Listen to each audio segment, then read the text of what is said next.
Chapter 209. The Cat Regiment has almost 8,000 people. Young man, do you understand what this means? Danzo smiled meaningfully and answered his own question. It means that they have the determination to lose 5,000 people. 3,000 members is the norm for the Cat Regiment. Child, do you think you will be one of the 5,000 dead?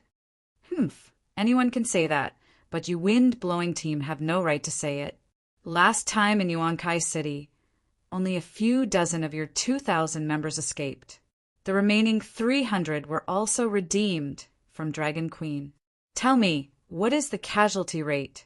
The Cat Regiment sneered. That's why we have a lot of experience. Danzo was not angry. He smiled faintly and asked, if we meet the Mother of Dragons again, which of our 2 mercenary regiments has a higher survival rate? The strong will survive.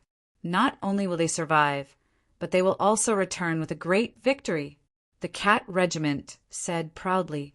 Danzo shrugged and said to the Dornishman, now you know which mercenary regiment to choose.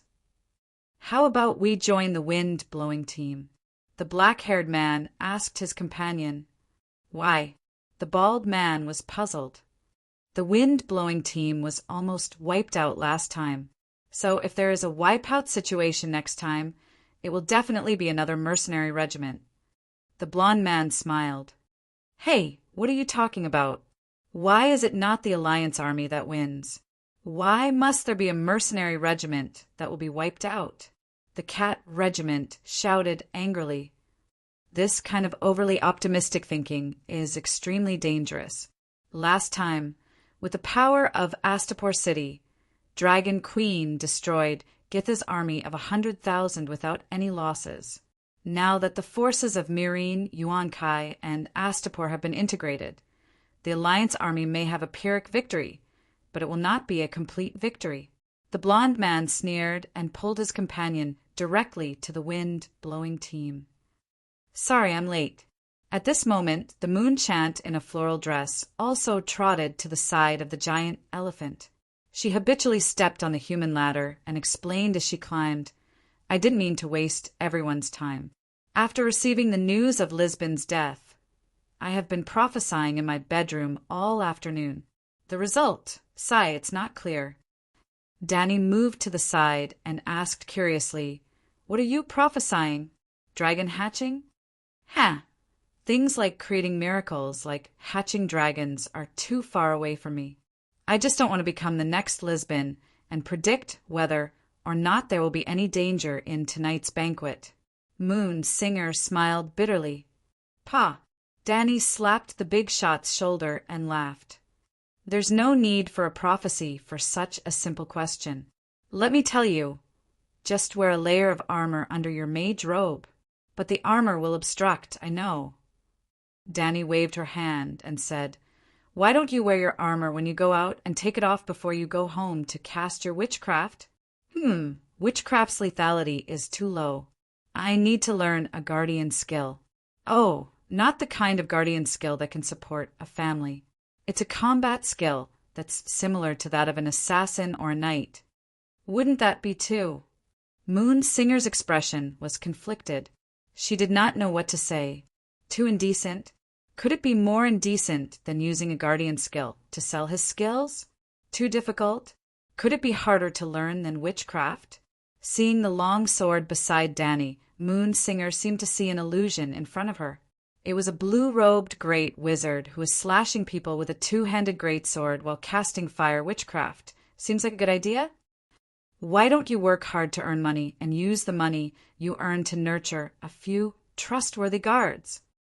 Shadowbinder Tam said calmly, this is really a good idea, as expected of one of the 3 great wizards.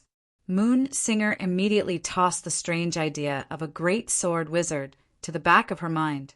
She started thinking, which big shot should she find to cast her guardian skill on? Living in the upper house was too expensive. What she had on hand was not enough to hire guards. Just as Moon Singer was deep in thought, the Shadowbinder passed a small booklet to Danny. This is the illustrated handbook of gods and devils. Since you have the intention to become a shadow binder, it's impossible for you not to have dealings with devils. Danny flipped to the next page. There was a drawing of a three-headed, black-scaled monster with a twisted shadow on the top half of its body. There was also a note in Veleglia at the side, Ascarzon Modsis. Magic could stimulate the most primitive desires of humans. In blood witchcraft, desire was the source of power. To complete the sacrifice, the liver of a red carp and the heart of a ram had to be burned to ashes and smeared on the body to expel the remaining evil god's power. What's the use of this lustful demon? I remember that many apothecaries can concoct green potions, Danny said in confusion. Potions can't activate the power in the blood essence. Just like the blood witchcraft I cast last night, before taking the blood, I had to use green lust to activate the magic in the noble's blood. You keep emphasizing noble. Can't a normal person do it? It's the simple example. Can the bloodline of the dragon queen be the same as that of a mercenary on the streets? Danny nodded. This was another world. There were differences in bloodlines. Layla, remember this. The shadow binding knight warned her seriously. You can sacrifice to the evil god and borrow their power, but don't believe in them. This is the fundamental difference between a shadow binding knight, a priest, or a witch. Tam's ability was probably much weaker than Koeishi's, but she was much easier to get close to. She enthusiastically explained to Danny the common knowledge of the supernatural world and the taboos of a shadow binding knight. Other than not teaching her witchcraft directly, Tam was almost fulfilling her role as a teacher. We're here, the moon singer reminded her. While talking to Tam, the elephant crossed the long bridge and arrived at the east of the city. Soon it entered the Black Wall. After walking for about 10 minutes on the ancient black stone streets, they finally arrived at the entrance of a black stone tower on the south side of the Black Wall. Unknowingly, the golden-red sunset dimmed. Torches and lanterns started to light up nearby. There were 7 or 8 white elephants in the elephant pen. In front of the Black Tower, there were more than 100 beautiful palanquins neatly arranged on the lawn. It was obvious that the 3 of them weren't the first guests. Danny hung her long sword on her waist and was the first to climb down the rope ladder. Then the shadow-binding knight and the moon singer stepped on the human ladder and steadily walked down the elephant's back. An old butler with silver hair and blue eyes was waiting at the entrance. His face was very clean and tidy. He was wearing a very exquisite purple suit. Together with his meticulous expression, he gave off an ancient sense of solemnity. Great Wizard Tam, the master has been waiting at the top of the tower for a long time. Sorry we're late. The shadow-binding knight bowed slightly. The butler nodded and gave a look to a blond youth in a pure white robe. The youth immediately stepped forward and bowed respectfully to the 3 magicians. Please follow me. Then he led the way to the staircase at the side of the hall. The master of this Tower of Heaven completely followed the traditions of ancient Veleglia. The higher the floor, the higher the status of the people who lived there. The hall at the bottom was very spacious, about 500 square meters, but it was only a storage room. It was filled with beautiful wine barrels. The second floor stored rice, flour, and other food. The third floor was the kitchen. The fourth floor was the servant's bedroom. The fifth floor was the upper servant's bedroom. The 6th and 7th floors were the residence of the Veleglia servants. From the 8th floor, it was the master's opera house, library, swordsmanship hall, bonfire hall, dining room. The Tower of Heaven belonged to the Megra family. There were 20 floors in total. Mirajo's bedroom was on the highest floor, but he didn't live there often. There was also a villa with a garden near the Tower of Heaven. That was his daily residence. After all, even in the Veleglia period, the nobles of Volantis didn't have dragons. They built the Black Tower only to welcome the visiting Dragon King. At this time, the top of the Tower of Heaven was covered with a layer of colored glass dome. It became a place for large-scale banquets. Exquisite colored lanterns hung on the dome, emitting colorful light under the night sky. The colorful light was reflected by the colored glass, and the whole venue became a dreamy stage. There were no extra buildings under the dome, only a circular fountain pool in the center. It was 20 square meters. As the lanterns swayed gently, the umbrella-shaped crystal water curtain flashed with different colors. It was so beautiful that people were intoxicated. The platform on the top floor was wider than the foundation. It was about 800 square meters, but at this time, no less than 300 people gathered here. The atmosphere was very lively. Well, most of them had silver or bright blonde hair, purple or blue eyes, and wore exquisite Villeglius silk robes in a classical style. Except for the old and fat people, no matter men or women, they all had beautiful colors. An arc-shaped stage was built near the glass wall in the north. It was covered with a warm green carpet, and more than 20 musicians were playing soothing and lively music. Such a dreamy environment, such handsome people, and such pleasant music only made people feel intoxicated. It was as if they had come to heaven. The shadow-binding knight and moon singer were obviously a bit reserved. Only Dani looked left and right. She even stood on her tiptoes to take a look. After looking around, she complained, "The lights are dazzling my eyes. This place is only suitable for dancing." "Great wizard Tam, over here!" Someone waved. In the corner where a knight's armor stood, there were 6 strange people in strange clothes. Well, they were as strange as Dani and the other 2. "It's Bo-Chung and Corbett," Tam whispered to Dani and led the way. On the way, the shadow-binding knight had already explained to Dani the situation of the other 2 giants. They were the necromancer Bo-Chung from the Barren Land and the black goat priest Corbett from Kal. They also brought 2 trusted mages with them. Bo-Cheng's outfit and aura surprised Dani. He had a square face, a high hat, a wide belt, a red robe, a long beard, and a short sword at his waist. He was almost a westernized Ming Dynasty scholar. Yes, he was also wearing dark gold shoulder guards and a golden silk vest on his upper body. It would not be strange if he took off the shoulder guards, vest, and short sword at his waist and directly entered the Ming Dynasty's Fenghua. Bo-Cheng, who had an extraordinary temperament, seemed out of place when the 9 evil people gathered together. However, his profession was even scarier than the shadow-binding knight. A necromancer. Except for Dani, she had already seen the other 8 people many times, so Tam only introduced Dani once, and then the others. After Lisbon's accident, I thought Priest Layla would choose to become a fire mage. I didn't expect her to change her profession to a shadow-binding knight. Bo-Chung stroked his beard and said strangely, "The 2 big shots brought 4 younger brothers, 3 fire mages, and 1 alchemist." Well, the alchemist was from Dani's hometown. He was from the Westeros King's Landing Alchemist Association. However, although they were alchemists in name, they were more appropriate to call them fire warlocks.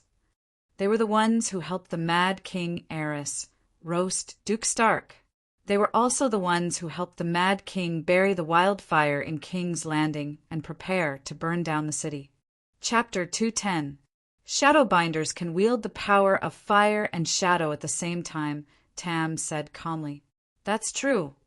Bo-Cheng nodded and turned his head to look at Dani strangely. He found that her body was slightly bloated and could not help but ask, "Are you wearing armor?" "Chainmail. Other than being a priest, I'm also a knight." He were really alike. "I'm also a swordsman." Bo-Chung patted the short sword at his waist and said with a smile, "After that incident, it's safer to carry a sword when going out." Lisbon is an exception. Too many people have seen the gold coins on him. Death Priest Corbett from Kal said calmly, "Almost every race that didn't have a single god had their own death god. For example, the stranger of the 7 gods, the wild lion of the barren land, and the black goat were the death gods worshipped by the people of Kal. For the church of the one god, such as the Red God Church, Lalo was the god of all creation, the king of light. He was also the death god, the shadow Lalo." Speaking of Lisbon, Bo-Chung stroked his beard and asked the Shadowbinder, "Wizards' corpses have magic power." As the #1 genius of the younger generation, Lisbon's corpse is even more valuable. Can I buy his corpse? I might be able to create a fire wizard corpse demon. Damn, I was just praising you for your magnanimity. You've revealed your true colors in just a few sentences? Danny was infuriated by the shadow binder's refusal. However, Tam nodded without hesitation and said, "Sure, as long as you pay your family a reasonable price." Hee hee. Even Westeros know that Prince Bo is never short of money. The fire warlock behind Bo Chung laughed. Well, Bo Chung came from the Bo dynasty of Barrenland, a branch of the royal family. Calling him a prince was an exaggeration, but he was definitely rich. Bo Chung nodded proudly and said, "I'll buy Lisbon's corpse at twice the market price." Ah, isn't Lisbon our companion? She couldn't help but interrupt. That's why I'm paying twice the price. Bo Chung glanced at her and said calmly, "When we're alive, we study others. When we're dead, we'll be studied by others. That's our fate." The shadow binding knight's tone was casual, as if he was saying something like, "If you're alive, you have to eat." Danny fell silent when she thought of the dried corpse of the wizard, her husband, that Widow Queers had given her. However, after a short while, she was driven by curiosity and asked, "What is a corpse ghost?" Bo Chung thought for a moment and explained, "After 10,000 years of research, the Barrenland Necromancer Association discovered a natural truth. When a person dies, the body will lose part of the yang spirit, and at the same time give birth to some yin spirit. The so-called spirit could be seen as the unique active factor of living beings. It was an important factor that differentiated spiritual beings from non-living beings, such as stones, seawater, and soil. When a person is alive, the spirit in his body is all yang spirit. When a person dies, part of the yang spirit transforms into yin spirit, and the yin spirit and yang spirit mix together. As the corpse slowly decays, the amount of yin spirit and yang spirit will decrease and finally return to nature completely." After explaining a lot, Bo Chung was dismayed to find that the 6 people in the audience were all confused. Danny and Tam were wearing masks, so he couldn't see their expressions. He sighed and turned to Danny and asked, "Can you understand what I'm saying?" "You're saying it clearly. I'm not stupid. How can I not understand?" Danny said in a light tone. The other 8 people looked at her strangely.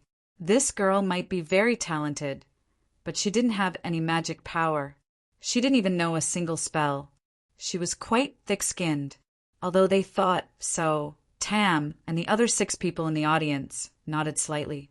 They even looked as if they understood something. After all, the novice shadow binding knight had said it. Anyone who wasn't stupid could understand. No matter what, they didn't want to be treated as a fool. "However," Danny dragged her tone and said hesitantly, "Master Bo, you seem to have made a mistake. The loss of a corpse's internal spirit isn't linear with the degree of decay." "Oh, what do you mean?" "At the moment of death, a person will lose more than half of their spirit. After that, it will stabilize at a certain level. After that, it will start to decrease linearly."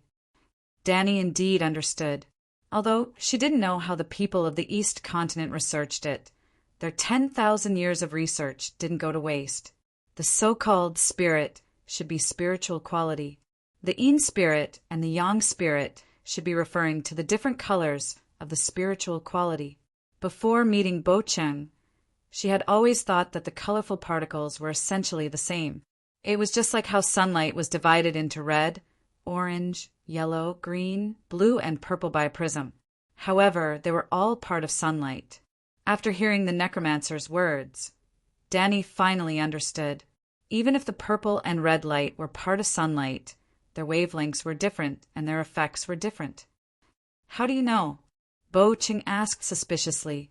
He personally experienced it from burning corpses. "St. Bailey's ravings," Danny said proudly. "What's that?" Bo Chung and the others were confused. However, the fire warlock was stunned for a moment. He said in shock, the ravings that St. Bailey said before starving to death? What's going on? Bo Chung looked at his followers.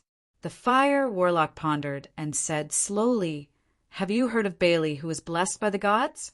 After discovering that his wife and cousin were having an affair, he had been fasting and praying in the Holy Church, hoping to get help from the 7 gods. Perhaps he was confused by hunger and said a lot of nonsense during that period. However, the monks insisted that St. Bailey was enlightened by the 7 gods. That's right. His wife was stolen and he starved to death. It would be terrible if word got out.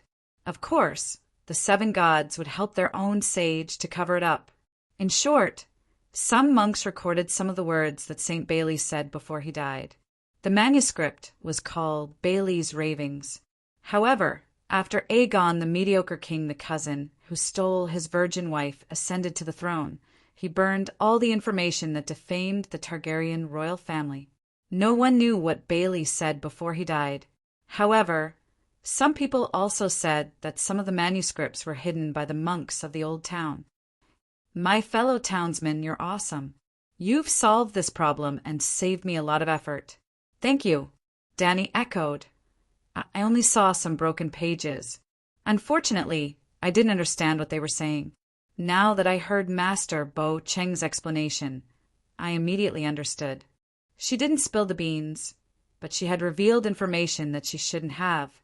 The key was that if she pretended to be confused, the expert wouldn't talk to her in depth. But the 7 gods are fake, Corbett said with a frown. The Targaryen bloodline is real. Perhaps Bailey really communicated with a god of wisdom from another dimension, the Shadowbinder said calmly. Master Bo Chung, please continue. What's after the yin-yang spirit? Danny urged. Bo Chung didn't want to talk about it anymore. After all, no one could understand it. What was the point? However, he found that not only could Danny understand it, but she also gave him a new theory. He couldn't help but be interested. Before the Necromancer Association was established, we scholars only hoped to solve the mystery of life and death. We never thought of creating ghosts or other undead creatures. You also want to live forever? Danny asked strangely. Also, Bo Chung asked doubtfully. He then shrugged and said matter-of-factly, Who doesn't? That's right. Master, please continue. At first, the scholars didn't notice the difference between yin spirits and yang spirits. They only had one thought. After death, one would lose their spirit. But if they added spirit to a corpse, could they bring the dead back to life, or even live forever? Bo Chung was excited, as if he had transformed into a scholar who explored the mystery of life and death 10,000 years ago. I'm afraid it'll be very difficult, Danny sighed. She had thought of this before and had even tried many times. Unfortunately, not to mention corpses, even living people couldn't accept her spirit. Sigh, it's not difficult, it's impossible. After all, the association didn't succeed even after 10,000 years of research. They only created a bunch of byproducts. Bo Chung sighed dejectedly and said slowly, During the research, the scholars gradually discovered the difference between yin and yang spirits. Living people can only accept yang spirits, while corpses have a stable, entangled yin and yang spirits. When the scholars tried to break the balance between yin and yang and extract all the yang spirits, the scholars became necromancers, and the corpses became zombies that could move and listen to orders. So that's how it is. Danny was very happy. She didn't come to this gathering for nothing. Or rather, Koishi's prophecy was very accurate. She should go to the east, to Asia, to understand the truth of the world. Of course, Danny also realized that Asia wasn't the main point. The main point was to communicate more with supernatural people. Although this world's supernatural power was a bit weak, and there was an embarrassing incident where a mage was stabbed to death by a thief, the wisdom accumulated over thousands or even tens of thousands of years couldn't be underestimated. It was all because this world's magic was too low and the mysterious professionals were too miserable. I wonder if Master Bo Chung is interested in exchanging protective skills with me? Danny asked shamelessly. You want to learn necromancy? Bo Chung smiled faintly. Ahem, Layla. Shadowbinders control the power of fire and shadows. You can learn the fire wizard that you got from Lisbon, but necromancy can't coexist with it, Tam reminded. Hey, I haven't officially become a shadowbinder yet, Danny shouted. Tam turned around and stared at her coldly, as if asking, I've invested so much effort in you, and you want to betray your master? Bo Chung waved his hand and smiled. Priest Layla, I'm sorry, but you're not a native, and necromancy's secret arts are rarely taught to outsiders. Why? A rule left behind by our ancestors. Tam was silent for a while, and said slowly, there are necromancers from other schools in Asia. Layla, if you really want to learn necromancy, I'll introduce you to a few corpse robbers. Corpse robbers? Necromancers need corpses, and corpse robbers know where their customers are. You're a good person, Tam, Danny said affectionately. Necromancers and shadowbinders can help with dragon hatching, the shadowbinder said faintly. Bo Chung frowned and said, necromancy originated from the Barren Lands, and only the wizards from the Barren Lands Undead Association are accepted.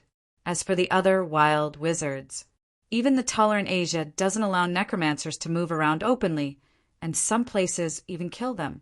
Miss Layla, you have to be careful. Why? Danny asked curiously. Wild necromancers have no restrictions, and their witchcraft theories are incomplete. They pursue power over wisdom, and their actions are too inhumane.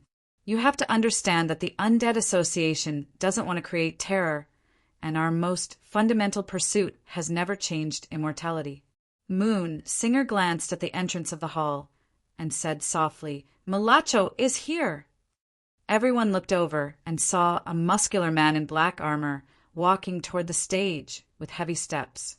The muscular man was wearing a full body armor, which was matte black in color. His steps were steady and powerful, and he looked very heroic and domineering, like a victorious general who had just returned from the battlefield. He's Malacho, the leader of the Tiger Party, who's been in the limelight recently. At the same time, he's also the commander-in-chief of the Allied army in Volantis, so he often wears armor to attend meetings and put on a show. There are hundreds of Volantis here, and all of them have the right to vote, Moon Singer whispered to Danny. Yeah.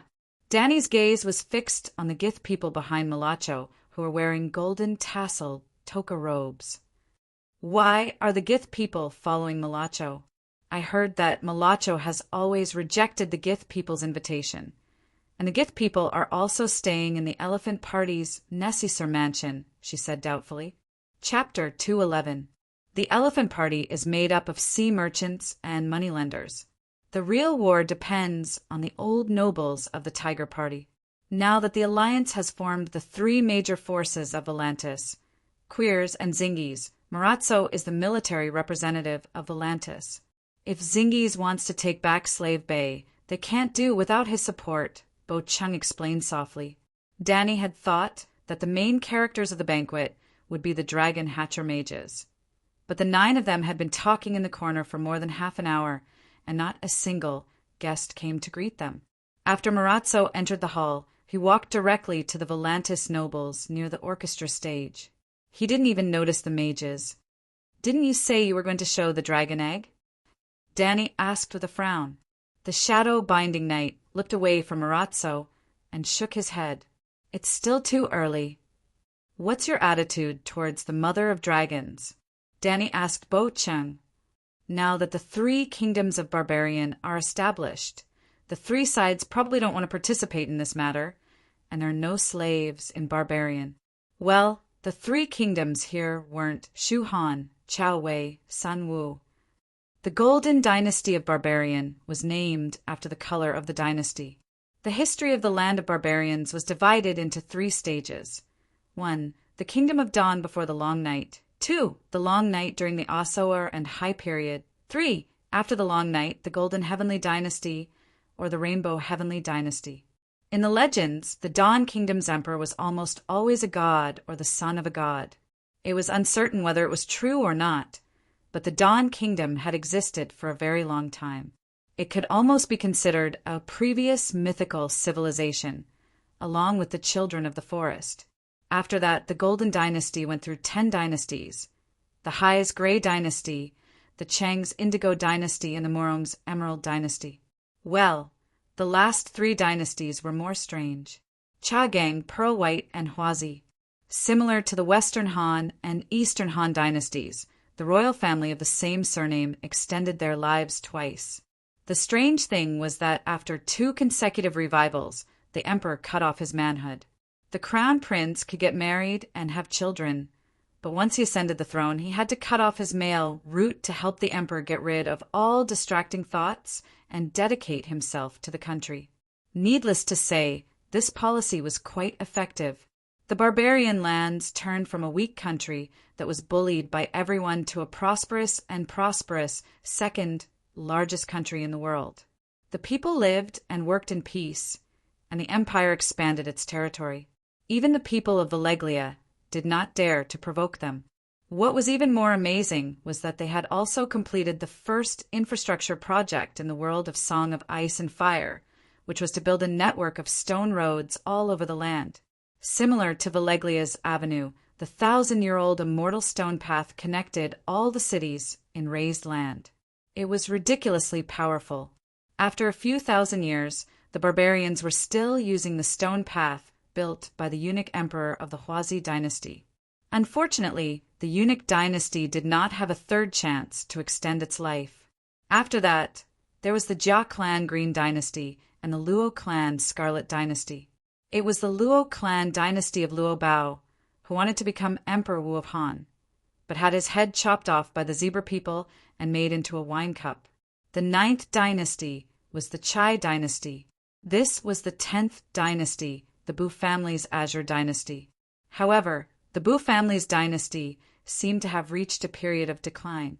Although the zebra people did not attack them, there were warlords in their own country. A general with zebra blood, Bo Xiong, occupied a trade town in the northwest, the Silk Road that connected the Western world. That Bo Xiong looked a little like an Lushan. There was also a remnant of the previous dynasty who learned a lot of witchcraft. He occupied a piece of land and raised the flag of the Chai dynasty. It was similar to Murong Fu, who had successfully recovered the Great Yen. With Murong Fu and Lushan eyeing them from the side, it was no wonder that the son of the Bu family did not want to participate in the Mother of Dragons crusade. However, the barbarians have joined the United Nations, and the income from the sea trade is almost the same as the land tax. The imperial court is unable to cut ties with the sea trade city-states.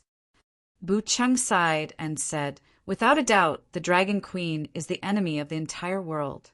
However, the Alliance army without dragons might not be her match. I really do not know how long this world war will last and how many people will die." Then, Danny looked around and asked in a weak voice, "What are your plans for the dragon hatching? Do you really have the confidence to hatch a dragon, or are you using your protective skills?" The moment she said that, the air in the small corner seemed to freeze. The atmosphere was awkward and heavy. Danny acted as if she did not know and continued, "It has been almost an hour since we entered the hall, and not a single guest has come to greet us. What does this mean? The Volantis people look down on us. But according to the popular saying, the dragon hatching needs to be sacrificed to the loved ones of those with noble bloodlines.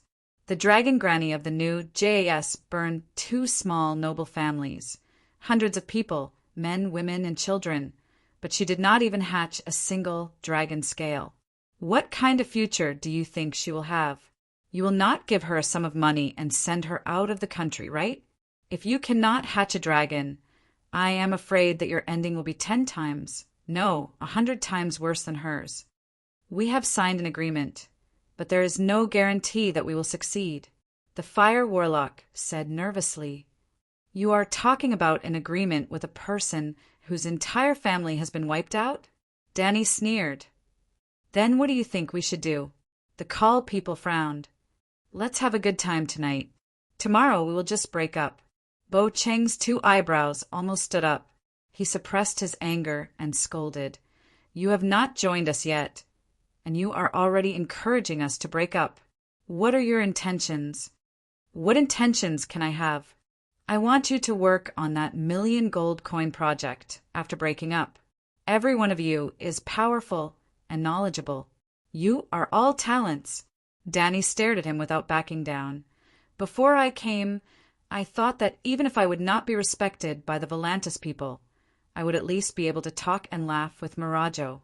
When your status is high, you naturally have the right to speak.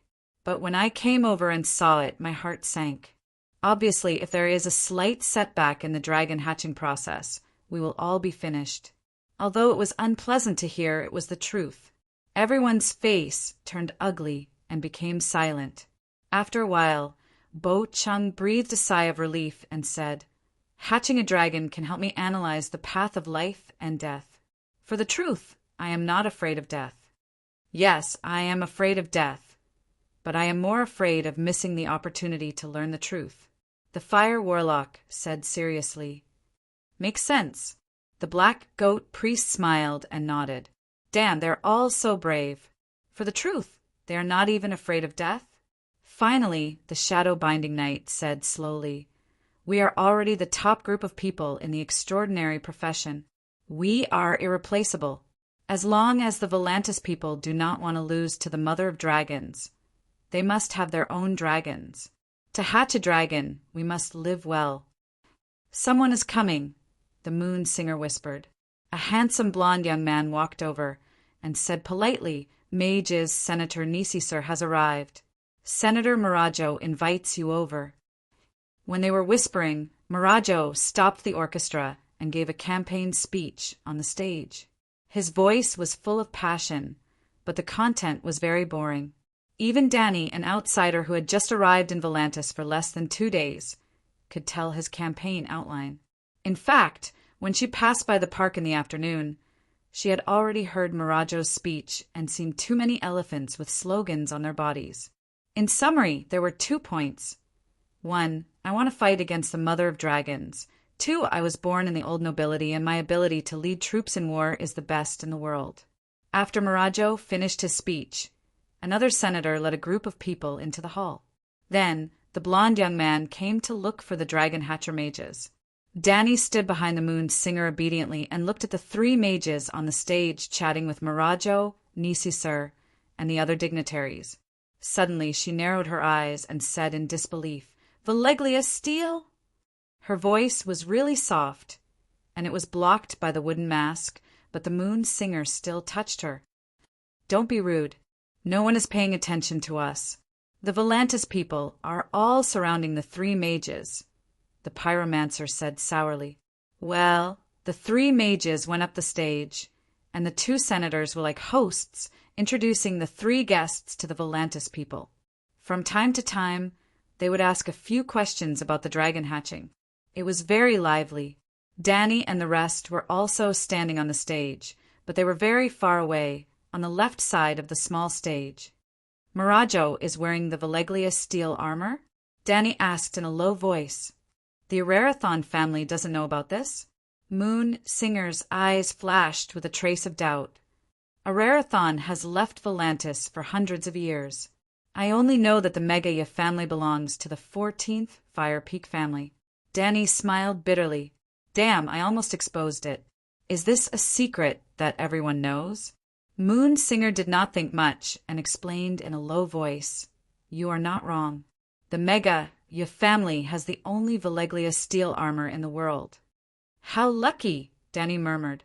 Yes, there are many branches of the 14th Fire Peak, but only his ancestor got a set of armor. Danny's eyes flashed with a smile. You misunderstood. I am the lucky one.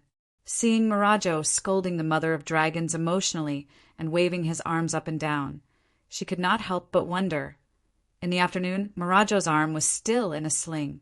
How did he recover so quickly? Have you forgotten? Moon Singer glanced at her and said strangely, Wasn't his arm broken by you? You mean? Danny was shocked. Tam slept with this consul? Yes, Mirajo is the noble. When he woke up in the morning, his right hand was in pain as if it was broken, but the arm itself was not injured. When the residual blood wizard power dissipated, it was restored to its original state. He and Tam have an affair, Danny said strangely. So? Moonsinger did not understand why she was surprised. Mirajo is a man and great wizard Tam is a woman. It is natural for a man and a woman to be together. Is it normal? Danny turned her head abruptly, and her eyes behind the wooden mask were full of disbelief. It's strange for you to say such things. How is it strange? You are wearing women's clothes. Don't you prefer men? Danny stammered. You like men? Oh no, you have a strange fetish. You like women. Moonsinger's sallow face flushed red, and she could barely suppress her anger. Everyone nearby looked over. Well, they looked at Danny and Moonsinger curiously with gossipy eyes, as if the two of them had performed a strange fetish in public. Calm down. I am not discriminating against you. Why are you so agitated? Danny was very calm with the wooden mask covering her face. She was not afraid of being seen at all. You are ignorant. Moonsinger took a step back and avoided everyone's gaze with shame and anger. Moonsingers are mostly women. If a man wants to become a moonsinger, he must wear women's clothes and dress like a woman. Oh my God, you zebra people are really, really big shots. The shadow binder noticed Danny's movement and frowned. He whispered a few words in Mirajo's ear. Then the consul said loudly, members of the wizard group, please come to the stage and help us verify the authenticity of the dragon egg. Chapter 212. You're not even sure if it's real or fake. Danny was shocked. She tugged at Moonchant's sleeve and asked, have you never seen a dragon egg before? Moonchant did not seem to want to talk to her anymore. She pulled up her sleeve and walked forward without saying a word. All right, I apologize for my ignorance. I'll treat you to a big meal when we get back to the merchant's house, Danny begged. Moonchant snorted and explained with an awkward expression. The dragon incubator mages were formed 2 months ago, but Mirajo or Volantis only got the dragon egg today. After a few words, the 6 followers came to the stage. According to their status, Danny was not in the center position. She stood at the side. She saw 2 attendants place a 2-foot square round table with long legs in the center of the stage. Another gray-haired, long-faced middle-aged man came out of the crowd with a black lacquered wooden box the size of a medical box. Without saying a word, he put the box on the table and pulled out a key from his collar. As if he wanted everyone to see clearly, he raised the key up high and shook it before finally inserting it into the red copper keyhole of the wooden box. Opening the lid, the long-faced man took a look and nodded to Mirajo and Necessor, saying, please check it. Bravosi! Danny exclaimed softly. The long-faced man's accent was exactly the same as hers, or rather, Priest Layla's. It was like they were all from China, but when they spoke in Northeastern, Sichuan, Wuhan, and Wuxi dialects, experienced people would be able to tell the origin of the other party. The 9 free trade city-states, including Slave Bay and Nogais, all spoke Valeglia. It was just that there were local accents mixed in every place, so it was easy to tell. Color, texture, scale, weight. The shadow bind touched the box for a while and nodded to the 2 consul, saying it's a dragon egg. The consul was a descendant of Valeglia's nobles. Of course, he knew some techniques to identify dragon eggs. After the 3 big shots looked at it, the consul personally checked it again. After that, it was the turn of the 10 old nobles of Volantis. Dozens of people surrounded the small round table for more than half an hour before it was the turn of the 6 young mages. It was a dragon egg that was as red as the setting sun. It's a bit small, Danny commented after seeing it for the first time. Small. The fire warlock put down the dragon egg doubtfully and said, it's exactly the same as the dragon egg in the records. It should be real. Before the other 3 fire mages could do it, Danny stepped forward and took the dragon egg. As soon as she touched the dragon egg, her expression abruptly changed. "Oh my God, it's true!" "Of course it's true," the Bravosi said unhappily. Danny looked up at the Bravosi and said, "This is not a stone egg, not a fossil dragon egg from Asia. You can even tell." "Not simple." The long-faced man revealed a look of shock. "I've seen stone eggs in Kyle's." "I see." The long-faced man came to a realization and turned to the two archons. "It comes from the Westeros, the Targaryen family's dragon egg. It has a history of only 250 years. Compared to a stone egg, it's more likely to hatch a dragon." "Very good." Malakar nodded expressionlessly. "Is the contract complete?" the long-faced man asked. "As long as the dragon hatches successfully, we will definitely teach you all the secret arts," Nisisa said. The long-faced man looked around and hesitated. "Only two archons. Dofez will be eliminated, so there's no need for him to come. I represent the Elephant Party, and Malakar represents the Tiger Party. There are hundreds of nobles around as witnesses." "It's enough," Nisisa said. "Has Bravos and Volantis formed an alliance?" Danny asked the Moon Singer in a low voice. "I'm not sure." Cyrily. Danny glanced up at the dome. The huge black shadow fell rapidly. "What a pity." Boom! Colorful fragments scattered in all directions. A bright pillar of fire suddenly descended, like a divine punishment, like a missile hitting the dome. Crash! The magnificent glass palace was like a toy that had been slapped by a titan. It exploded into pieces, and colorful pieces fell like a storm. Before the people below could recover from the shock, a loud roar resounded through the entire place. Hiss, the demonic sound from hell, made the people who reacted to it change their expressions.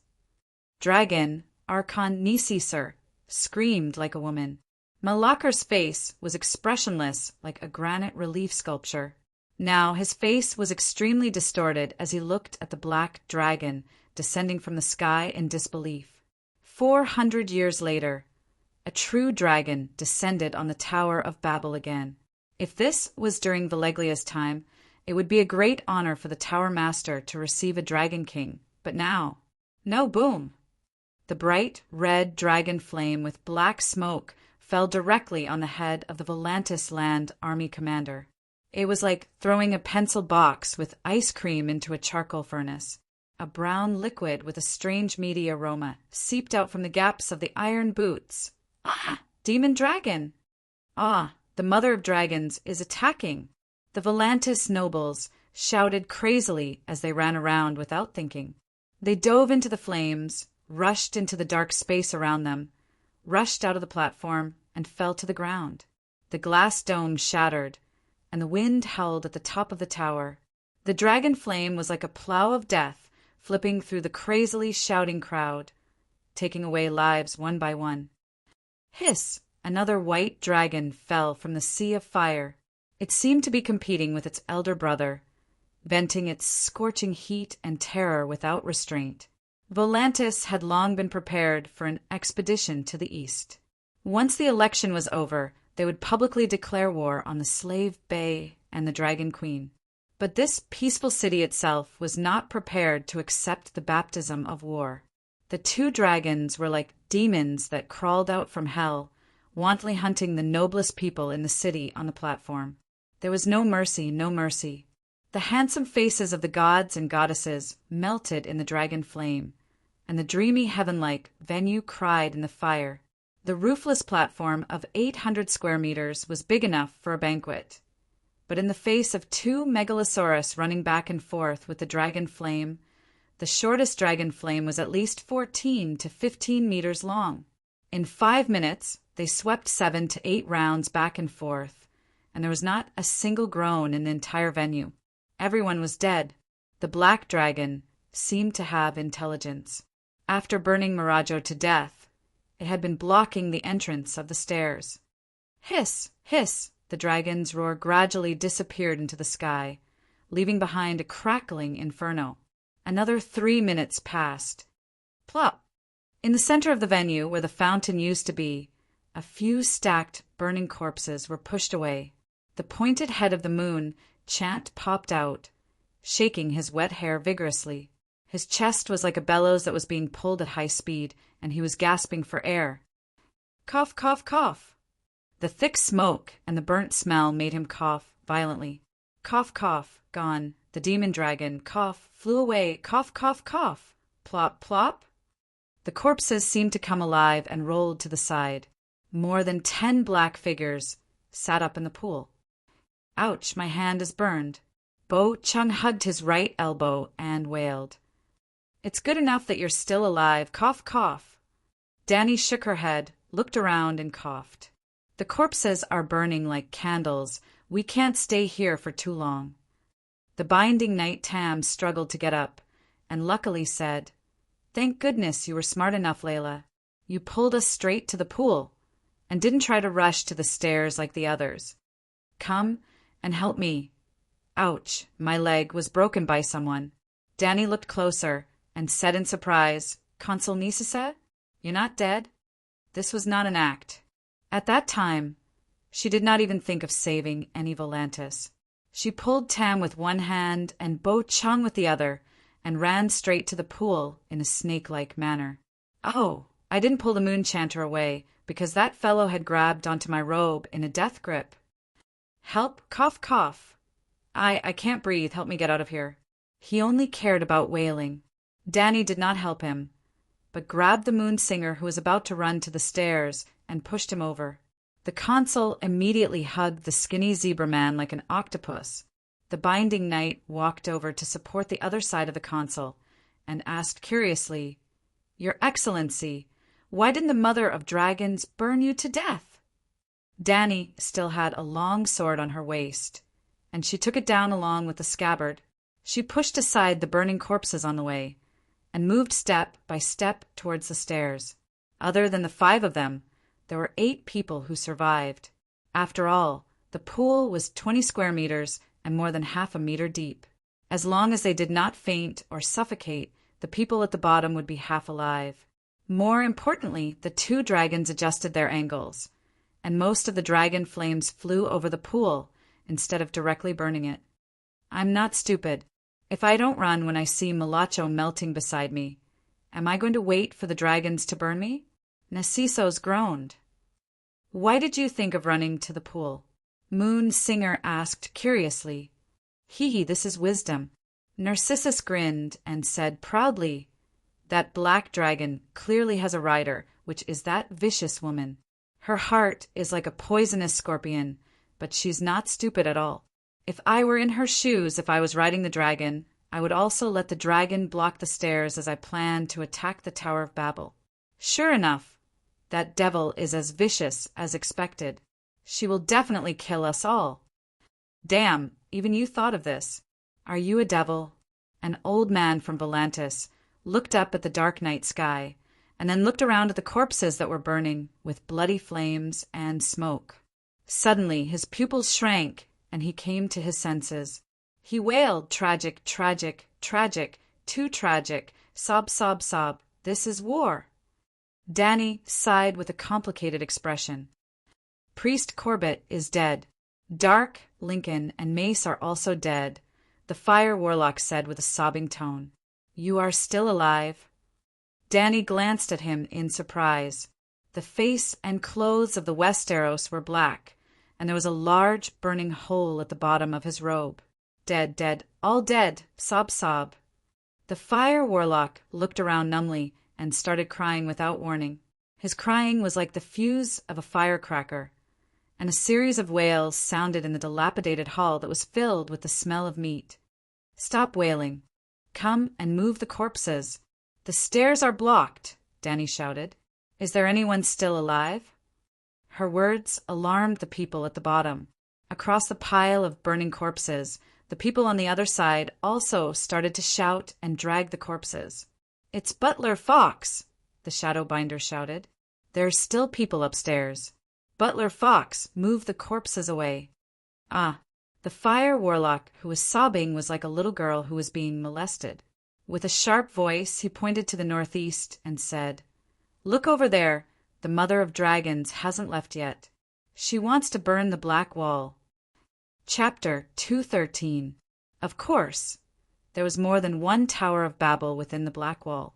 Excluding the small nobles and merchants, there were more than 30 branches of the top nobles of Valeglia, including the 14 Fire Peaks.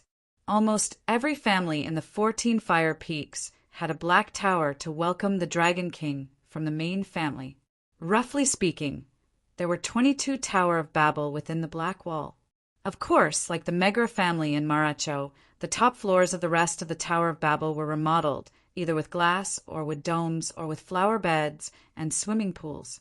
But one thing was for sure, these families followed the tradition of the Son of the Sky of Valeglia, and the noblest people must live at the top floor. And in the room of the family master, there must be precious items passed down from the ancestors.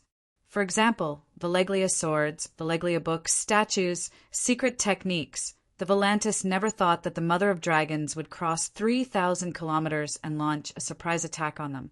So, there were no dragon-slaying crossbows, no archers, and no strong guards. Many of the top floors of the towers did not even have servants. It was empty, waiting for someone of noble character to ride a dragon and steal it. They got used to it after a while. What is the Mother of Dragons doing? Bo Chung looked in the direction of the fire mage's finger. In the darkness, the dark red dragon flame flashed and disappeared, leaving only flickering flames burning slowly. Ah, what a vicious woman! She wants to clear out all the family masters of the noble families and break the spine of the Volantis. Nisi Sir was stunned for a moment and shouted in realization. There were people cleaning up the corpses in the stairwell. Danny also stopped and shouted at the console with her sword. It's no use crying here. Hurry up and take out your trump cards. What dragon-slaying crossbows, dragonhorn, witchcraft, and so on.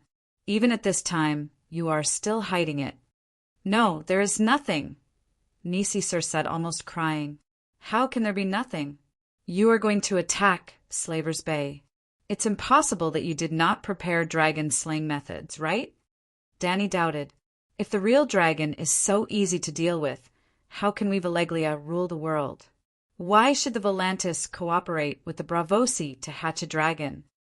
The consul looked at the burning wooden dome in the distance and howled in despair. It seems like he really doesn't have any killing moves. Now I can relax. What about the dragon-slaying crossbows? Even the Gith people have dragon-slaying crossbows.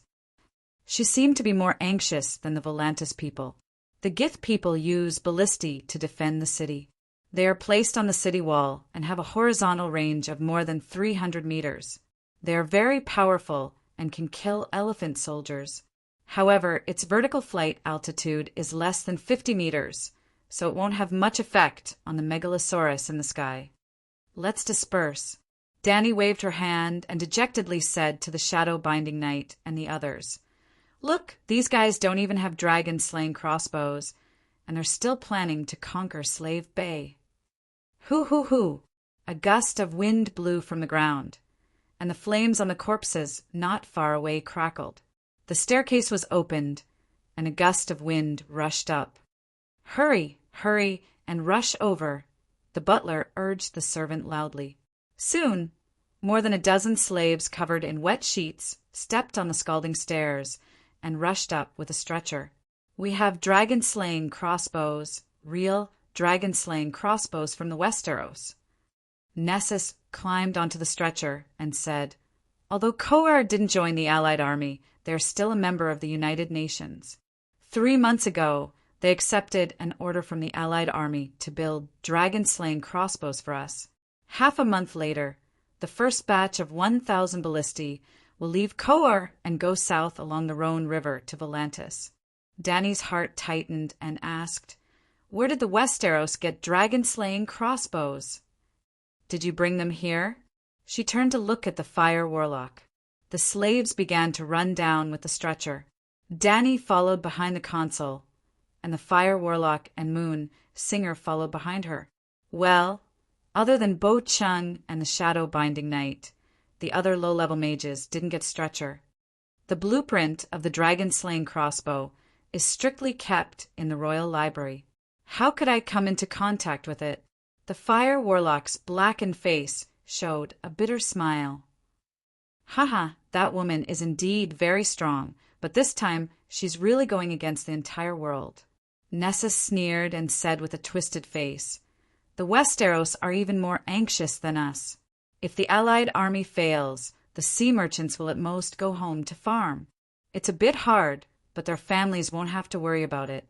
However, Lannister, Theon, Stark, Tully, Arryn, the Dukes of the Five Kingdoms didn't even have the chance to surrender. With the mother of dragons' crazy, tyrannical, and cruel personality, how could she not exterminate their families? I'm crazy, tyrannical, and cruel? Good, very good. I see. Stark, Tully, Theon are all gone. The person who sent the blueprint should be Lannister, right? Dany said with a smile. No, the person who brought us the blueprint came from the old town. He represents the High Court's attitude. Nessus shook his head. When they walked out of the corridor, the doctors waiting in the palace immediately gathered around and cleaned the consul's wounds. High Court? Dany was shocked. What kind of fucking script was this? Riverbend originally belonged to the Gardner family. Ah, Riverbend's king's surname was Gardner. Tyrell was only the Gardner's butler and could barely be considered a mid-level noble in Riverbend. During the War of Conquest, the entire Gardner family died in the blazing Fury battle. As the head steward of High Court, Tyrell opened the city and surrendered. Aegon Targaryen rewarded him with the title of Duke of High Court. For 300 years, Tyrion had always been a loyal follower of Targaryen. During the War of the Usurpers, Targaryen's only ally was Tyrell of High Court. Unfortunately, they chose the wrong commander. Duke Mace Tyrell's fighting skills were too advanced. If Rando Tarly, Jon's close friend and Sam Tarly's father, led the troops, the Targaryen dynasty might have been able to survive. At that time, even Rhaegar's brother-in-law, Dorn Martell, only stood aside and watched the battle. That was why Viserys, Dany, Barristan, and Jorah Mormont had always thought that Tyrell could be an ally of Targaryens. Dany had even planned to visit the Citadel of Learning on this trip to the Westeros. But now, was there not a single loyal official in the Seven Kingdoms? After thinking for a moment, she asked tentatively, "What's Lannister's attitude?" "I heard that Lannister and Tywin have a marriage alliance." High Court might be conveying Duke Tywin's intentions. Perhaps. We sent an envoy to King's Landing to invite King Joffrey to join the alliance. Tywin Lannister didn't explicitly refuse. He only said that the Westeros had many things to do and couldn't support a war thousands of miles away. The consul drank a cup of poppy milk and fell asleep. The healer took the opportunity to set his bones. "Let's go." The shadow binder pulled Dany's sleeve. "It's time to leave." Dany shook her long black sleeve that was dripping with water and said unhappily, "You didn't even give me a change of clothes." Hundreds of nobles died. Who would be in the mood to entertain us? Bo Ching shook his head. They chatted as they went down the stairs. "Where do you live?" "The merchant's house." "Ha, we're going the same way." "I have something to do." Clang, clang, clang. As they were talking, a heavy and drawn-out bell rang above their heads. Is this calling for the Tiger Cloak Army and the city to be under martial law? The Shadowbinder looked in confusion at the Valantian servant who was leading them in front. The black wall alarm bell was used to welcome the noble Dragon King in Valeglia. Now it's mostly used to issue fire alarms. "It's burning up there." "It's a bit loud." "It might attract the Mother of Dragons," the fire warlock said worriedly. "This place has already been burned. Why would she come?" Dany sneered. Hiss boom. The dragon's roar pierced through the night sky like lightning. The bell stopped ringing abruptly. The sound of the house being burned by the dragon's flames could be faintly heard from the bottom of the tower. There was also the sharp wailing of the butler. Everyone looked at the fire warlock in unison. Their gazes were strange, making the Westeros shiver. I was just guessing, he said with a trembling voice. Sai, let's just split up. The Megalosaurus is too fierce. Danny sighed. Poor Consul Nessasaurus. He managed to escape with his wisdom and courage, but he was implicated by the fire alarm bell. It's too tragic. We can't split up. After witnessing the power of the Megalosaurus, the Valantians will need us more and value our strength more. Bo Ching shook his head. Also, I came all the way from the Barren Lands to hatch the dragon. It's more than 10,000 miles and took a few months on a boat. I don't want to go back just like that. I heard that Masterwood is preparing to. Danny caught a glimpse of the Valantians running in panic in the courtyard and immediately stopped talking. She trotted out of the tower quickly and stood on the lawn to look up. Sure enough, the windows of the palace on the top floor were spitting out tongues of fire. The entire floor was set ablaze. In the dark sky, the Tower of Babel was like a burning torch. On the ground, a team of Tiger Cloak army had rushed over. A large group of Valantians, old and young, walked out of their houses. Some looked at the burning black tower in confusion. Some shouted in panic, "It's on fire!" There were also people who saw the figure of the Megalosaurus in the fire and heard a roar that sounded like a dragon's roar. They screamed in fear, "The mother of dragons is attacking!"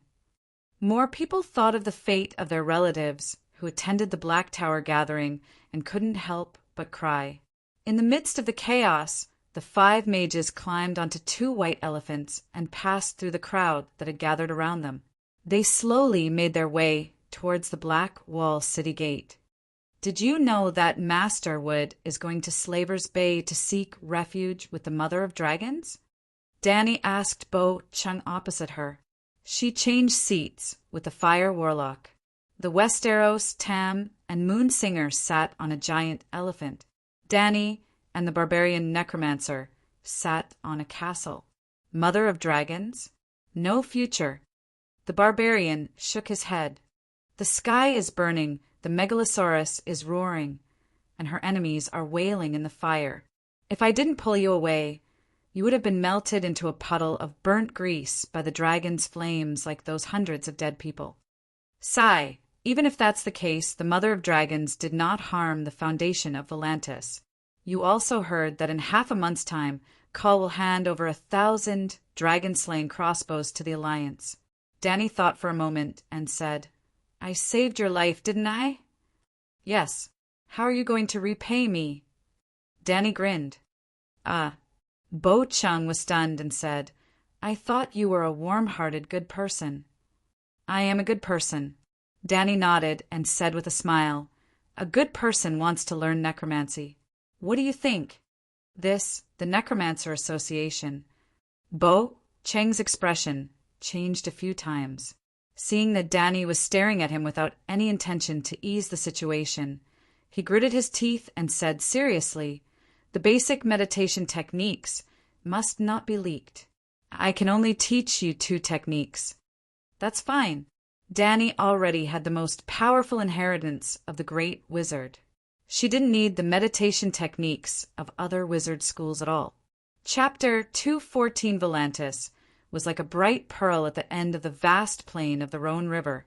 The night market was still brightly lit. The street vendors were yelling enthusiastically, and the pedestrians stopped to look at their favorite products. Only a small number of Volantis people gathered at the intersection, pointing at the dim fire on the other side of the black wall, laughing and guessing which noble was so unlucky to have his house on fire. The giant elephant moved forward slowly, and the castle on its back shook with every step.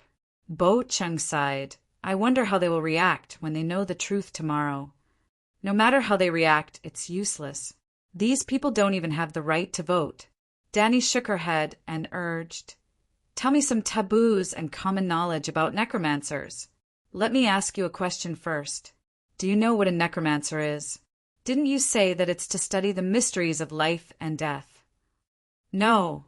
Studying the mysteries of life and death is ideal. In reality, every necromancer has committed heinous crimes and should be executed. They should be beheaded and their bones ground to dust. Bo Chung said solemnly. What do you mean? Bo Chung thought for a while and said, I won't talk about playing with corpses, blood sacrifice, and summoning demons. Do you know how necromancers increase their magic power? Meditation. No eating people. Babies are the best. Weird babies, like dwarf babies, are the best supplements. Wizard power is hard to come by, and the most common way for necromancers is to eat people. Bo Chung looked at Danny coldly, as if she was the evil demon who ate dwarf babies. Why are you looking at me like that? Danny shrunk her neck and shouted, You're the necromancer. You're the one who eats people. I don't eat people. Bo Cheng's expression softened a little, and he said slowly, When I joined the Association of Necromancers, I swore in the name of my ancestors that I would never use evil means to practice witchcraft. Of course, it's useless to just swear. I still have to take blood tests regularly. If the amount of evil spirits in my blood exceeds the limit, my status as a prince will be useless. I will be immediately arrested, doused in wildfire, and burned to ashes. You guys can even detect the Een spirits in the blood? Danny was truly shocked. She had the ability to collect and bestow spirituality. She could also see spirituality in her sea of consciousness, but she could not detect the spirituality in her blood and body, unless the blood was burned with fire. Because of this, she was even more certain that the humans in this world were one with their spirit and body. Yes, spirit and body were interdependent. It was invented by the people of Valeglia. Bo Chung had a troubled look on his face. He gestured with his hands as if he didn't know how to describe the object. In the end, he asked directly, Do you know about the witch lens? What? Danny suddenly stood up, and her head hit the roof of the wooden fort with a bang. However, she was too excited and completely ignored the pain. The witchcraft lens can detect Een spirits? Why are you making such a fuss? Bo Chung was shocked, because I have a witchcraft lens at home. I was going to find a few blacksmiths in Kohler and have them melted down to make armor. I thought the wizard lens could only observe large plant cells. Oh, it's genes. Have you heard of genes? I underestimated you. Bo Chung looked at Danny in surprise and sighed. Your knowledge is far beyond my imagination. In this era, the ancient knowledge of Valeglia has long been lost. I thought that other than the association, no one else knew about the secrets of genes. Danny sat down cross-legged and fell into deep thought. When she returned, she had to study the books she stole from High Priest Orlos's house. Valeglia's magic civilization and technology civilization were two completely different paths. She couldn't use the I'm a modern scientific person to look down on the ancient people of magic. Observing genes and Een spirits is only one of the many functions of the witchcraft lens. After a pause, Bo Chung continued, The people of Valeglia are very arrogant. Although they are unwilling to sell the witchcraft lens, they allow barbarian necromancers to work in the sorcerer tower as servants. They work for the sorcerers of Valeglia in exchange for the opportunity to use and research the witchcraft lens. In the next 2,000 years, countless barbarian necromancers rushed to Valeglia as servants and secretly learned their advanced technology. Finally, in the Huazi dynasty, when the barbarian empire was at its peak, after thousands of experiments, we invented our own witchcraft lens. Although the Necromancer Association's equipment isn't as powerful as the witchcraft lens, it's enough to observe Een spirits. Bo Chung spoke passionately. It was as if he had returned to the glorious era when many heroes shed their blood for the prosperity of the country. Huazi dynasty? Danny didn't empathize with him at all. With a strange expression, she asked, The era when the Emperor of Eunuchs was in power. Yes, that was when the barbarian empire was at its peak. They used up the last copper coin in the treasury and finally created the witchcraft lens before the Huazi dynasty was destroyed. Bo Chung sighed. So that's how it is. Such an awesome eunuch dynasty was actually destroyed by you magi. But the witchcraft lens isn't an atomic bomb. It has no benefits for the country. They even cut off Gigi to govern the country. What a price they paid. It took them so much effort to become the second empire in the world, second only to Valeglia, but it was destroyed by a witchcraft lens. No wonder the City of Knowledge invested hundreds of thousands of gold royals to research the witchcraft lens, but it didn't even make a splash. In the end, they even planned to scam the Mad King. Fortunately, the Mad King was crazy enough to not be fooled by them. Otherwise, the Mad King's kingdom would still be destroyed. The several million gold royals that Tywin had helped him accumulate over the past few decades all went to that damned fatty Robert. Sigh, it's better to invest in the City of Knowledge and research the witchcraft lens. How is it not beneficial for the country? Bo Chung glanced at her disdainfully and said, "Do you know about the Long Night?" "You know about the Long Night, too?" Dany asked curiously. The Long Night was caused by the bloody chaos in the barbarian empire. The bloody chaos was caused by the fallen necromancers, the king of necromancers, the Bloodstone Emperor. At that time, the barbarian empire was still in its dawn kingdom period. The real world's first empire, Valeglia, was still herding sheep on the hills. It can be said that the fallen necromancers destroyed the barbarian empire and almost ended the world. Yes, the Bloodstone Emperor was the last emperor of the Dawn Kingdom. At the same time, he was also a powerful necromancer. In the legends of the barbarian empire, the Bloodstone Emperor used blood, witchcraft, and caused the world to enter the Long Night. So, the hero who dispelled the Long Night and saved the world was also you barbarians, Barbarian Tar? Dany said coldly. What's so good about Yesor Yahai? Almost every race wants to own him.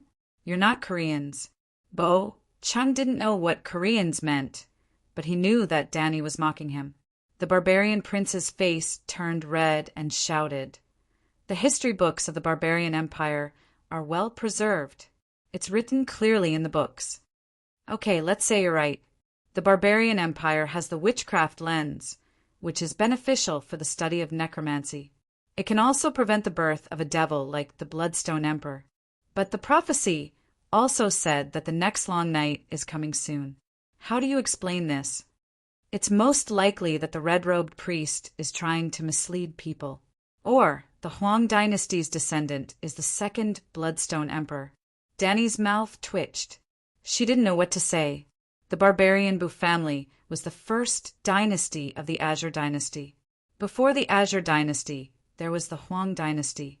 Now that the Azure dynasty was entering the end of the dynasty, the Huang dynasty's descendants took the opportunity to restore the country. The king was also a powerful wizard. He was called the successful Morong Fu. Now, Bo Chung was slandering Morong Fu as the Bloodstone Emperor who caused the second Long Night. Okay, don't talk nonsense. I know what you mean. Necromancy is a taboo and must be treated with caution. But I just want to know more about your theory of yin-yang spirit. I have no interest in witchcraft, like eating people and blood sacrifice. Dany waved her hand. Only do theoretical research? Yes. You're not going to become a necromancer? Yes. Hearing her affirmative answer, Bo Chung relaxed and said, Don't mind me. I'm worried that you'll go astray and be blinded by power. With your talent and wisdom, you have the potential to become the Bloodstone Emperor. If you really cause the Long Night, it'll be my fault. Dany stared at him with a wooden face. Then Bo Chung began to talk endlessly about the origin of necromancy, its development, its final form, its current research field, and his expectations for the future. He talked a lot and didn't stop until the merchant's house. But it could be summarized in a few words. We barbarians want to live forever. After discovering yin-yang spirit, we started to study yin spirit. As a result, we formed the necromancer system and created the Bloodstone Emperor. After destroying the Kingdom of Dawn and almost destroying the world, we became honest and didn't dare to study yin spirit anymore. After the Long Night, we tried to separate yin-yang spirit for thousands of years. Valeglia's shepherds suddenly rose and invented the witchcraft lens. We were very jealous. After thousands of years and the price of a dynasty's decline, we finally created the witchcraft lens. After that, it became possible to separate yin-yang spirit. Since then, we tried to separate yin-yang spirit, extract it, and integrate it into our bodies to see if we can live forever. After getting off the car, Bo Cheng asked for a room in the merchant's house and asked Danny to wait there. He ran back to the upper house and came back with a leather bag. He handed it to her and said, "This is for you." Danny opened it and saw 4 or 5 books. She looked up and asked, "What do you mean?" "To repay you for saving my life. One is the development of necromancers. One is basic incantations. One is Chai Jin's notes. One is Bo Yi's travels, and one is Bo Cheng's notes." He looked serious and warned her, "You have to be careful when using basic incantations. It's best if you only do research and don't learn them. Don't spread the contents of these 5 books. Don't even let other wizards, especially wild necromancers, know that you have them. Otherwise, there will be endless trouble." Danny nodded and solemnly promised, "I am the only one who can read these books." Bo Cheng explained in a gentle tone, Chai Jin was the strongest necromancer in the Huang dynasty. He broke the limit of his lifespan and lived for 150 years. If he didn't die in a harem fight, he might have lived for a few more decades. Bo Yi was my ancestor. He went to Asia and even explored the easternmost land. He saw all kinds of extraordinary jobs and evil witchcraft. My notes? Do you remember that I bought Lisbon's corpse? Yes. I'm researching the relationship between yang spirit and witchcraft. You can take it and have a look. After saying that, he got up and left. Although their clothes were dried by body heat, they were still sticky. Chapter 215. That night, Volantis wasn't peaceful. Danny had just finished showering and was about to go downstairs for supper when she was stopped in the corridor by a tiger cloak army. The shadow-binding soldier was carrying a brown leather case. She pulled Danny aside and explained with a serious expression, "The dragon egg was lost, and the Valeglia steel armor of the Megra family is also gone."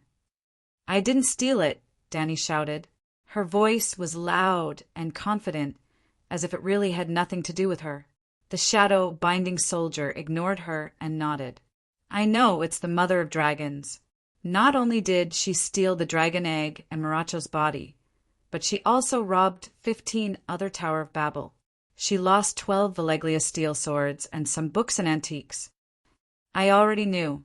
It was because she knew that she had a great harvest that she was so excited that she couldn't sleep and wanted to go downstairs to drink some wine and have some fun. If it weren't for the fact that there were too many things on Blackie's back, White Knight would have continued to work hard. After all, there were 22 Black Towers in the Black Wall. The families that owned the Black Towers were all descendants of the great nobles of Valeglia. Naturally, they didn't lack 1 or 2 Valeglia steel swords. In other words, almost every family in the Black Wall had Valeglia steel swords. However, some people weren't generals and put their weapons in the Black Towers. Some people were skilled in martial arts and carried their swords with them. However, this kind of good thing could only happen once. If they went tomorrow night, the Black Dragon would be greeted with a barrage of arrows and ballistae. Moreover, even if they took the Black Tower, it would be empty inside. It would be even cleaner than a poor person's granary. So, Danny asked, "Consul Dofez thinks that the Mother of Dragons might have changed her identity and hidden in Volantis, or even in the most crowded merchant's house. Therefore, the 5,000 Tiger Cloak army soldiers have sealed off this area and are specifically searching for the silver-haired, purple-eyed woman who deliberately changed her appearance," the shadow-binding soldier said. "Damn, so smart. You guessed it all right." However, Danny was still very calm because she had prepared for the worst before entering Volantis. Even when she was shopping during the day, Big Black hovered in the clouds. At this time, Dahe was 500 meters above the roof. If things went wrong, Long Yen would fall. Moreover, Danny had an alibi. Everyone in the world knew one truth. Megalosaurus were intelligent, but their intelligence was limited. If one wanted them to do something delicate, such as burning down the Tower of Babel, one would either have to have a controller or train them for a month or so in advance. However, snatching Maracho's corpse and dragon eggs was a completely spontaneous reaction that could not be trained in advance. It was like if you suddenly told a dragon, "Go to Old Wong's house on the street and buy me a pack of cigarettes." They would never be able to do it. Controlling the Megalosaurus remotely was something unimaginable for the people of Valeglia. So, like everyone else in the Black Wall, the shadow-binding sorcerer was certain of one thing. Danny Rise was definitely on the dragon's back. The undead consul, Nessosaurus, even swore that he had seen the evil mother of dragons on the black dragon's back with his own eyes. Moreover, White Knight was not a white lotus. With Dahe's help, no one was left alive during the robbery. Look, the shadow-binding sorcerer took out a roll of parchment from the Tiger Cloak Army and handed it to Danny.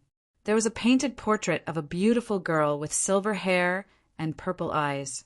She had a small heart-shaped face, exquisite facial features, sharp eyes, and a single ponytail hanging on the left side of her chest. She was also wearing a beige dress.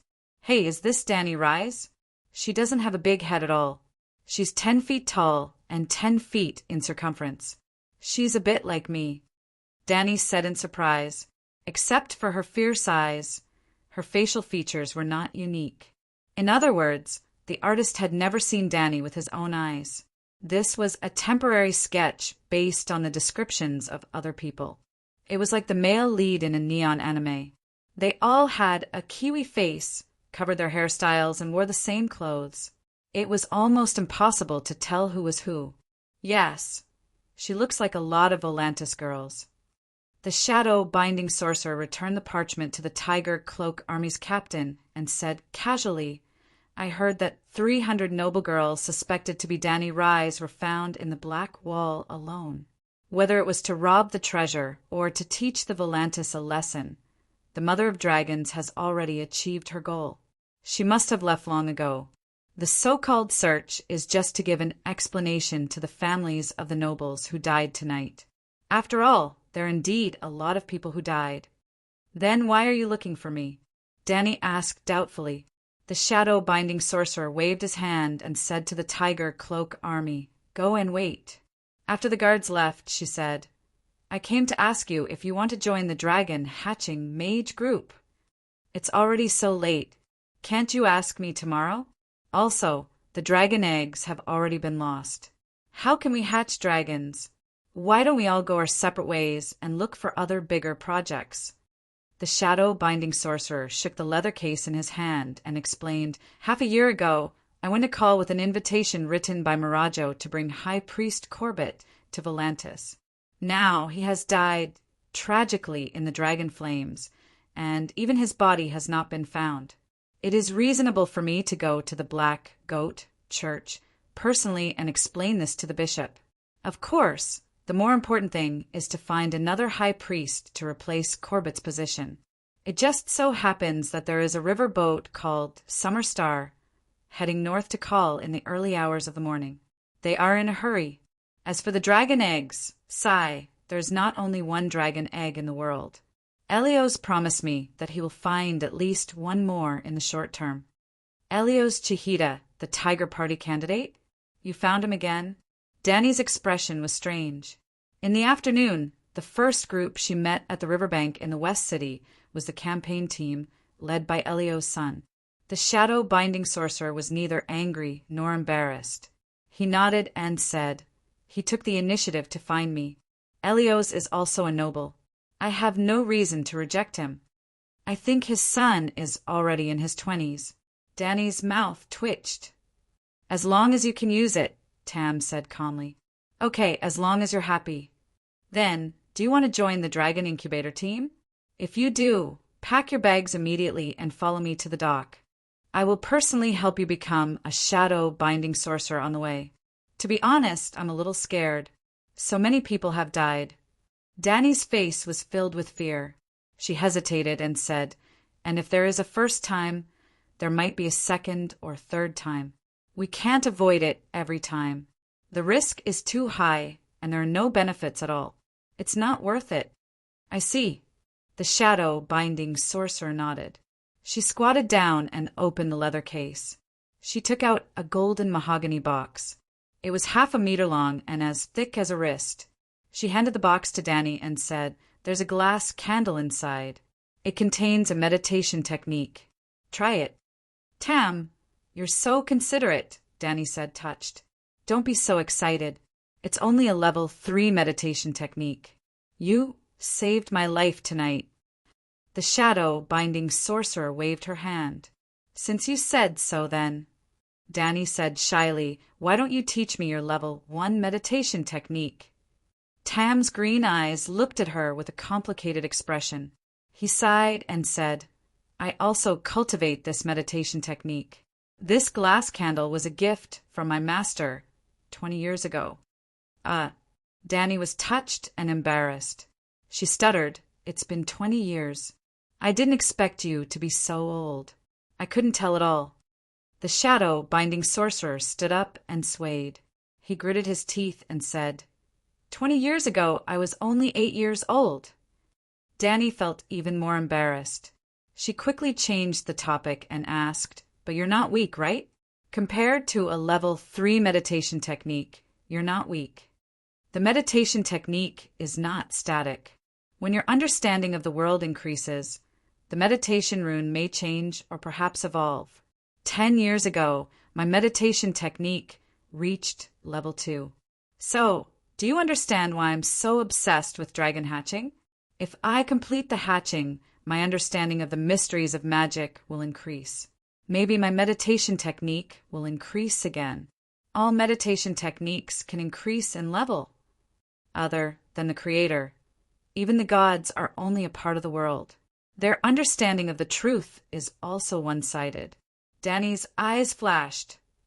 "But I heard that the great wizard of Alleglia's meditation technique is perfect.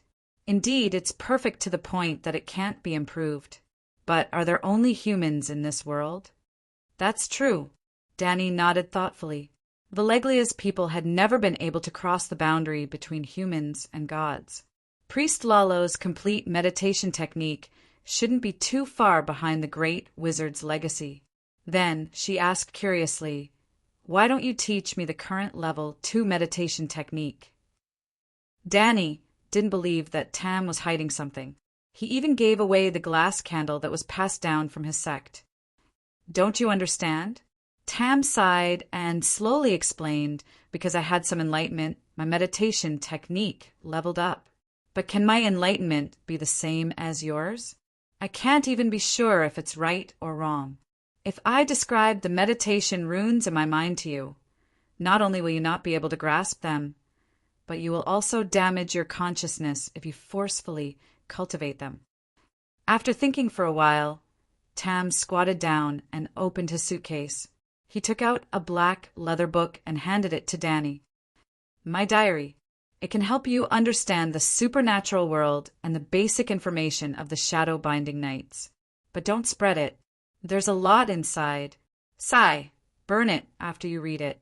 After the shadow-binding night left, Danny called the waiter over and asked him to book a room for her. She started reading while waiting for her meal. It was a little scary, as if she was reading a ghost story. For example, Tam cut open a living person's chest and sacrificed the squirming organs to the evil god. The shadow-binding night described it vividly. Even his emotions and mental journey weren't left out. In the dark and cold basement, a lonely candle flame flickered. The shadow was like a twisted poisonous snake that crawled up the bloody altar and drilled into Dick's sacrificed chest.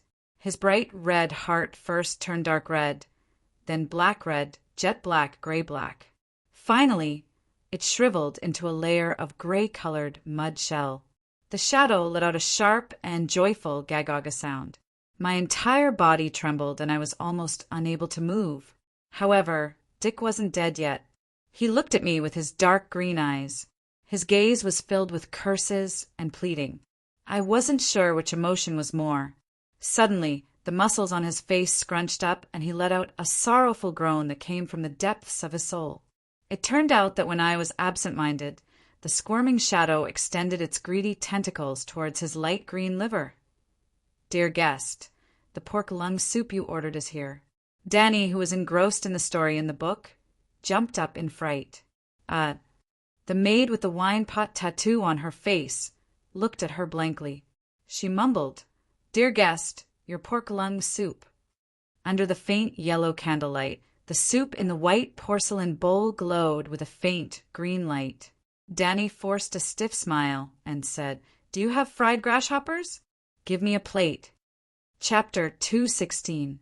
Other than the sensational ghost stories, there were also many erotic descriptions. It was comparable to the erotic novels on the internet. Of course, Tam wasn't an immoral web writer. He was using eroticism to gain more views. He was doing serious business. By combining with men with bloodline power, the shadow binding sorcerer would absorb a mysterious medium from their bodies. With that medium, they could cast vicious blood witchcraft. The outside world's evaluation of the shadow binding sorcerer is biased, but it's generally correct. Danny closed the diary with a complicated expression. Tam was very considerate. If Danny really became a shadow binding sorcerer, according to the diary's records, she could perfectly repeat the witchcraft experiments that Tam had done. It was equivalent to the shadow binding sorcerer teaching her step by step. However, Danny didn't want to learn evil witchcraft at all. She could only disappoint Tam's good intentions. Although she couldn't use it, Danny had increased her knowledge. Her ability to guard against blood witchcraft had increased by a lot. She really owed the shadow binding sorcerer a huge favor. When she returned to her bedroom, she opened the gold-threaded mahogany box and took out the glass candle that was twisted into a lightning bolt. She actually sensed the coordinates that she had left behind a few days ago. Without hesitation, Danny locked the door and drew the curtains. She sat cross-legged on the sky-blue mirror carpet in the bedroom and placed the glass candle in front of her. It was 40 centimeters, shorter than all the glass candles she had seen before. The surface of the gray crystal had thin silver veins that looked like blood vessels. She looked around and couldn't find a pedestal for the candle. She directly grabbed the end of the glass candle with her hand. Asterisk swoosh. Asterisk the grayish light suddenly exploded, and strands of silver threads danced around the crystal candle as if they were solid. Every time Danny's gaze came into contact with a silver thread, a rune would appear in her consciousness. She knew that this was the witchcraft inheritance of Tam's school. She ignored the information of the runes. The 9-colored spiral in her body was slowly spinning. Her witchcraft power outlined a set of strange runes at lightning speed. Danny's consciousness became blurry, as if she had fallen into a huge whirlpool. She kept spinning and falling, and countless illusory figures flickered in front of her eyes. But in just a moment, she adapted to the scene, and her mind became clear again. After an unknown period of time, perhaps it was only a moment, or perhaps it was only a few hours, Danny felt that her wizard power was being drained madly. It was like a swimming pool that had its floodgates opened. Although there was a lot of water in the pool, it was decreasing at a speed visible to the naked eye. After Danny lost a third of her wizard power, the whirlpool in front of her disappeared, and a layer of light red gauze appeared in front of her body. I use more strength, fuck me. A familiar voice, the one-eyed faceless being howled like a wild wolf, seemed to be in pain, but also seemed to be in joy. Who is it? The man roared and threw a dagger behind him. Almost at the same time, Danny jumped back. Snatch! The dagger was nailed into the door 2 inches deep. The tip of the dagger vibrated at a high frequency. No one. The man got up with a bang, shook the thing, and looked around. The room was small and simple, less than 30 square meters. There was only a single bed and a bedside table. The clothes on the floor were messy, and the door was locked from the inside. There was no sign of it being opened. Damn it! The man cursed a few times and pounced on the naked woman on the bed. But this time, the woman let him do whatever he wanted. She did not say a word. Her head tilted to the side, and her single eye was vigilant of the door. Slap! The man seemed to be very dissatisfied. He slapped her and scolded. Bitch, why are you not screaming? Am I not working hard enough? A cold light flashed in the woman's eyes, and she moaned softly. Tuna Tavern? Haha, back to Astapor again. The fog in Volantis was thick tonight. The sky was dark, the stars were rare, and the streets were noisy. The night here was gray, and the stars were bright. She could only hear the crashing sound of the waves crashing against the stone cliffs. The dark sea was just behind her. This was the dock area. Danny stood on the roof and could vaguely see the shop sign across the street. A new free man took a loan from the Queen to buy the hotel. It was late at night, and the hotel was closed. Across the wall, she could see a few moving flames in the sky. Those were the patrols on the pyramid. After the dragon's horn was stolen, a large net was spread out on the 32nd step of the pyramid. The Unsullied would regularly check for gaps in the net. Let's see what the Faceless One is doing. With a thought, Danny slowly merged into the roof from the soles of her feet. Well, it was very similar to Obito in Naruto. Like Kue, Danny was not a physical body at this time, but a spiritual body projected by the glass candle. As soon as the projection came, she was found by two people holding hands in the room. Facing the flying dagger, Danny felt a sense of crisis and subconsciously somersaulted backward. Her wizard power was suddenly consumed rapidly, about 1/10, and then she went through the wooden door and fell into the corridor outside the room. After a moment of daze, she realized what had happened. She suddenly became excited and immediately tried to enter the inside of the wall. Just now, she was too fast and didn't have time to feel the corridor. After part of her body entered the material body, her wizard power began to be consumed rapidly. But at the same time, Danny found that she could almost teleport in the physical wall. With a thought, she came to the roof and saw the surrounding scenery. Except for excessive wizard power consumption, there was almost no flaw. Oh no, it was not without flaws. When Danny tried to go back to the pyramid, she just took 2 steps and she encountered an invisible wall. Then she instantly understood that she couldn't leave the coordinates for a certain distance. Should it be 20 meters? Maybe even farther?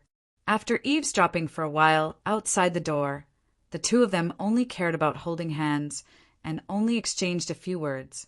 However, Danny also guessed their identities from the content of those few sentences: a sailor and a prostitute. The Faceless One was just released for 2 or 3 days. When he left, he didn't have a copper coin. Was it to raise money to buy a ticket? Maintaining the spiritual body also consumed wizard power. In less than 5 minutes, Danny's figure flashed and completely disappeared. Volantis, the merchant's house, 2nd floor, Danny's bedroom. Phew! She gasped for breath. She didn't sweat, but she was tired as if she had just run a marathon. The farther the distance, the more wizard power was consumed through the glass candle projection. Danny could understand this. But a week ago, she had just met Kue. That conversation lasted more than 10 minutes. Kue, she was 1,500 kilometers away from Astapor in a straight line. Danny could observe the wizard power form in other people's spiritual sea through their eyes.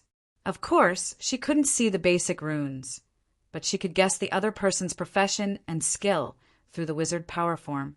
In Volantis, the person with the most profound skill was the unlucky Corbett, the high priest of the Black Goat sect, who was burned by the dragon flame. The black goat that the other person believed in seemed to be real. Similar to the red-robed monk, he could ignore the age of chaos and practice as a priest. It was normal for him to be more powerful than Tam and Bochum. But the wizard power of Corbett's black goat form wasn't even 1/10 of Danny's 9-colored vortex. In simpler terms, Danny's chakra was as abundant as a tailed beast. Kue, on the other hand, was more durable than a tailed beast. Even if one ignored the fact that Danny wasted half of her wizard power going back and forth through the wall, Kuei, she was only the first person among the younger generation of Asia, not an old monster who had cultivated for hundreds of years. That guy's inheritance and talent must be much higher than Tam's. His magnanimity was also extraordinary. Tam and the others only wanted to find the truth of the universe from the process of dragon hatching. But Kuei, she had his eyes on the source of the miracle from the beginning, the mother of dragons, Dani Rise. Touching her right wrist, Dani secretly decided that when she returned to Astapor, she would reverse project Kuei she to see where that guy's nest was and what he was doing. Early in the morning of the second day, Dani was still floating in the dark and sweet land when she was awakened by a drum-like knock on the door. "Who is it?" she shouted through the door. It's me. It's Barristan." Dani got up angrily, opened the bolt, and walked to her bedroom. White Knight put the plate piled with sausages, bread, and milk on the table in the living room and asked curiously, "Didn't you say that you would leave early this morning? Aren't you tired after a night of torment? Go back to your room and get some sleep." Dani buried her head under the duvet and said in a muffled voice, "I'm so excited that I can't sleep." The old knight began to eat and didn't disturb her anymore. At noon, when she went downstairs for lunch, Dani found that everyone was discussing the matter of Dragon Mother burning the city. This matter had spread and caused a sensation in Volantis. The guests in the merchant's house were secretly whispering about how many nobles died in the Black Wall and how many treasures were lost. A midsummer archipelago sea merchant wearing a bird feather cloak patted his chest and vowed, "Last night I was discussing business in the East City. I saw the Tower of Babel burning like a torch with my own eyes. The dragon flames from the mystic dragon's mouth were like the water of the Rhone River, endless and overwhelming. Believe me, Volantis is finished. The Black Wall is in ruins and all the old nobles are dead." Someone immediately retorted, "I saw Elios giving a speech in the Fountain Square this morning. He called on all the people to unite. Those who have money will contribute, and those who don't will join the army to avenge the dead." Another merchant from Mir was selling high-end lace at a low price while saying fearfully, "There's no other way." The Mother of Dragons has led an army of 200,000 across the Dothraki Sea, and will go south to Volantis in half a month at most. It's better to sell it at a low price than to have it destroyed. Really? Is this true? The other sea merchants were shocked. Of course, the army will be at the back, and the Megalosaurus will go first. This is the Dragon Queen's fixed tactic. Astapor, Meereen, and Yuan-Kai all fell like this. The Megalosaurus will go around first, or spit fire to burn the house, or spread a crusade, and then the army will surround it. The defending army will lose its momentum, and the city will be easily taken down. The Mir Merchants' War. Panic gradually spread, and merchants began to sell the goods in their hands. Then it formed a wave, and more merchants joined in, cutting off their flesh to stop their losses. Dani noticed that almost all the goods sold, as long as they were below cost, were eaten by mysterious people. Someone is profiting from the national disaster, she whispered to the White Knight. Around 2:30 in the afternoon, Dani and the White Knight returned the key to the door, carried their luggage, and rode out of the merchant's house. They saw a group of Unsullied trotting over. "Get out of the way, make way for the consul," the Unsullied shouted loudly. What a coincidence! When we entered the city in the evening 2 days ago, we met Dofa's team. Now that we're leaving, he's coming to see us off again. Now that 2 consul who were sure to be re-elected have died, and there are only 4 days left until the voting, I wonder if he has a chance to turn the tables. The White Knight said strangely, "No hope. You heard it that day?" Because of his cowardly attitude towards the Mother of Dragons, even the freedmen by the roadside looked down on him. Dani shook her head. The giant elephant carrying the tall fortress stopped 50 meters in front of the merchant's house, and a group of slaves knelt in the square nearby. The Tiger Cloak army protected the giant elephant. Dofus stood up, holding the fence of the tower, and shouted to the standing merchants and freedmen. No army has entered the plains of the lower Lorne River. Volantis is as stable as Mount Tai. Someone is deliberately spreading false news, causing the sea merchants to sell their goods at low prices, as Dofus preached again and again. More and more merchants walked out of the merchant's house and surrounded the giant elephant. There are only 4 days left in the term, and there's no hope of being re-elected, but he's still so conscientious. Danny's expression was complicated, and she sighed. The Volantis people are blind. Dofus is far smarter and more rational than Malakar. Chapter 217. After leaving the city gate, Danny rode her horse for more than 10 miles. In a small forest, Danny rode Whitey again. After flying west for another half an hour, the 2 dragons landed in a swamp near the Lone River. The White Knight took off his leather boots, rolled up his silk pants, and stepped on the smelly mud. One after another, he carried back 2 huge sacks from a patch of green reeds. One of the sacks contained armor and swords. It was soaked with water, and the bottom half was stained with black mud. The other sack was piled on top of it. The books and dragon eggs were not wet. Wow, what a harvest! Danny whistled and looked at the armor excitedly. As soon as she touched the helmet, a strange stench hit her nose. It was like the pork she bought from the supermarket in the summer and forgot to put in the refrigerator. Well, Marazzo's armor is too big for me. Danny immediately threw the helmet on the grass in disgust. Barristan picked up the helmet like it was a treasure and wiped the mud on it with his hand. Burn it with dragon flame. I'll wear it. Looking at his, I've been waiting for this for a long time. Look, Danny nodded silently. Okay. There was no hope for the armor. She began to look for a suitable longsword. To reduce the weight, I threw away the scabbard. Barristan helped her choose a long sword that was 3 fingers wide and 2 meters long. I remember it's called Clear Sky. It weighs about 7 caddies and is 5 meters long. It's a little light for me, but it's just right for your majesty. Well, not bad. The sword is good and the name is okay. Danny waved the sword, but it felt a little sluggish. The center of gravity is wrong. The hilt needs to be heavier. I've thought about it. Barristan took out a ball of golden thread from his backpack. I bought it at the blacksmith this morning. Let me help you tie it. After looking at the weapon, Danny held the red dragon egg in her arms and carefully felt the weak breath of life in it. It was like a candle flame in the vast land at night. This dragon egg belongs to the Targaryen family. How did it get out? I'm not sure. After the blood dragon's mad dance, almost all the dragons died, but there were still a few dozen dragon eggs left. The kings of the past all tried to use wildfire to hatch the dragons, but all of them failed. The dragon eggs were burnt and destroyed. Just the fire in the Midsummer Hall 40 years ago had caused the loss of 7 dragon eggs. Perhaps someone took advantage of the chaos and concealed the number of destroyed dragon eggs. Barristan guessed as he tightened the string on his sword hilt. No, it's not the dragon egg from the dance of the blood dragon. The Bravosi said it himself. The dragon egg came from 250 years ago. Danny shook her head. This is too long ago. I don't know anything about it.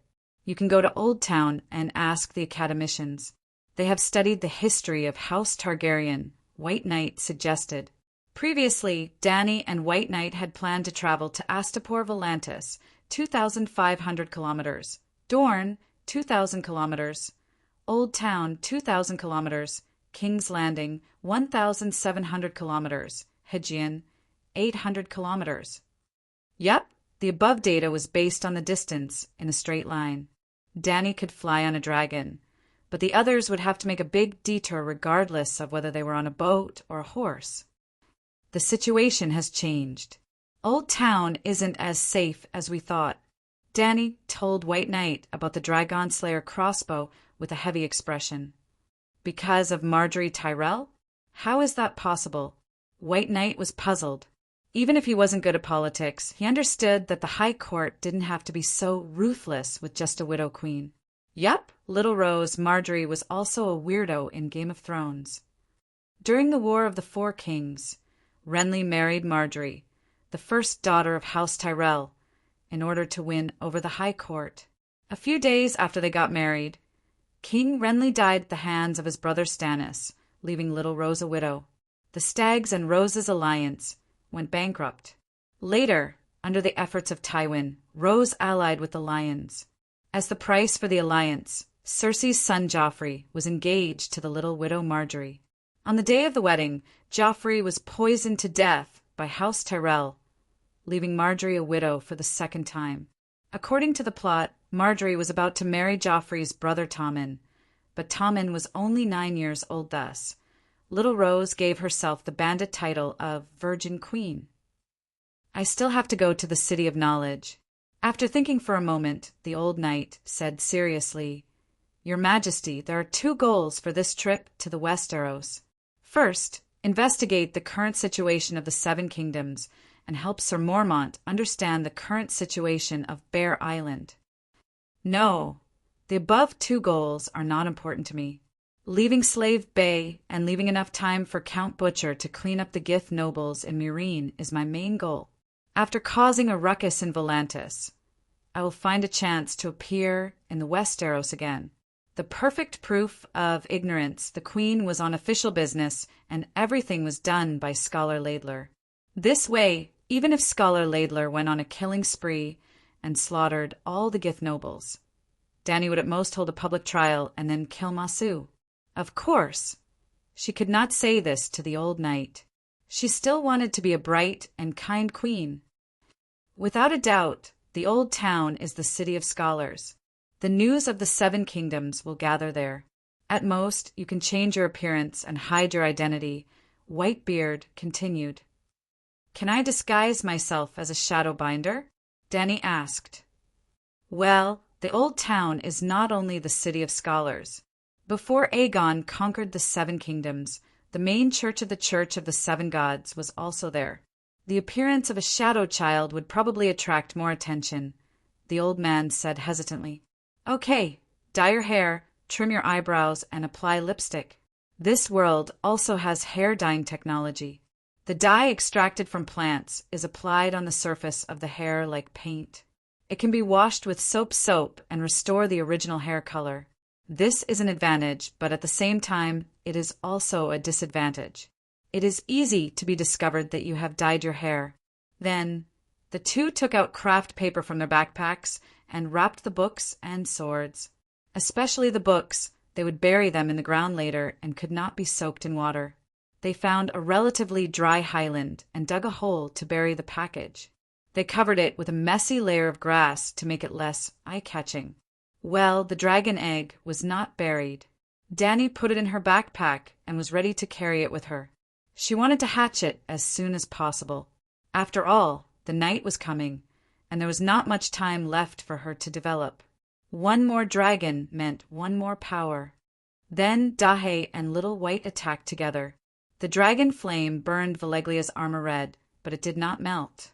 They used their swords to pick up the helmet, throat armor, plate armor, arm guards, and other parts, and threw them into the water. Sizzle! After a puff of white smoke, the black armor that used to be dull and smoky became black and gray. It looked like a shoddy product hammered by a third-rate blacksmith on the street. Haha, the burning is uneven. There is a color difference. Dany laughed. Good to fool people. The knight took off the chain armor excitedly and began to put on. Dany also went to help. After this back and forth, it was already past noon. After eating some barbecue, the 2 climbed on the back of the Megalosaurus again and flew straight to the west. It was a coincidence. Yuan Kai, Volantis, Rhys, Young Halberd City, and the old town were almost at the same latitude. The 2 dragons only needed to fly straight to the west. This time, they did not need to cross the dangerous Devil's Avenue. The 2 dragons' speed was more stable. They glided at about 200 kilometers per hour at an altitude of 6,000 meters. 2 hours later, They left the land and entered the summer sea. For several hours, the sea and the sky were the same color as the blue sea. Around evening, a prosperous island appeared in Dahé's vision. Thousands of sailboats were moored on the sparkling Red Sea. Dany immediately ordered the 2 dragons to lower their altitude. Rhys was also a colony of Alleglia. It also had a Tower of Babel for the Megalosaurus to take off and land.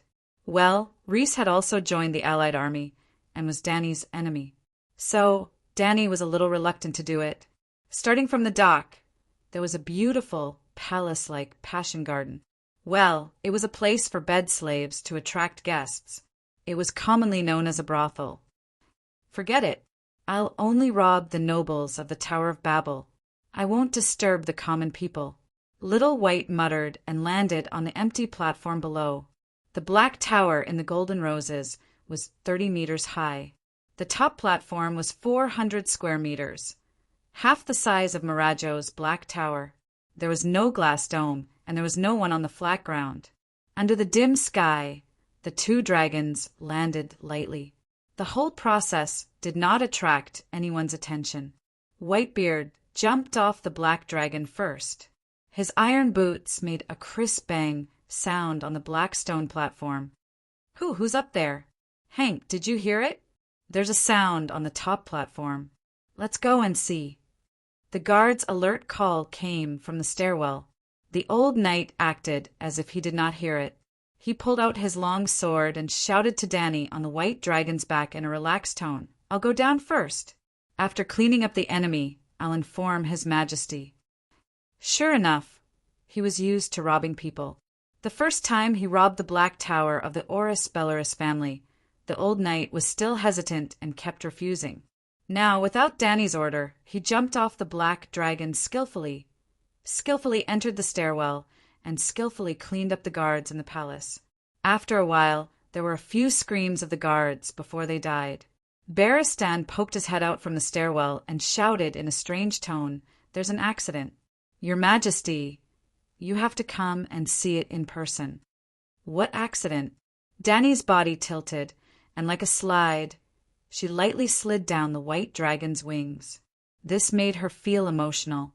She thought back to a year and a half ago, not long after the 2 little dragons were born. Every morning, she would carry the 3 little guys in a basket to the wilderness to practice flying.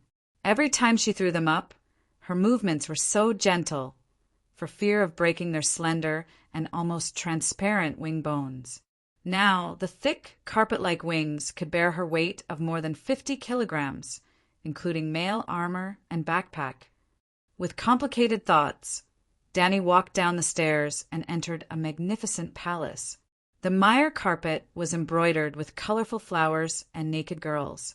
There were 2 porcelain vases at the door that were as tall as a person. Behind the low couch was a purple wood screen from the Midsummer Islands.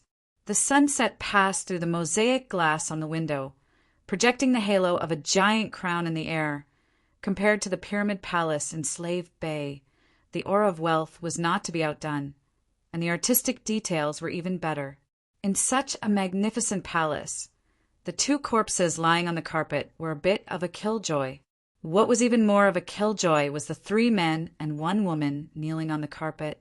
2 delicate naked men, one with golden hair and one with purple hair, a naked woman with long golden hair and milky white skin, and a blue-robed young man who was holding his wrist and moaning softly. At his feet, there was a bright sword and a crossbow that was broken in 2. What happened? Dany asked. Acquaintances, Barristan said awkwardly. Chapter 218. Who are you? How dare you behave so atrociously in Prince Omolin's residence? The woman raised her head, her large blue eyes staring at Dany as she questioned. You should be asking how you came in and why you came down from the platform. Dany dragged a soft stool and sat in front of the 3 of them. Let them put on their clothes. Sitting on the chair, Dany could not help but lower her gaze and see something disgusting. Although her gaze was fixed on the woman, there were strands of blood flowing out from her crotch. It made Dany feel nauseous. Behave yourself, Beristan threatened. Then he walked to the window and pulled down the lace curtain embroidered with the words, "Bright moon over the sea," and threw it over the three naked men and women. "Kid, are you from the Westeros? Which family's young master came to Reese to have fun?" Dany turned her gaze to the youth who was holding his wrist. He had blonde hair, blue eyes, and white skin. He was 17 or 18 years old. His face still had some childishness. His facial features were delicate, but he had a masculine air about him. His gaze was sharp. The other three were most likely at Serapi and had been pulled out of the bedroom by Beristan. There were broken crossbows and long swords on the carpet. Then the youth must have used the crossbow and long sword to attack the White Knight. Even the maid at the entrance of the bedroom was killed, but he did not die. Obviously, the old knight's so-called acquaintance was him. As a king's guard, the acquaintance must be a noble from the Seven Kingdoms. "I am Henry Hathar, son of the old town's earl laid on Hathar." "Who are you?" the youth said proudly. "Earl Hathar." Dany touched her chin and thought for a moment. She suddenly turned around and stared at the woman who had snatched most of the curtains.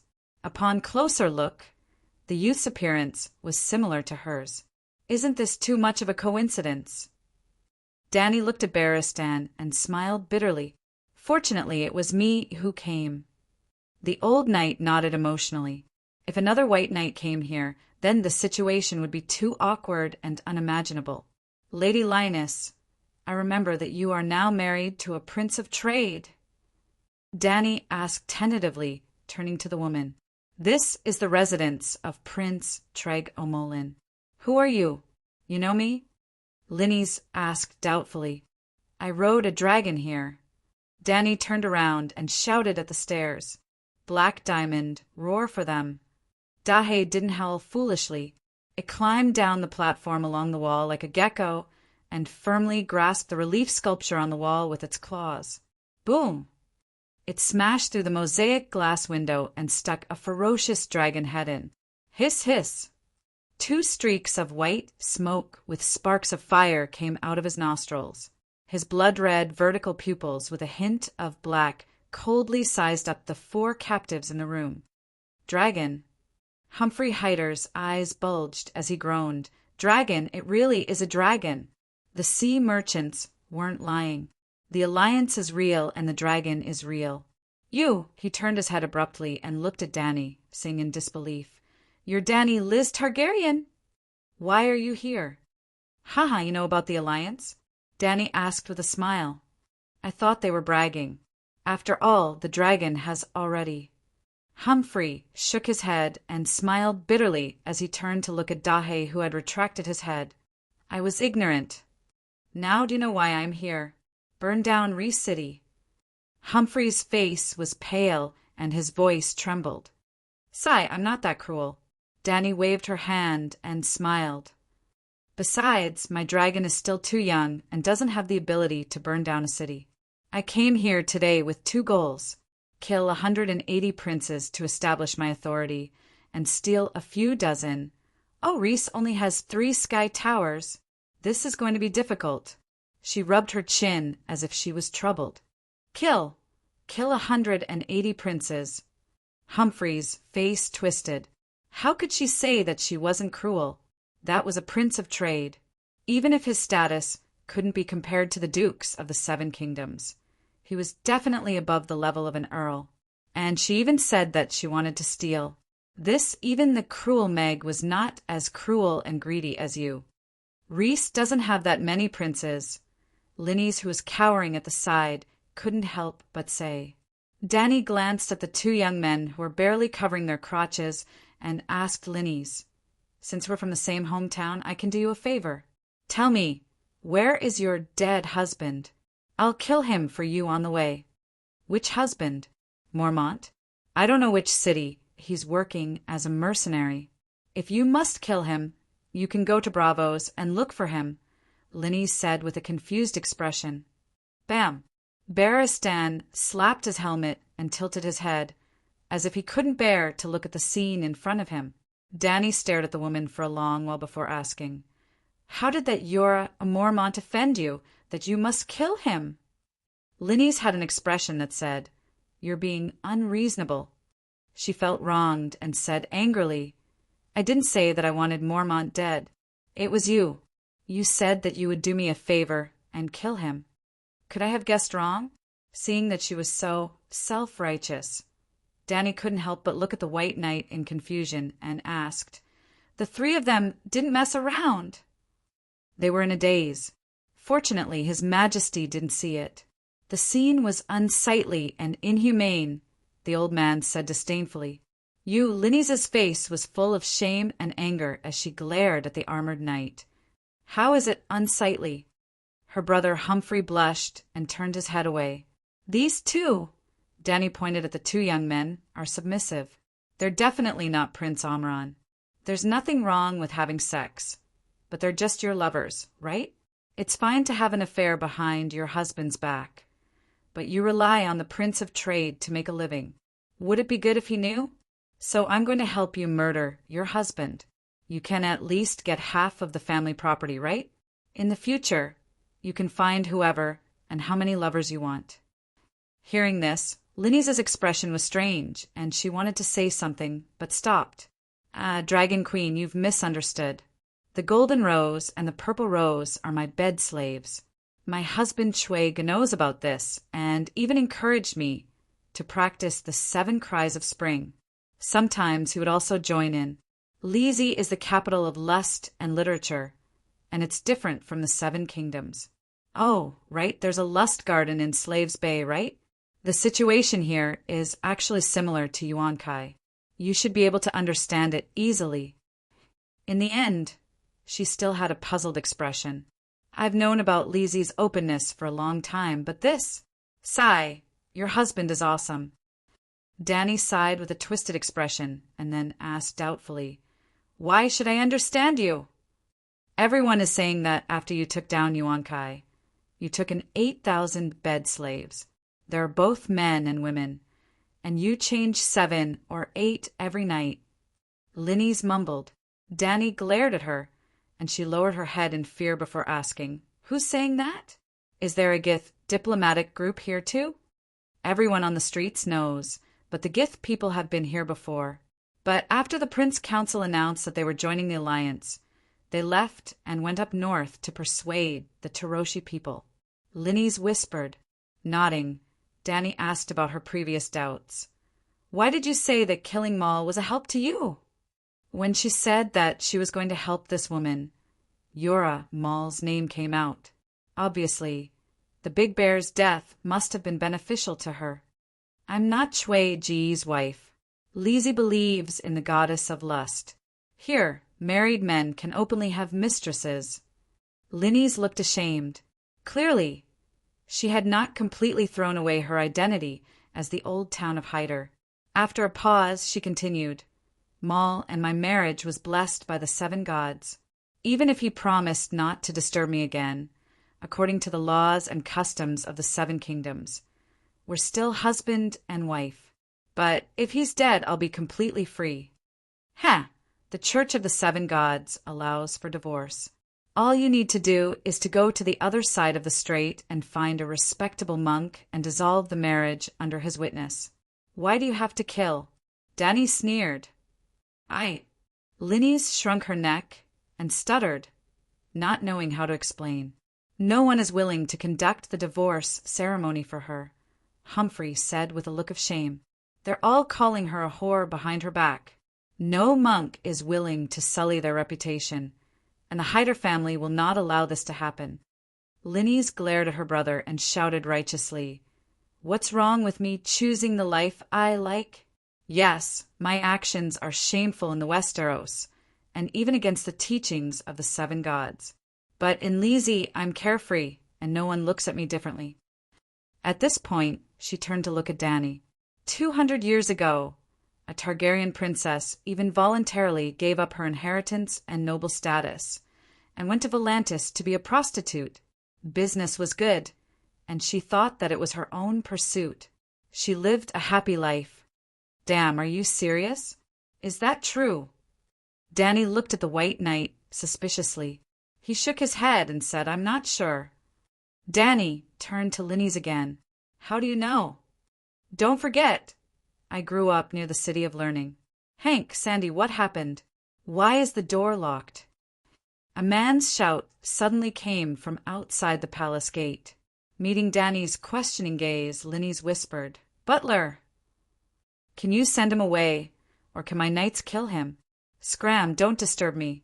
Linny's roared in the direction of the gate, like a lioness who was disturbed during her mating season. The butler immediately begged for mercy and retreated. "Looks like you have quite a high status here," Danny said thoughtfully. "Of course, this tower originally belonged to Kuig's wife, and now it's my palace," Linny said proudly. "Well, let me tell you a piece of good news." Danny touched her chin and said with a strange expression, "Your marriage with Mormont is completely dissolved." "Why?" "He swore an oath to be my White Knight." White Knights could not marry, and even if it was a holy marriage, it would be automatically dissolved. Neither party would be blamed, and it would not be considered a breach of oath. Some married knights would even send their wives to the Sisters of Silence, the nuns who could not speak in order to put on the white robe, but were unwilling to leave their wives for others to fuck. "You." Linny's face twisted, and a line of words was clearly written in her big blue eyes. "You actually picked up my broken shoes." Danny immediately possessed the dragon's soul, and a black light appeared in her eyes. The powerful pressure made her swallow her words. "Huff, huff, huff." Hyder and his brother looked at her in shock, gasping for breath. The other two young men simply rolled their eyes and fainted. Chapter 219. "You're also here in Reese. To liberate yourself?"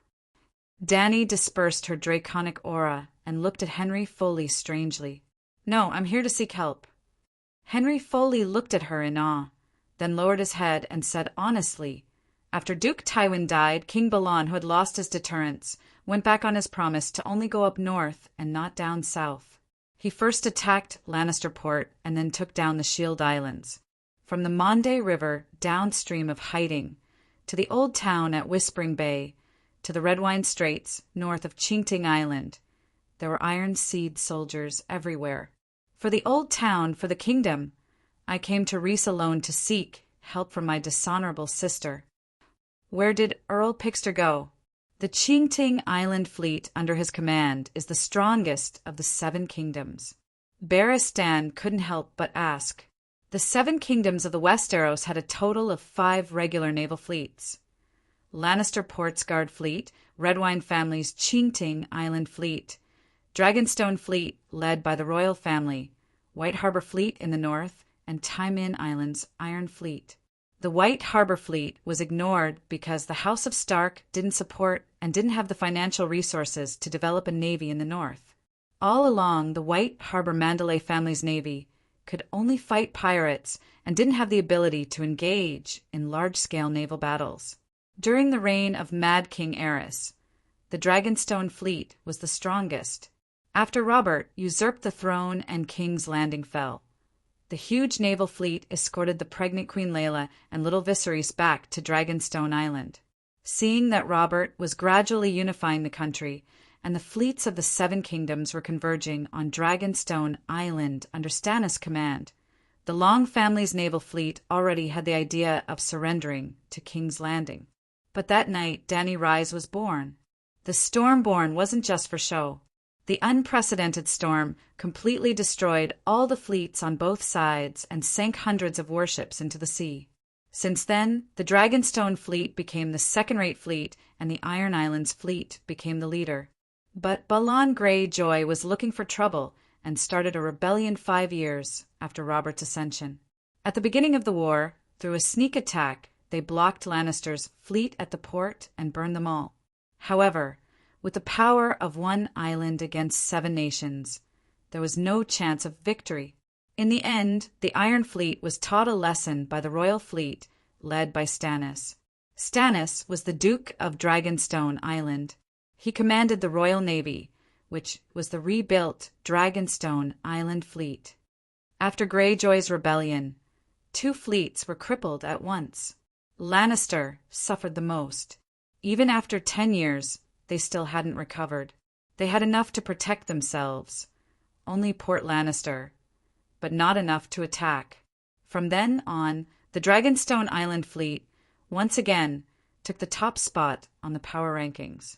Not long ago, the rebellion of the 4 Kings broke out, and Tyrion burned Dragonstone Island's fleet to the ground. Over the past few decades, the 7 nations had undergone many changes, but the Qingting Island fleet had been hiding in a corner and developing. Now, it had become the #1 navy in the world. Logically speaking, even if 10 years had passed and Taiman Island had recovered and rebuilt the Iron Fleet, they should not have been able to bully Gaoting. After the rebellion of the 4 Kings, Stannis retreated to Dragonstone Island and even hired a pirate fleet from the other side of the strait. Seeing that Blackwater Bay was sealed and King's Landing sea trade was almost cut off, the Iron Throne spent millions of gold royals to build a new royal fleet and also dragged Count Pyst from Qingting Island to help.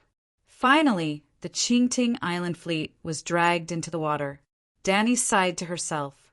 Henry Foley continued. Although the Qingting Island fleet had regained control of Blackwater Bay and King's Landing's sea trade had been restored, Dragonstone Island was easy to defend and hard to attack. In order to reduce his losses, Blackwater Bay belonged to King's Landing and not Qingting Island.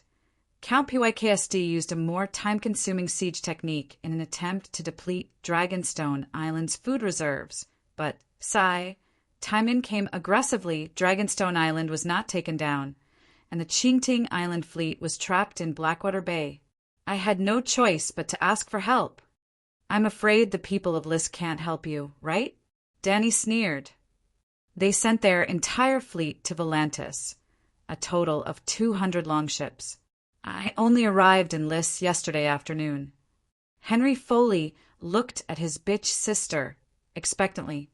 How many warships can Chway send to help me? None. Chway dotes on me, but he's not stupid. No one would do something that only has risks and no benefits. Linnies shook her head. The High Court has money. They can pay him. Henry Foley emphasized. High risk and low returns. It's not as good as sea trade. Linnies still shook her head. Your father, siblings, and countless relatives and friends are in Old Town. Henry Foley said angrily. Humph. Everyone in Old Town is calling me a bitch behind my back. She sneered and sighed.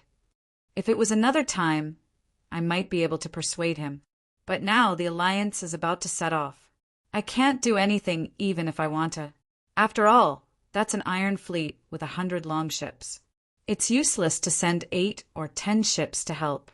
Seeing Henry Foley looking at her expectantly, Dany shrugged and asked, Didn't you hear? The alliance is about to set off for the east. The target of those hundreds and thousands of warships is me. Your Majesty, you will fight back to the Westeros, right? Henry Foley asked. Targaryen, debts must be repaid. When the Megalosaurus grows up, when I defeat the Alliance, when I take down Volantis, Lys, Queers, and maybe Tyrossa and Myr, when 1,000,000 knights and 100 Megalosaurus are formed, I will try to cross the Westeros. At this moment, or even for the next 10 years, I will not take a step into the 7 kingdoms. Dany said coldly. The 2 Haidar opened their mouths wide and knelt there in a daze. They looked at Dany as if she was a lunatic, as expected of the daughter of Mad King Aerys. Crazy, crazy. But isn't this madness acting up a little too quickly? Aerys had only slowly awakened the bloodline of the Mad King, after being a wise ruler for more than 10 years. Gulp. Henry Foley swallowed his saliva and asked hesitantly, Your Majesty, Dragon Queen, let's not talk about anything else. But where did the 100 Megalosaurus come from?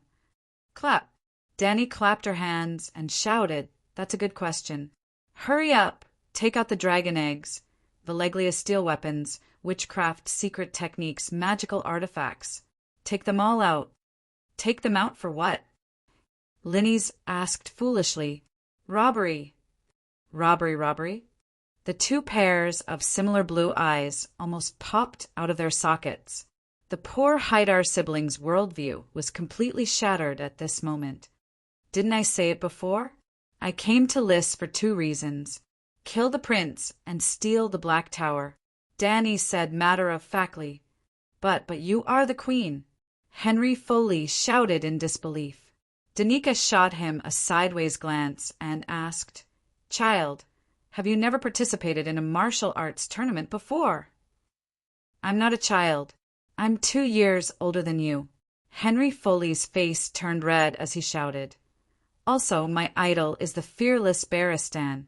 I started participating in tournaments when I was 11 years old. I even defeated Sir Mark Mullendall the last time in Luminous Water City." "Sorry, your idol is now a robber, and a habitual one too."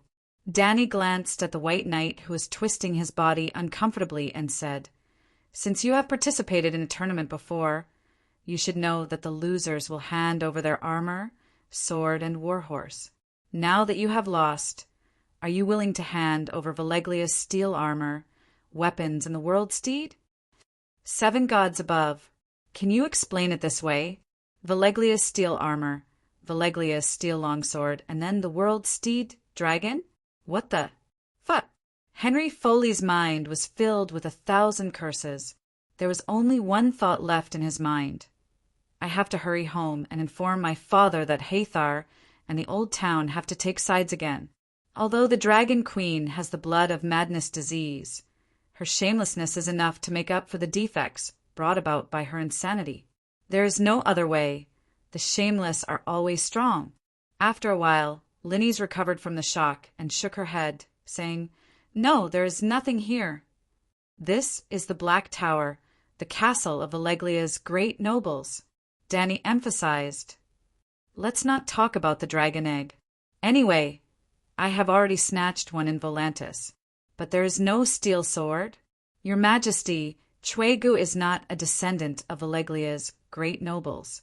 He bought this Tower of Babel from the fallen nobles," Linnes explained. "What about the sword? He didn't buy a sword?" "I don't know. It was more than 100 years ago. Anyway, there is really no Valeglia's steel sword here." Linnes raised her hand and swore solemnly. "I swear in the name of my father, I am telling the truth." Danny looked at Barristan. The old knight was now very familiar with his work and would not let go of any suspicious places in the palace. "No," he shook his head and said. Danny stared at Linnes and said coldly, "I can't go back empty-handed. Seeing that we are from the same hometown, I cannot kill anyone. But you have to tell me where the good stuff is and where a large number of trading princes are gathered." Dragon's sole possession again, raising her voice. "I will speak." Linnes collapsed on the ground. Half an hour later, the bright red dragon flames flowed like water and filled Prince Chue's Tower of Babel. Thick smoke rose, and the blazing flames illuminated the sky. Not long after, half of the city was alarmed. "The Mother of Dragons is here. The Mother of Dragons is here to kill. The Mother of Dragons." Sob, sob, sob. Lady Linnes cried loudly as she was surrounded by servants. Half of her brother Sir Henry Foley's body was dyed red with blood, but he still held his sword and did not fall. He said to the people around him with a cold expression, "The Mother of Dragons seems to be very familiar with Rhys." She directly asked why Prince Chuego was not at home. She wanted to take revenge on Rhys because Rhys is a member of the Allied army. "My sister was crazy in love and naturally refused to reveal the prince's position. In the end, she was almost killed by the Mother of Dragons. Fortunately, that woman did not know that I was a guest in the Black Tower. While she was not paying attention, I quietly opened the bedroom door, and from behind her, I know that sneak attacking a woman is not in line with the spirit of a knight, but for my sister, I did not care. Unfortunately, I have to say that my swordsmanship is still not as good as hers. I was lucky enough to protect my sister, but the others, even the amiable butler Debron." At this point, Sir Hydar's eyes turned red, and 2 streams of tears flowed down. The nobles and rich merchants from the nearby Garden of Desire were shocked and terrified. They comforted the two pitiful siblings while looking around for the megalosaurus. But the sky was a murky green color and nothing could be seen.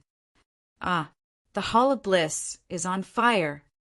Someone suddenly shouted, and everyone looked over. A 30 to 40-meter tall pillar of fire rose from a palace near the city center, and the rolling waves of fire could be seen from 2 to 3 kilometers away. Not good.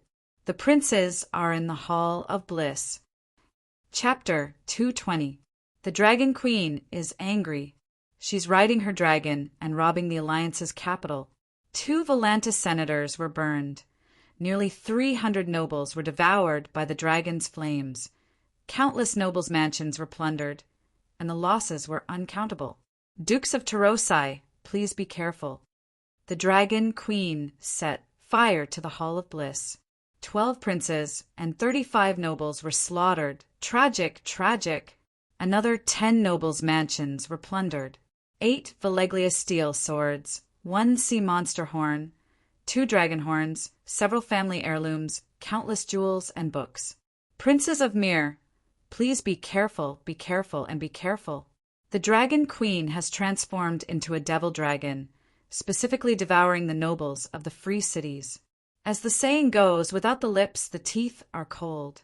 Governors of Pentos, please be careful, and please reconsider joining the alliance. The Dragon Queen is tyrannical, angering both men and gods. Bravos, the head of the 9 free city-states, please come out and uphold justice. Even if His Majesty the Sea King is unwilling to join the alliance because of the slave trade, please intercede on his behalf. Let the Faceless One give the alliance a 50% discount, or even 30%. It's too expensive. On the night of the attack, the people of Lith thought that they were an exception. But early the next morning, Volantis messenger crows finally crossed 2,000 kilometers and brought them a black message. Well, it flew for 1 day and 2 nights, much slower than Dany's dragon.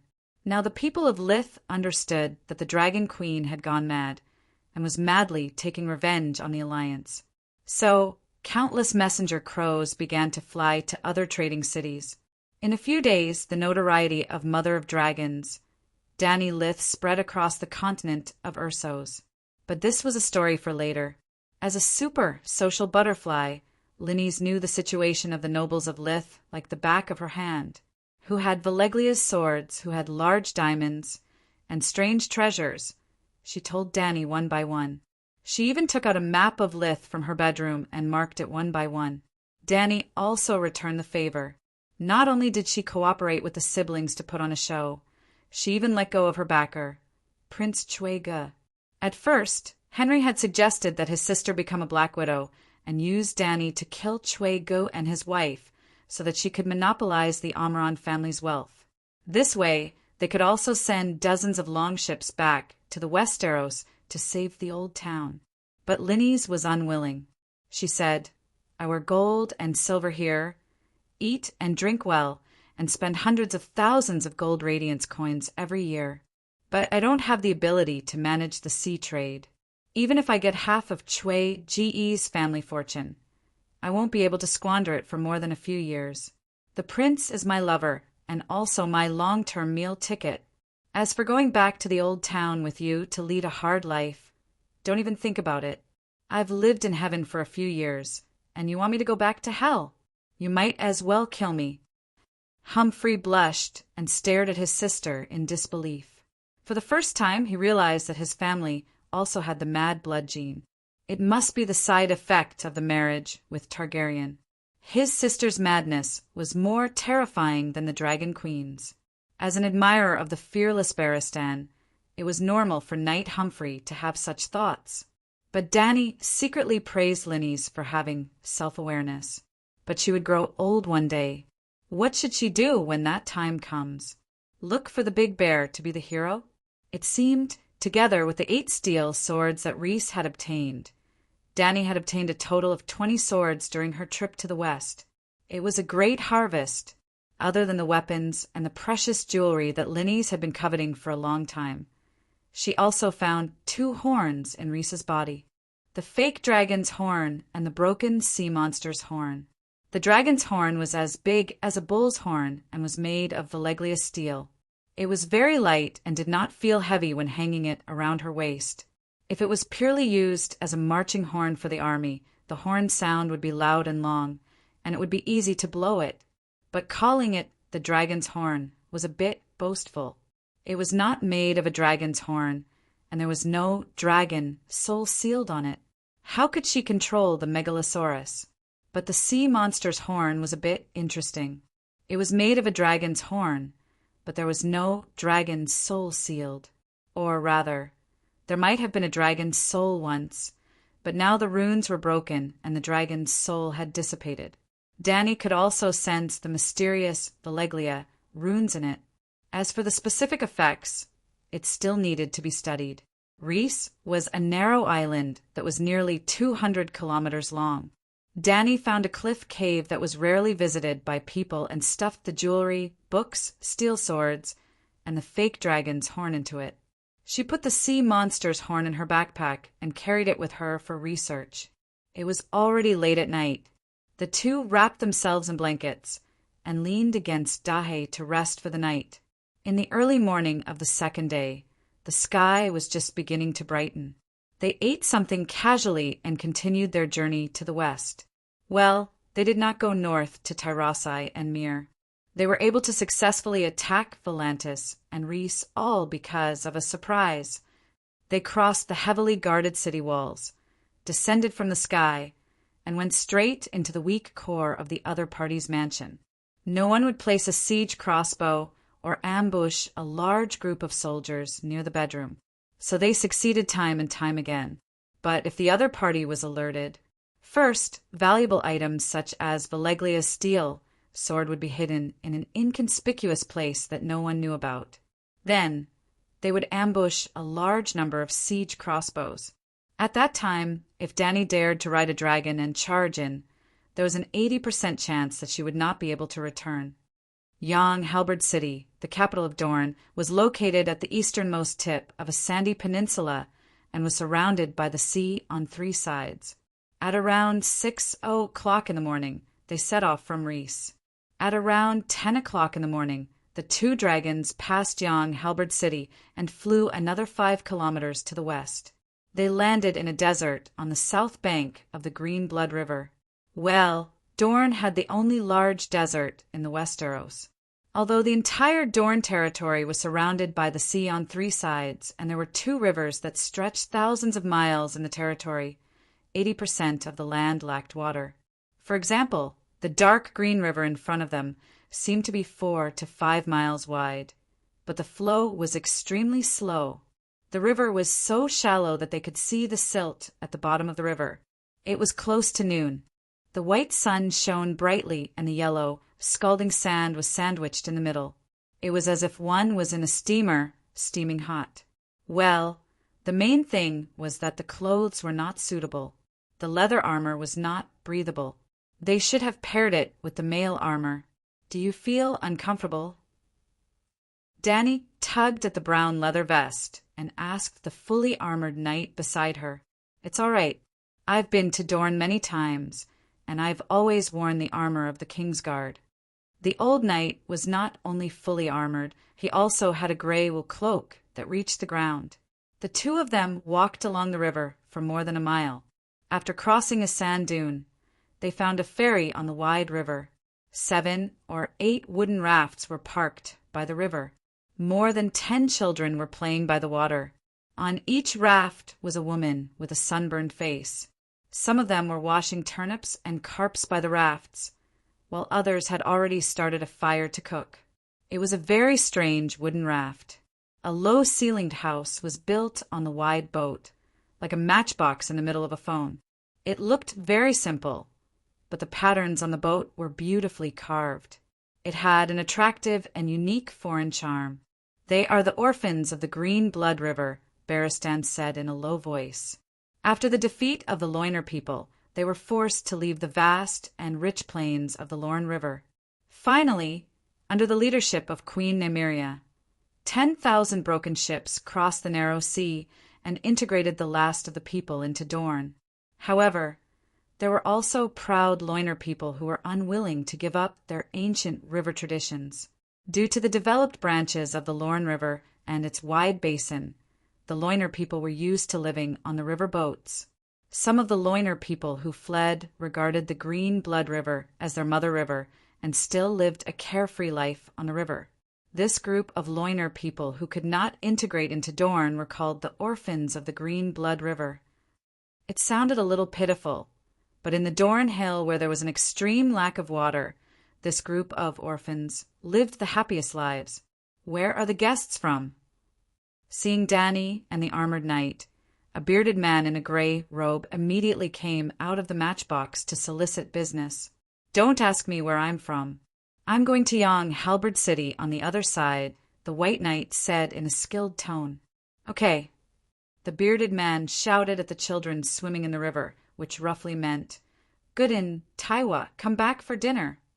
When the two naked boys climbed onto the raft, Dany and Barristan also entered the matchbox and sat down. The man then set up the pole and drove the raft slowly to the north bank. As for the woman washing the vegetables behind the matchbox, she only smiled at Dany when she got on the boat and continued to do her work. After half an hour, the raft finally reached the opposite bank. It was almost the same scene as before. 7 or 8 rafts were anchored side by side on the bank. The women were cooking, the men were resting in the house, and the children were playing in the river. "Their lives are too lazy," Dany whispered to the old knight after paying the money and going ashore. "This is their life, the customs of the river people brought over from the Norn River." Sigh. No wonder they were eliminated. It seemed that the main ethnic group of Westeros, the ancestors, the Undals, the Loinars, were all refugees eliminated in the Urso's ethnic struggle. It was not easy for the guys to keep Slavers Bay. Dany muttered in her heart. Dorne's land area was close to 500,000 square kilometers, but its population was the smallest among the 7 kingdoms. It was not even comparable to the north, which was less than half of Slavers Bay. However, Yon Halberd City was not desolate. Merchants from the Midsummer Islands, Myr, Tarosai, and other city-states came and went. The natives of Yon Halberd City had olive skin and long black flowing hair. Most of them wore scarves or straw hats to block the sun. It had to be said that the sun in Dorne was really strong. It felt like there was a magnifying glass above one's head. Dany also sold a wide-brimmed hat with gauze hanging down the edge. Yon Halberd City, the sun and the halberd. The sun represented Nymeria's loiner, and the original emblem of the Martell family was the halberd. More than 1,000 years ago, when Nymeria married Mors Martell and unified the entire Dorne territory, the new Martell family began to use the halberd that pierced through the sun as their emblem. If you think about it carefully, it's vivid and meaningful. Young Halberd City was brown in color. The brown gravel streets and brick houses were not as tall and clean as Volantis, nor were they as exquisite as Lys Gardens. The style was simple and monotonous, but it was very practical. With Prince Martell's old palace as the center, it was surrounded by 3 curved walls. The streets and houses were in between the curved walls. To use a common analogy, the layout of Young Halberd City's walls and streets was somewhat like an 8 trigrams array. Yes, the most simple 8 trigrams array that was copied after being extremely castrated. However, it did have the effect of confusing people. If not for the experienced Barristan leading the way, Dany would have gotten lost in the circular streets that were almost exactly the same. After more than an hour, they finally passed through the 3 curved walls and arrived at the administrative center of Young Halberd City outside the old palace. Chapter 221. The old palace was very simple and crude. It was the most unadorned palace Dany had ever seen. There were 2 tall towers with a 4-meter-tall gray hall sandwiched between them. Look, the tower on the left has a slender body and a 10-meter-long gold-plated spike at the top. White Knight pointed at the tower outside the window and introduced, "The spear tower represents the spear of the Martell family. The one on the right has a golden dome and a beautiful hall with stained glass walls. The Sun Tower represents the son of Loiner. The hall in the middle is the banquet hall, where Prince Martel formally entertains his guests. They had already entered a wooden restaurant opposite the old palace. They sat by the window on the second floor and observed the old palace while drinking Dornish orange juice. The reason why the old palace was called that was because Marlon Martell had built a new palace 15 kilometers west of Sun, Halberd City, to marry Daenerys Targaryen. It was called the Flowing Water Garden.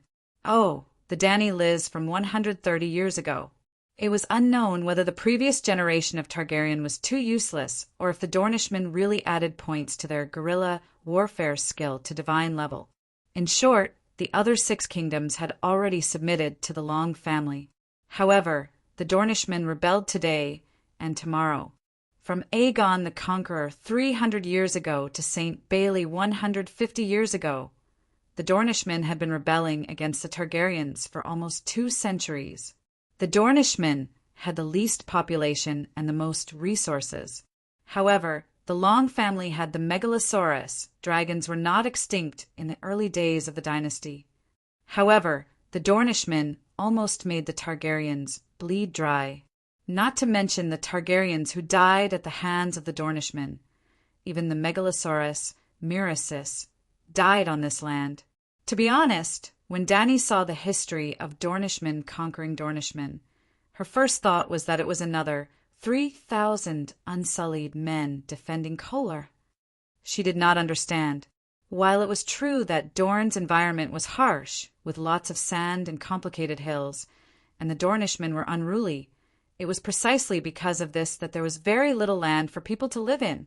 Everything else aside, he only needed to take down Sun, Halberd City. Sun, Halberd City had fallen into the hands of the Targaryens many times, seal off the route of the Green Blood River, and then send the Megalosaurus to burn the crops and fruit groves on both sides of the river. After 8 to 10 years, let's see how many Dornish people would be left. Among the 7 kingdoms, Dorne had the smallest population, less than 500,000. Most of them were still gathered at the Green Blood River. Ignoring the other places, as long as the Green Blood River was controlled, how could the Dornishmen survive? Yet, just like the 3,000 unsullied, the Dornishmen also cheated. Or perhaps Targaryen and the other 6 countries were collectively given the idiot buff. After fighting for nearly 200 years, they lost and could only rely on marriage to end the war. If Dany were to deal with the Dornishmen, she was confident that she could reduce the casualties to less than 1,000. 1 dragon would be enough. There was no need to care about the castle. She only needed to clear out the crops, factories, docks, and ships. It didn't matter if the Dornishmen were convinced or not. She only needed to insist on beating Dorne back to the Stone Age within 20 years. If she was given 50 years, she could even end the Dornishmen's civilization and make all the Dornishmen unable to even write their own names. They would completely become a group of primitive savages. All right, I digressed. Dany wasn't the first Dany Lith of the Targaryen family. 100 years ago, the Targaryen family couldn't endure anymore and married Martell in humiliation. Both parties exchanged sisters. You marry my princess, I marry your princess. The princess who married Martell was called Dany Lith. To put it bluntly, Dany Lith was a variant of Dany C. Even Dreamwalker Dany C might not necessarily be the first generation. Who knows how many Dany ancestors the Targaryens had in Valeglia in the past 6,000 years? Do you want to meet Prince Martell? White Knight asked softly. Meet him for what? He isn't the most loyal ally of the Targaryen family, but he must have a common enemy with you. Barristan slowly spat out a name. Tywin Lannister. Tywin is dead. I don't think Prince Martell is that easily satisfied, White Knight said. You heard it on the way here. His younger brother, Oberyn, died at the hands of the Arcane Mountain. His Highness the Prince locked up the rioting sand snakes in an attempt to keep the peace. Dany spread her hands. Speaking of Aubrand Martel, one couldn't help but sigh. The fate of the spearman was truly tragic. The judicial system under the Seven Gods doctrine had a tradition that Danny felt was abnormally deceitful. It was a trial by martial arts. Any criminal, as long as he resolutely refused to admit his crime during the trial, even if there were witnesses and material evidence, he could challenge the plaintiff in a martial arts contest as the defendant. For example, Wang Wu raped Zhang San's wife. After that, the village chief led the villagers to arrest Wang Wu and tried his crimes in public. However, Wang Wu quibbled. The man who was on top of Zhang San's wife wasn't me. He just looked a little like me. If you don't believe me, let's have a trial by martial arts. The Seven Gods will prove my innocence. Zhang San was so angry that his lungs were about to explode, but he could only challenge Wang Wu to a duel. If Zhang San won, Wang Wu would be a rapist and deserve to die. If he lost, not only would Zhang San lose his life, Wang Wu would also completely wash away the stain on him. Of course, if the village chief was completely sure that Wang Wu was a rapist, he could also reject his request for a trial by martial arts. Or he could help Zhang San find an awesome representative to kill Wang Wu. However, looking at the history of Westeros, there are almost no nobles or members of the royal family who came forward to stop the trial by martial arts. Yes, only the great lords and the royal family had the right to stop it. They were equivalent to the village chief of Wang Wu and Zhang San's village. For example, Tyrion in the Purple Wedding was accused of regicide and kinslaying for poisoning his nephew Joffrey. He was guilty of the most heinous crimes and deserved to be cut into pieces. Queen Cersei hated this idol to the core. When all the evidence was against Tyrion, he proposed a trial by martial arts. Cersei couldn't reject him. She was the queen regent. Tyrion originally wanted to find the mercenary Bronn to represent him. After all, they were old acquaintances. Bronn stood out to represent the imps in a duel with Lyssa's Grand Knights in the Eagle Nest. However, Cersei arranged for the Magic Mountain to represent him. In theory, he was the current #1 knight in the Seven Kingdoms. Barristan was old, Arthur Dayne was dead, and talents were declining after the Knight era. Furthermore, the conditions were not low. As long as Bronn rejected Tyrion, Queen Cersei would help him marry Earl Stockworth's daughter. Oh, this was different from the plot of Game of Thrones in Dany's memory. In the end, the person who represented the imps was the Red Viper, Aubrand Martell. He was the younger brother of Prince Dorne and the brother of Dany's sister-in-law Ilya. The Magic Mountain killed the princess of Dorne and her child. Aubrand wanted to take revenge for his sister, nephew, and niece. He almost succeeded. However, he talked too much and even had lucky. After all, he was a spearman. This was the same as the plot of Game of Thrones. The poisoned Magic Mountain, who was lying on the ground waiting for his death, suddenly grabbed Aubrand's leg and pulled him down. Then he used his bare hands to crush the Dornishman's skull. Oh, with such strength, he didn't even need a pair of walnut pliers to eat walnuts. Logically speaking, with his sister, nephew, and brother dying consecutively in the hands of Lannister, the Magic Mountain was Tywin's loyal hound and represented Cersei in the duel. Prince Dowling would have rebelled if he had even a little bit of courage. After all, he was Prince Martell of Dorne. How hard was Martell's bone when he was in the House of the Dragon? He couldn't crush an army of 100,000, and the wrath of the true dragon couldn't melt him. He was a fierce man and a fierce woman. However, when it came to Prince Dowling's generation, he shrank back like a tortoise. Thus, Dany didn't even need to ask around. At this moment, everyone in the streets of young Halberd City was talking about the cowardly actions of their prince. Aubrand was very popular in Dorne. When the news of his death spread, the entire young Halberd City was in an uproar. They didn't even need to mobilize a large army. During that period of time, Aubrand's illegitimate daughters were also very active. Every day, they would post nonsense about taking revenge for their father on the streets. Yes, Dorne's illegitimate son's surname was Sand, and Aubrand had the bandit title of Red Viper. Thus, his many illegitimate daughters were collectively known as Sand Vipers. Oberon had at least 8 sand vipers, but he didn't have a single son. It was very strange. However, after a few days of the sand viper's ruckus, Prince Dowling suddenly took action and locked up his nieces who were causing trouble. The entire young Halberd city instantly fell silent. Silence was impossible. There were more and more people who whispered behind his back that the prince's spine is as useless as his legs. It was to the extent that Dany only walked around young Halberd city once before she heard 7 or 8 people talking about this matter. To be honest, she was a little disappointed and also a little shocked. The reason why she stopped in Dorne was because Dany remembered very clearly that according to the plot in Game of Power, the Sand Vipers had already successfully rebelled.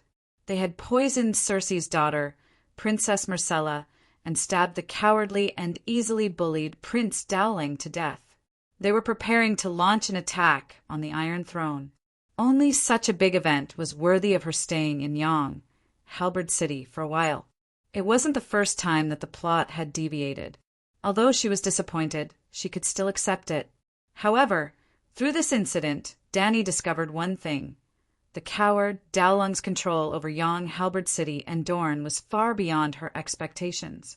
Even if countless people secretly expressed their dissatisfaction with Prince Dowling's pacification, Yong Halberd City's politics were stable. The economy was prosperous, and the people lived and worked in peace. There wasn't even any undercurrent, let alone a major upheaval. Dany could see that Prince Dowling might not have the courage to forge ahead, but he wasn't cowardly. He had made a safer choice for the people and Dorne. No matter how good the people of Dorne were at guerrilla warfare, their strength was limited. They had more than enough defense, but they were lacking in offense. Leaving the familiar environment of Dorne, they were no different from soldiers in other places. If they couldn't even get past the Highlands and the Stormlands, how could they deal with the King's Landing? Well, Dorne was very far from the King's Landing, about 2,000 kilometers away. There was a part of the River Bend and part of the Stormlands in between.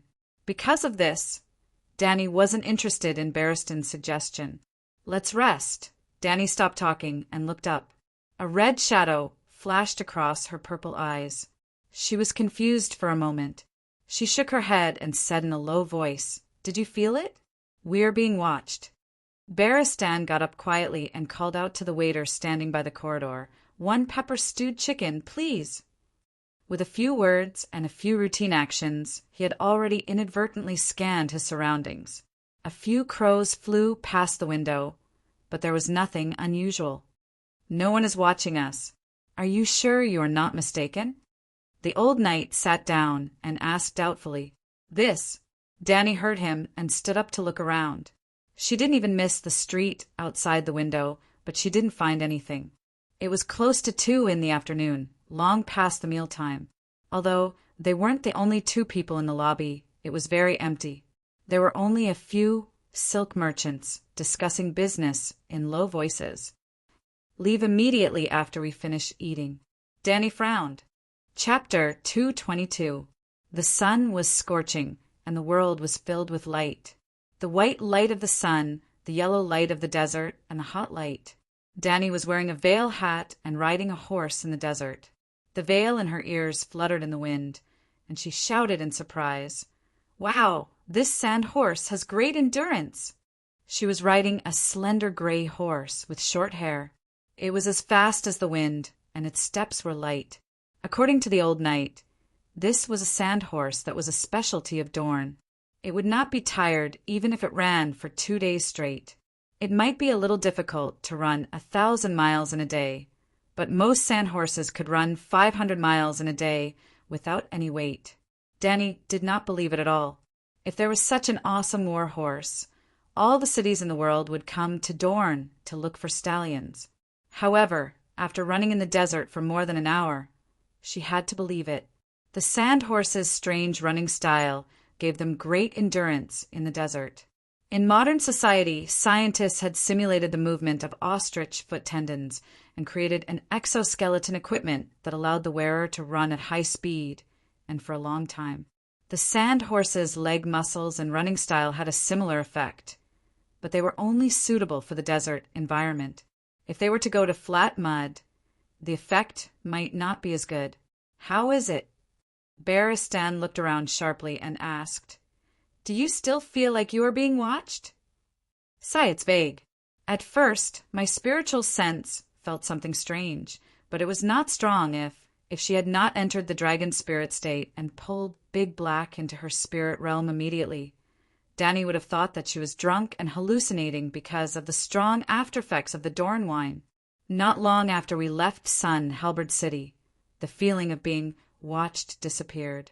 This is very strange. If the other party found out about our identity, even if they did not greet us, they would have sent someone to continue watching us. In that case, let's leave Dorn Hill quickly. The races, costumes, and customs here are different from the other 6 countries. The old town has a large population, so we will not be so conspicuous," the old knight said. Danny nodded and summoned the 2 dragons.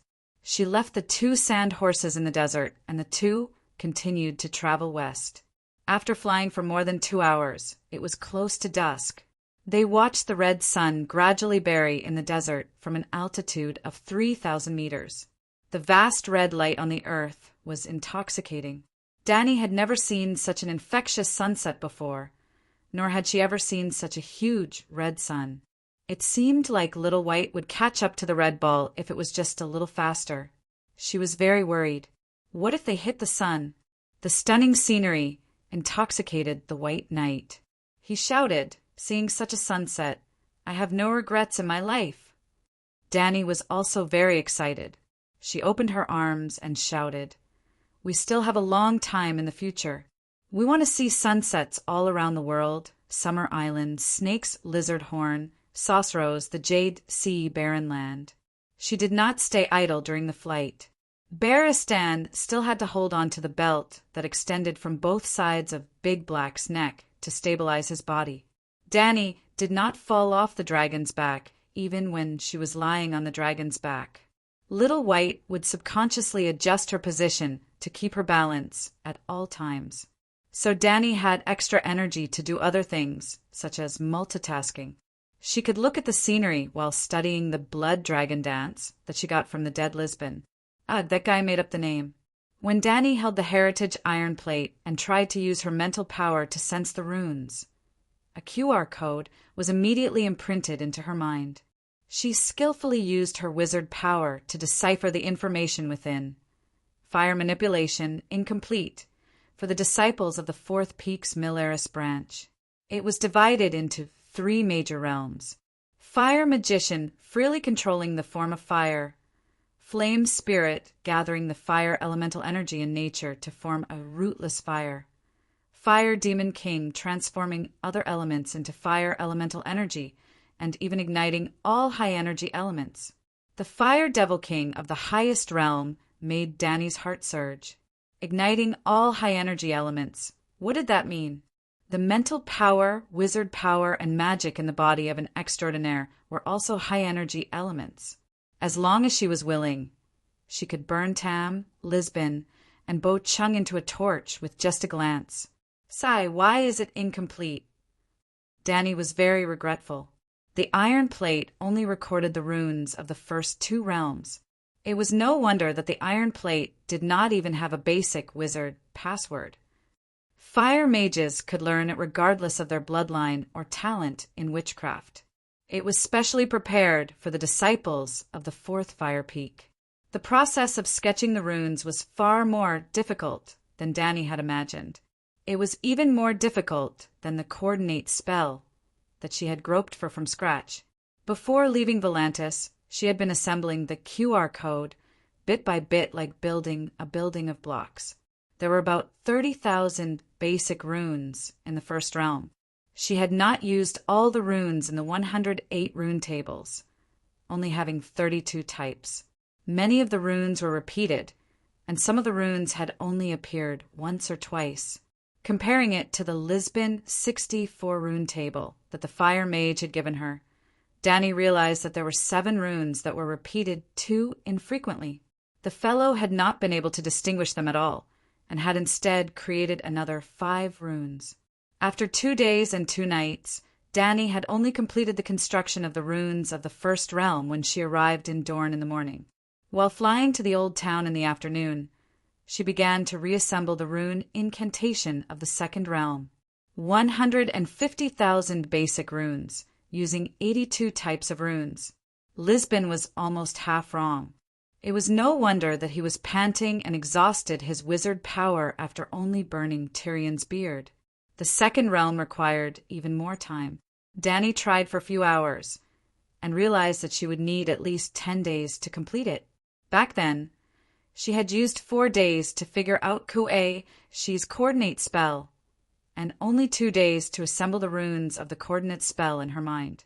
Even though there were not many coordinate spell runes, 15,000 runes and 24 types of basic runes, those runes were completely foreign to her. If not for Tam's inheritance, Dany would only know how to use them and would not be able to recite the incantations. Yes, reciting the incantations could reduce the consumption of wizard power. Magical incantations had their own unique pronunciations. Not all 15,000 runes had to be pronounced in the same way. For example, the one-dimensional English, understand, was a long string of words, but it was impossible to pronounce the syllables of every letter. The two-dimensional rune language was more refined. Your Majesty, there's a situation. Barristan suddenly shouted, waking Dany from her meditation. There are white knights below. He said solemnly. The old knight did not need to learn witchcraft runes. He was bored and sprawled on the soft cushion, looking at the scenery below with his binoculars. Having been a white knight for 40 years, Barristan was all too familiar with the attire of the Kingsguard. In the Dorne desert, knights wearing white porcelain armor and pure, white cloaks were too conspicuous. What's the situation? The two dragons began to slow down, circling around the clouds. Using Blackie's vision, Dany saw a group of riders galloping in the desert, heading towards the Green Blood River. There were 6 riders, both male and female, riding on sand horses. Other than the white knights, wearing bright white armor and white cloaks, the rest of them were wearing curtained hats to avoid sunlight. There must be royalty below. The smallest girl in the middle is most likely Princess Theon, Messiah Abira. The old knight said with certainty. The white knights only served royalty, and there was only one royalty in Dorne, Princess Messiah, who was sent to Dorne by Tyrion. Messiah. Dany frowned. What kind of plot was this? Could the White Knight be Jaime Lannister? He came to Dorne with the mercenary brawn to save his daughter? They're going to cross 7 gods above. The White Knight shouted in horror. 6 riders arrived at the Green Blood River and stopped their horses. Suddenly, more than 10 armored warriors armed with crossbows emerged from a wooden raft house by the river.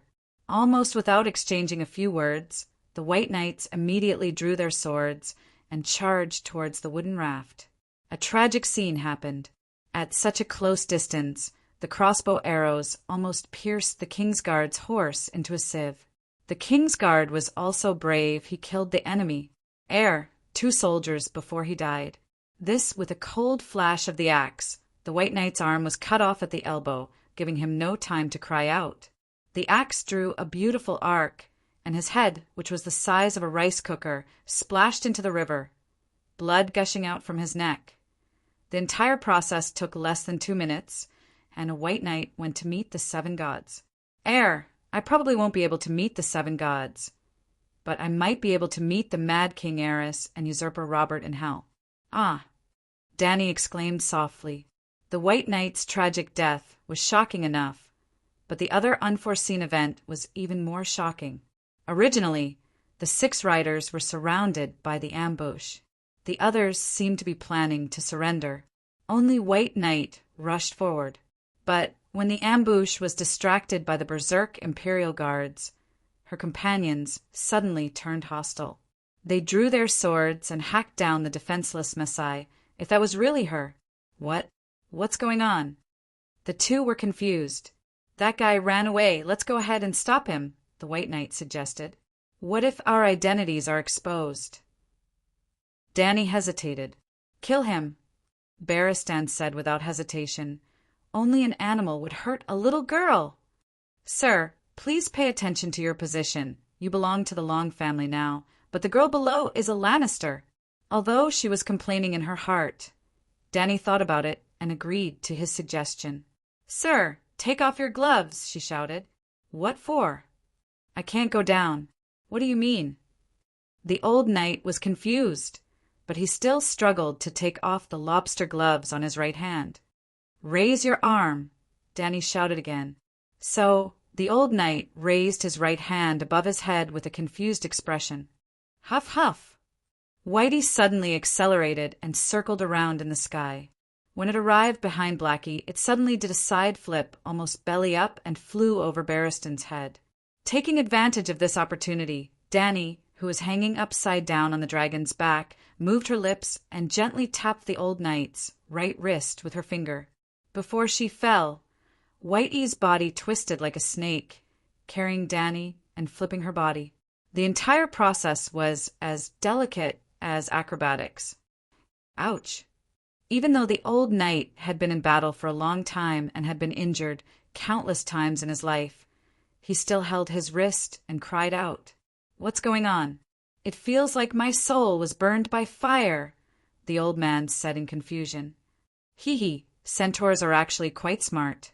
The best way to deal with the Shadow Children is to never let them touch you. Danny smiled strangely and continued. You can go down now, you'll understand later.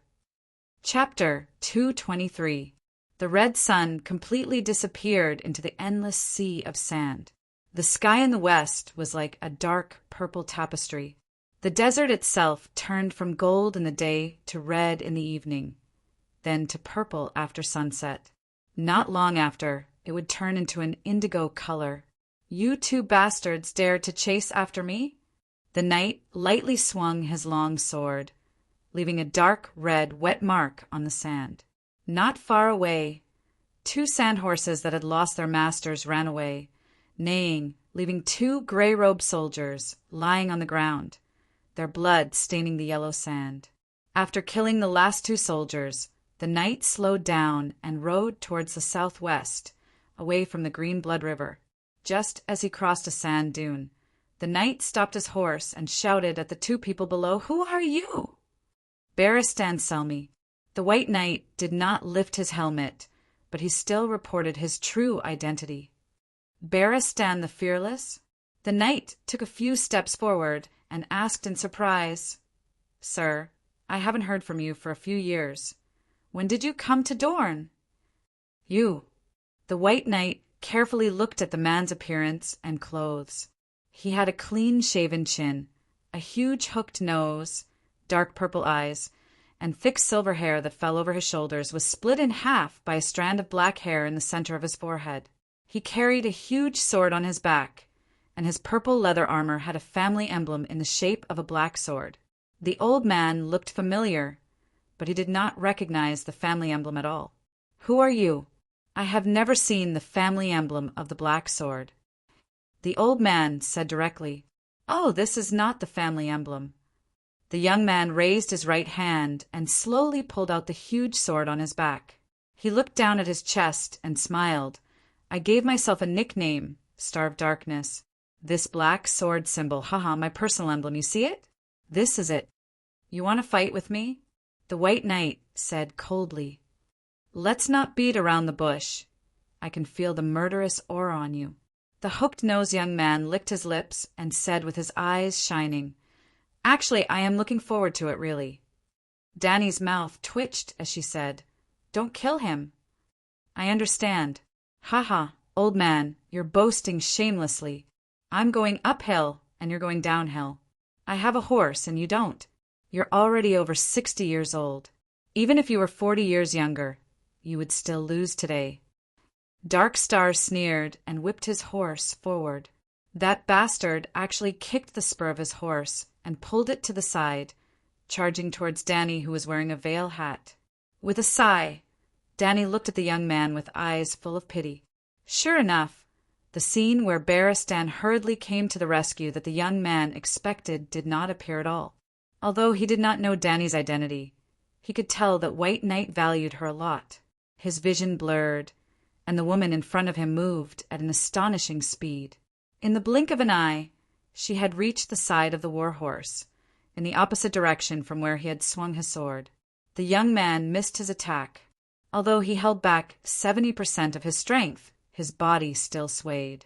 With this small opening, Barristan took a step forward and grabbed the blade of the great sword with his hand.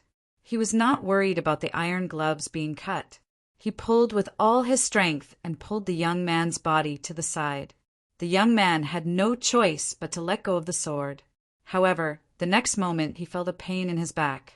With a bang, he was sent flying from the saddle by the scabbard and fell on the sand. "You!"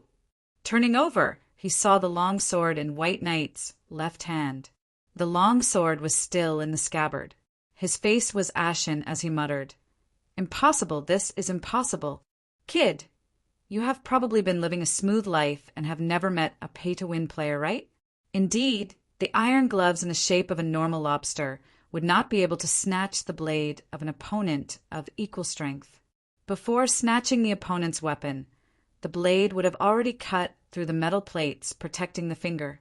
However, the old knight was wearing Valeglia's steel armor, not to mention a surprise attack to steal the sword.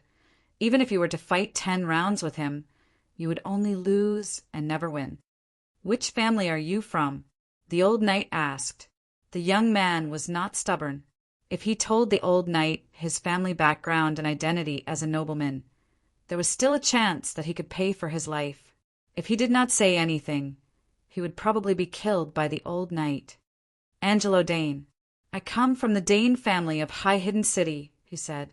The old knight was surprised at first. Then he looked relieved. "Fortunately, you are not Dane from Starfall City. The name of Sword of Dawn is not tarnished." These words hurt Dark Star deeply. He roared angrily, "I only lost to you because of a wrong judgment. If we fought again, it would be hard to say who would win. How is that a disgrace to my family name?"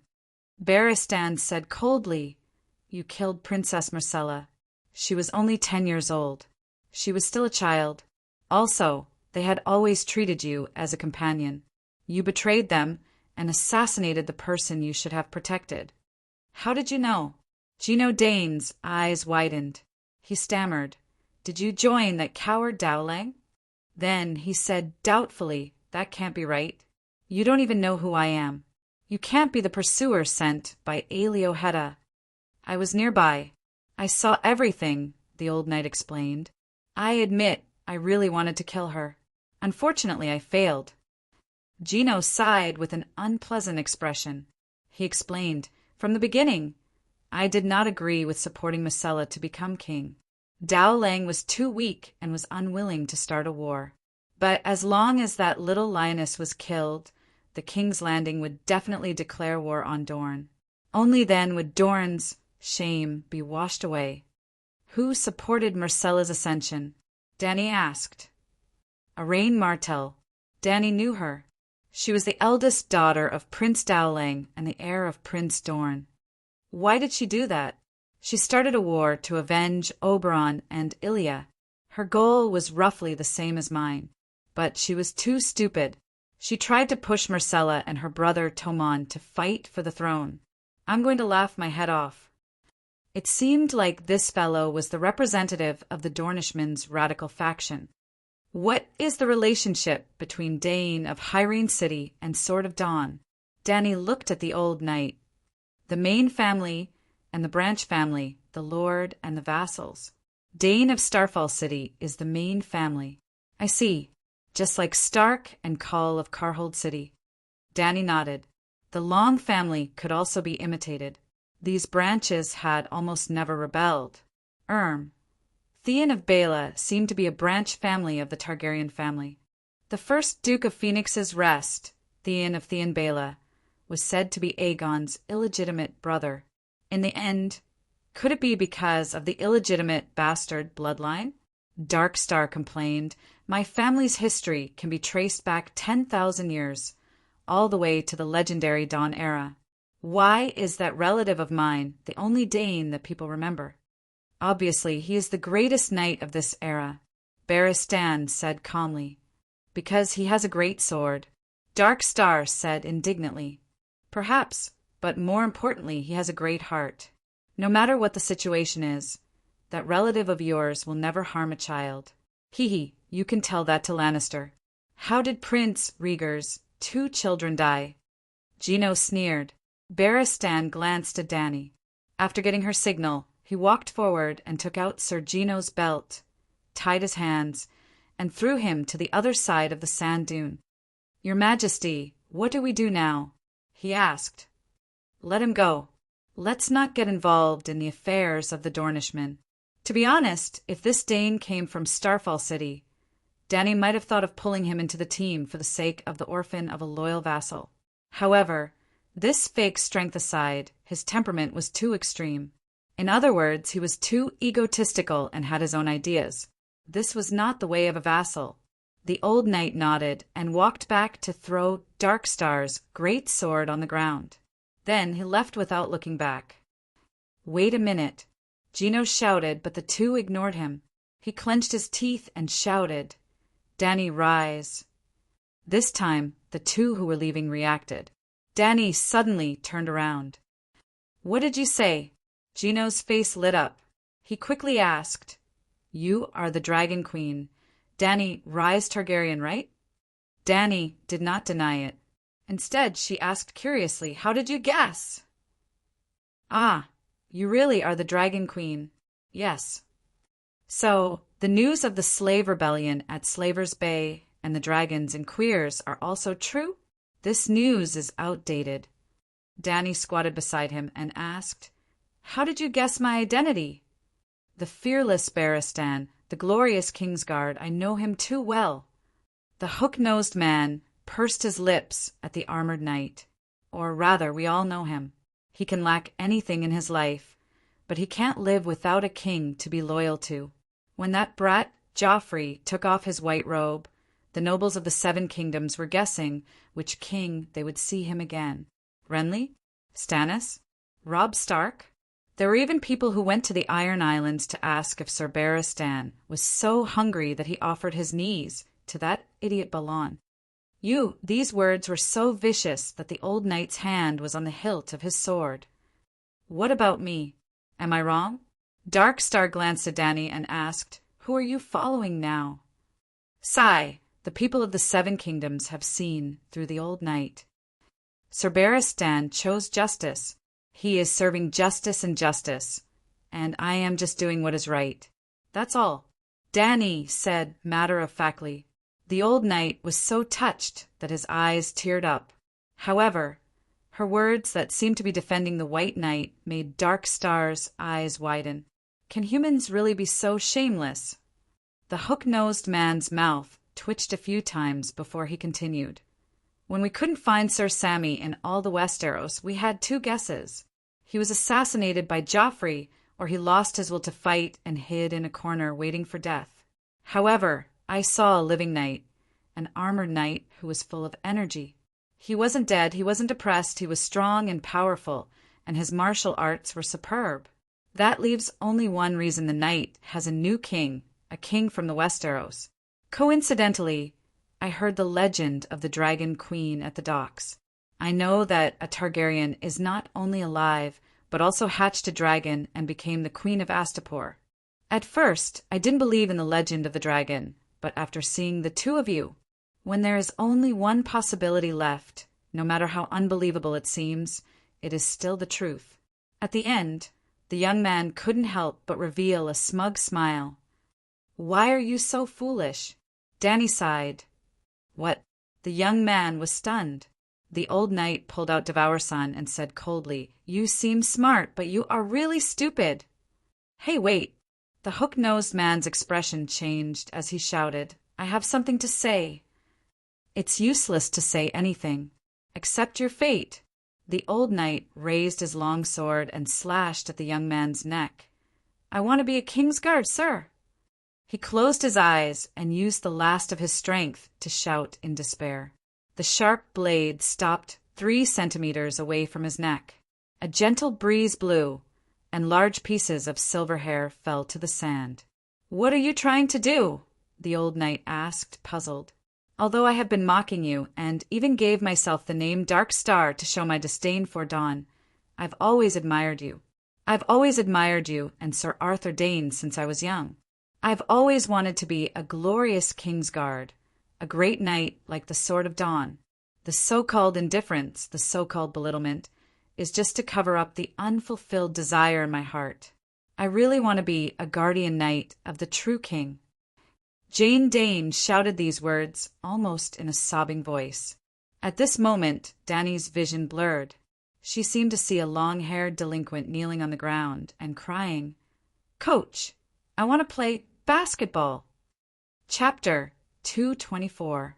It was a pity that Dany was not Ainsley's coach. "If I make you a Kingsguard, won't the world think that I arranged for you to assassinate Myrcella?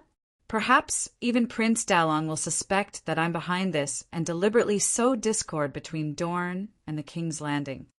Dany shook her head repeatedly. "This boy is cunning. Perhaps he's lying to save his life." Although the White Knight said so, she still moved Devour the Sun away from Dark Star's neck. Even if there was a possibility that a person's last cry was an act, it wouldn't be a complete lie. "I'm Dark Star, and I only exist in the night. The white robe may be too conspicuous for me. Your Majesty, let me join you and do something you want to do, but can't." The hook-nosed man shouted. "Well, although I like to hear this, I can't say it in public. If I agree, won't I automatically admit that I have something to do? Let me ask you, since you yearn for the glory of the Kingsguard and aspire to become a legendary knight, why don't you go to the King's Landing? With your identity and fighting skills, I think neither Robert nor Cersei will refuse a Dane, even if he's the counterfeit Dane next door." Dany stared at Dark Star, not missing the slightest expression on his face. "I admire Sir Barristan, but I'm not him." The hook-nosed man glanced at the Iron Knight and said firmly, "I have my own thoughts and ideals. Robert is not a wise king, and Cersei and Lannister are a group of rebels. I'd rather be Dark Star and wander in the endless desert of Dorne than wear a dazzling white robe and serve those people." The old knight could not help but clench his sword again. He really wanted to cut someone. "Don't be angry, sir." The young man sighed with a complicated expression. "You're not a Dornishman. You don't understand how angry and humiliated we were when what happened to Princess Elia and her 2 children came to Dorne. In that case, no Dornishman would go to the King's Landing to flatter the usurper. There's a saying that Dorne has as many strong men as there are sand. But did you notice? Starting from Robert, Joffrey, and Tommen, they had many white knights under them, but from start to finish, none of them came from Dorne. In the past 15 years, Dorne seemed to have left the 7 kingdoms and did not participate in any of the Westeros affairs. Myrcella entered the Flowing Water Garden, and Prince Oberyn represented Dorne in the council. This could have broken the deadlock, but you have seen the result. To put it bluntly, the current royal guards. I'm ashamed to be associated with them." In the end, the hook-nosed man said disdainfully. The old knight himself also looked down on his former brother. Not only was their martial prowess weak, but their pursuit of glory was even worse. When Joffrey took off his white robe that day, not only did his brothers not admonish the king, they even laughed loudly at their own captain without the slightest sense of loyalty and honor. However, no matter what he thought, he had been a White Knight for 40 years. Now that he was once again the captain of the White Knights, he could not help but snort coldly and say, "Just a while ago, when you shamelessly tried to assassinate the child that you were supposed to protect, only the Kingsguard stepped forward and died bravely in battle." Oakhart did not do it to protect the little lion. The hook-nosed man sneered and asked, "Alex Oakhart was your sworn brother for 10 years. How could he not know how to protect the king? Think about it. If you had taken his place back then, would I have had the chance to assassinate Princess Myrcella?" The old knight was stunned. This was what he did not understand. No matter when and where, protecting the king was the fundamental duty of a white knight. Back then, the enemy did not intend to kill him, so there was no need for a white knight to throw his life away. Also, it was because he left Marcella's side that the Dark Star took advantage of.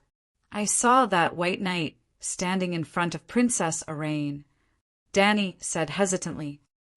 That's right. That glorious white knight was one of Araine's lovers. Perhaps he thought that he was her one and only. Perhaps he was ashamed, or perhaps he was worried that his lover would be crippled or killed by the prince. In short, at that moment, there was no trace of his king in his heart. How is this possible? The old knight muttered in disbelief. What's impossible about it? From the moment the Kingslayer killed his king, the white knight was no longer the pure and noble white knight of the past. The Dark Star mocked loudly. His smile was bitter and his eyes were bleak. You yourself successively pledged your allegiance to Targaryen, Theon-Byra, and Lannister. I did not. The old man's face turned red as he argued. I am a white knight. I only serve the king. Suit yourself. The Dark Star chuckled and continued. Jaime first killed the king and then committed adultery with the queen. He even gave birth to 3 bastards who stole the king's kingdom. Alex Oakheart was seduced by a woman and gave up his king. The hound who took your place, Sandor Clegane, fled when the king needed him the most during the siege of Stannis. He fled. Burrows Bronn was a coward. He personally handed over the king he was protecting, Tommen, to the bandits, Tyrion's men in disguise, in order to survive. The remaining few were even worse. The Kingsguard, who is known as the strongest knight of the 7 kingdoms, was actually torn apart by the ragged commoners on the streets, despite being fully armed. TSK, the substitute Kingsguard who joined in the past 2 years, was even worse. Loras Tyrell of High Court. Everyone knows that he is a Kingsguard. I really wonder why he joined the strong Kingsguard. Do you dare to take a bath with him? That Osmond Kettleblack, a mercenary whose name I have never heard of before. I heard that his work is big enough and that Queen Cersei is very satisfied with his service. This is the current Kingsguard. I would rather kill the young than join them. The hook-nosed man said firmly. Not only was the old knight shocked, even Danny was shocked. The Kingsguard had fallen to such a state. I currently have 3 Kingsguard under me, other than Ser Barristan. There is also Jorah Mormont, a knight who exiled himself for selling slaves, and a eunuch who was born in the Meereen arena. Other than being able to eat, he has nothing to boast about. If I were to take in someone like you, who assassinated children, the quality of my Kingsguard would not be worse than Tommen. Danny chuckled as she teased. This time it was Dark Star's turn to be stunned. Could it be that this was an era of comparing the worst? Why was it so difficult to find a wise ruler to rely on? Sigh, you have the dragon. Whoever has the dragon will rule the world. You liberated Slaver's Bay. You are virtuous. Whoever has the virtue will win the hearts of the people. You dared to come to the 7 kingdoms alone to investigate the enemy's situation. You are brave and smart. Now, in the 7 kingdoms, you are the only one who has the qualifications to be a king. Darkstar's tone was a little sorrowful and aggrieved. He could only pick the best out of the best. The heavens did not give him a choice at all. How about this? Danny thought for a while and said, I will give you 2 choices. First, swear in the name of the Dane family that you will not reveal my secret, and I will let you go. Second, I will give you a few missions that will send you to your death, and after you complete them, I will consider making you the number 1 substitute. Number 1 substitute. If there is a shortage of people, I will let you join the Kingsguard as a substitute. Darkstar's expression was blank, and the word fuck was spammed in his mind. Give me a few missions that will send me to my death, and consider making me the number 1 substitute. Yes, I admit that it is wrong to assassinate children, and it is reasonable for you to look down on me. But I am a noble Dane, a noble family with 10,000 years of history, a relative of the Sword of Dawn. You can't humiliate me like this." But when he was still hesitating, Barristan immediately advised, "Your Majesty, this guy does not have the spirit of a knight and is not qualified to be your Kingsguard, even if he is the number 1 substitute. And with just a few words, it is impossible for us to see through his character." Didn't the muscular Beevos also become the number 1 substitute for half a year? He only followed the Queen to fight wars for a month, and was immediately promoted to an official Kingsguard. Without waiting for Darkstar to refute, the old knight continued, "One more thing, if you include him, 4 of the 7 Kingsguard spots will be used up. To be honest, other than me, Mormont, Beevos, and this Darkstar have bad reputations, and their family backgrounds are not good as well. They will not be of much help to your great cause of reviving the kingdom. My family's messenger."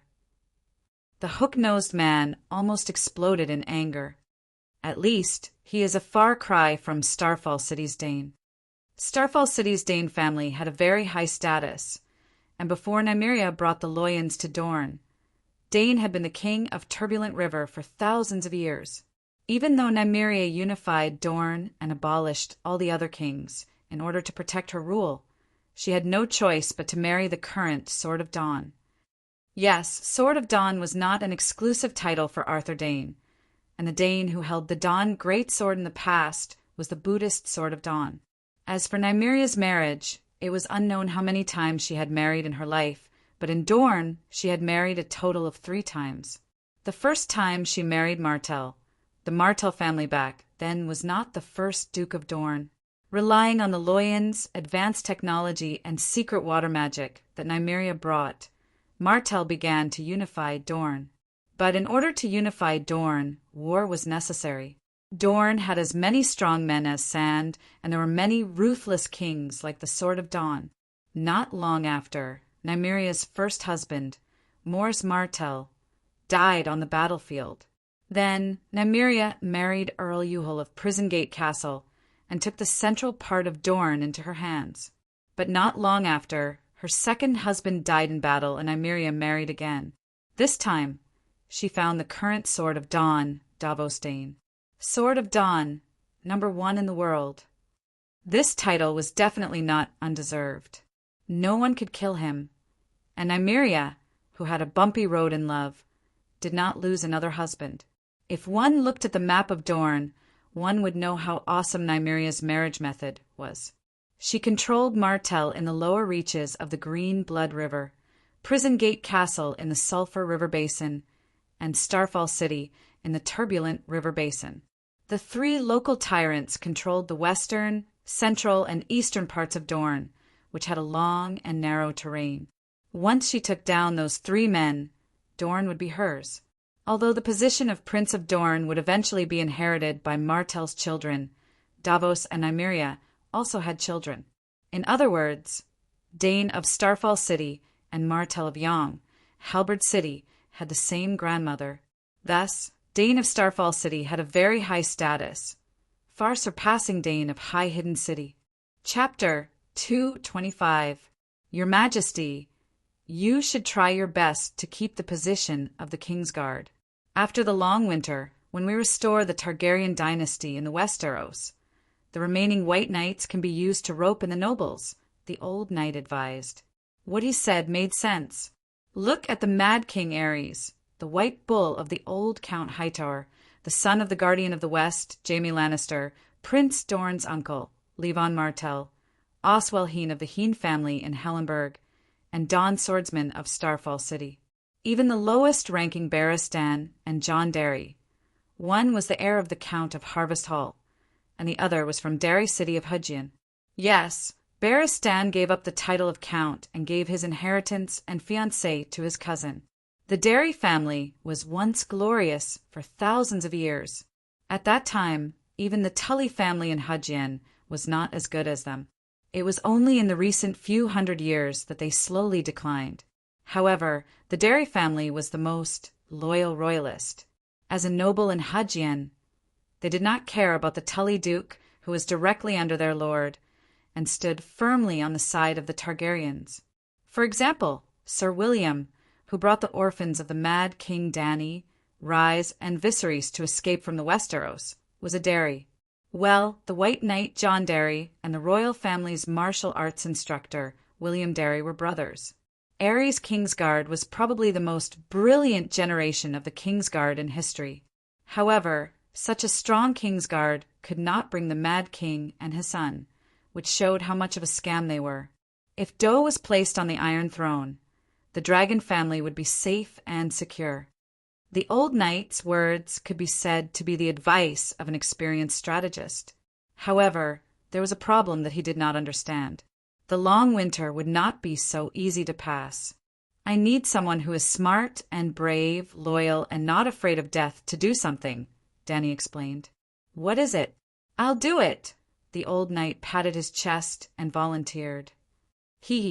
Her Majesty the Queen, would not bear to send you to your death. Darkstar, who was lying on the ground, sneered. Yes. Dany nodded and looked at the hook-nosed young man. She said bluntly, It's very dangerous. I can't guarantee your safety.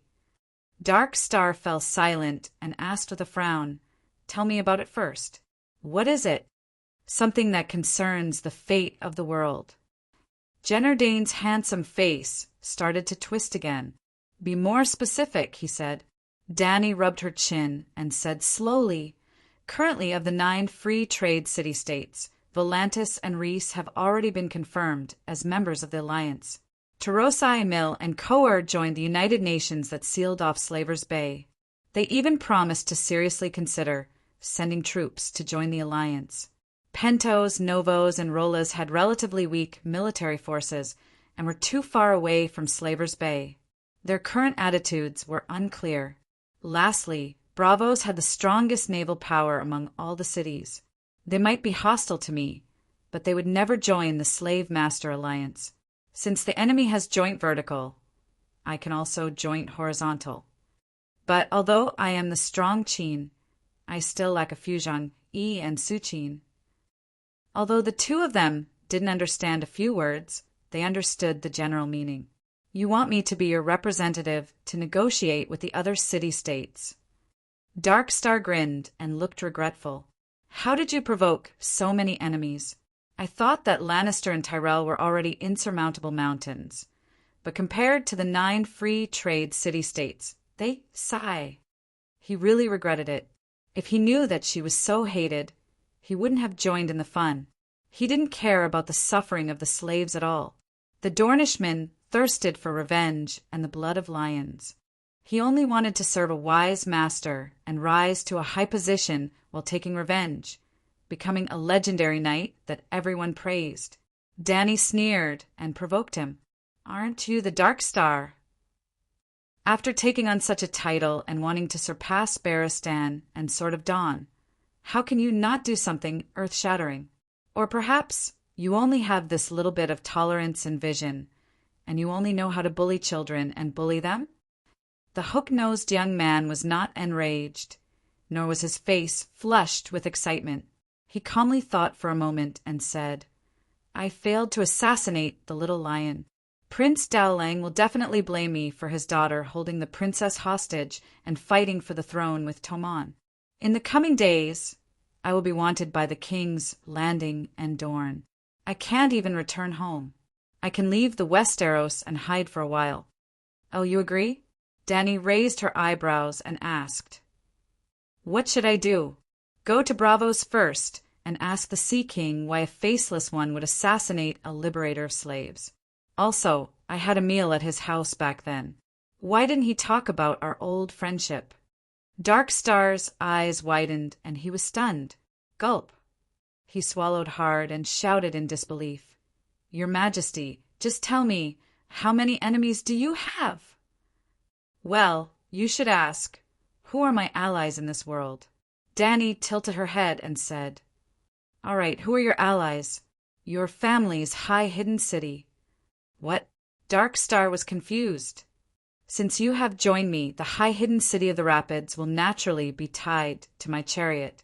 Dany said matter-of-factly, I At this moment, the hook-nosed youth's face twisted like never before. I want to get off.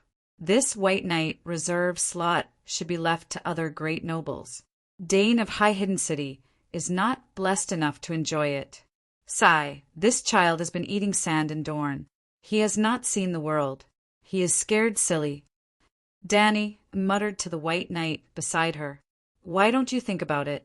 If I am so easy to deal with, why would they form an alliance? You're right. The youth came to his senses and looked at the woman in the veil hat seriously. He could not see her face, but she must be much younger than him. Her tone was relaxed and her attitude was casual. Obviously, she did not care about the World Alliance and the legendary Faceless One. This woman is not simple. How do I prove my identity to the Sea King? He asked seriously. Are you really going to accept this mission? Danny smiled. Gino Dane's lips curled into a confident smile. He said calmly, Your Majesty, you are right about something. Dorn is really small compared to the world stage, and I have never been afraid of challenges. The White Knight frowned. After a long while, she used her sword to cut open the belt on Gino's wrist. She said helplessly, Swear the oath first. Gino held his silk pants with one hand and supported himself with the other. He got up and nodded. All right, I hiss. Two beastly roars that made one's heart palpitate suddenly came from the lead black sky. The unfamiliar voice and the fearful atmosphere made Gino Dane's expression change instantly. Dragon. The shadows fell. The figures of the megalosaurus could be vaguely distinguished. One was a white dragon and the other was a black dragon. Burp. The white dragon seemed to have burped. It opened its mouth wide and spat out a fireball the size of a wash basin. It was round and spinning. It was bright red, like a small sun rising in the dark desert. Gino Dane was not the only one who was shocked.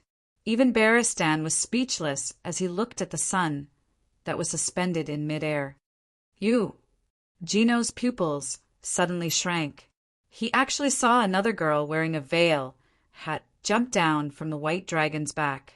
When he turned back, the girl who was standing beside him just now had disappeared. Or perhaps, did she really appear before him? Dark Star shuddered.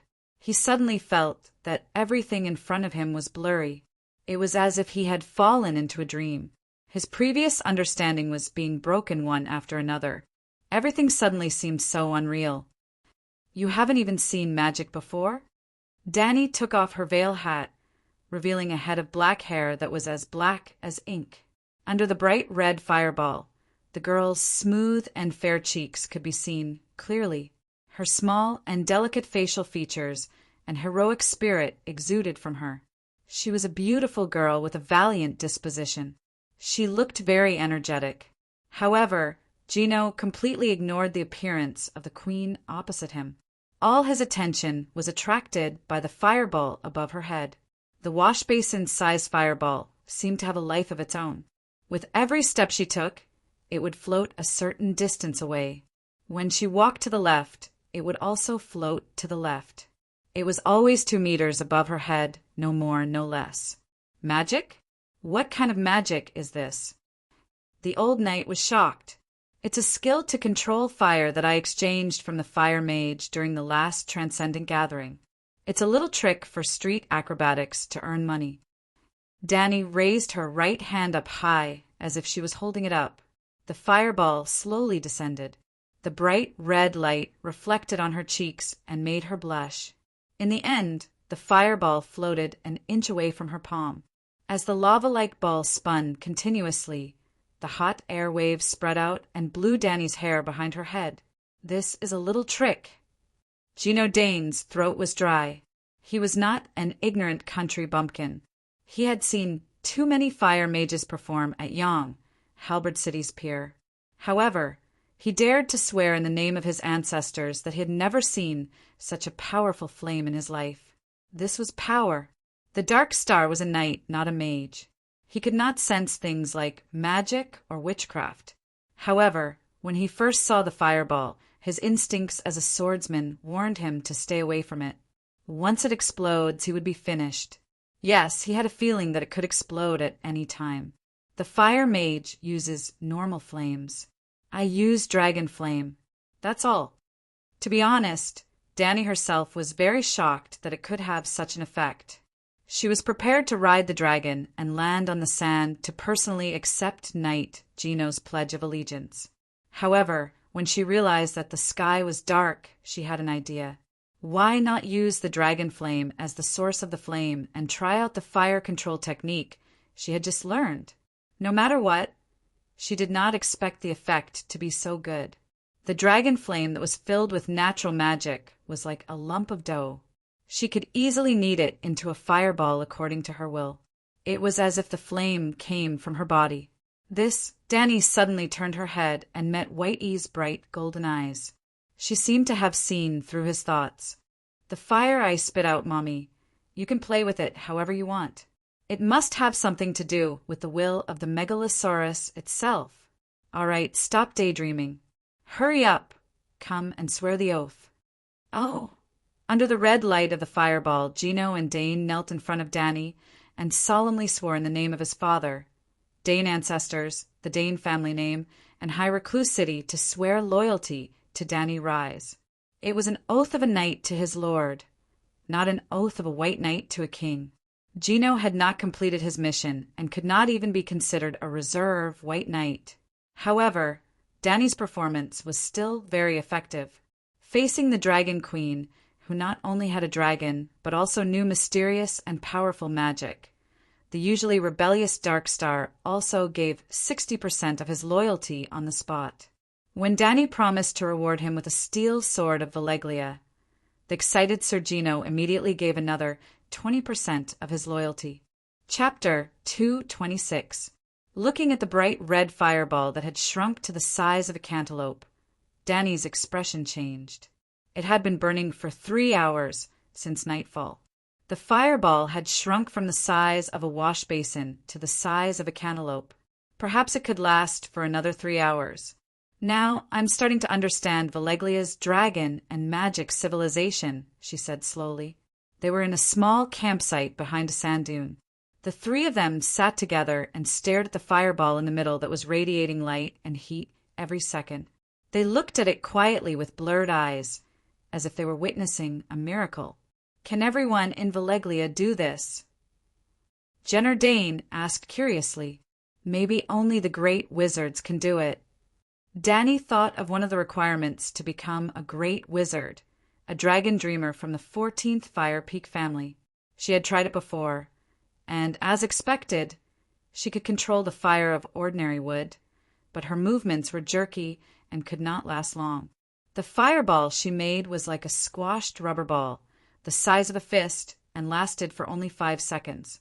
The dragon dreamers used fire witchcraft to control the dragon flame of Megalosaurus, but it was different.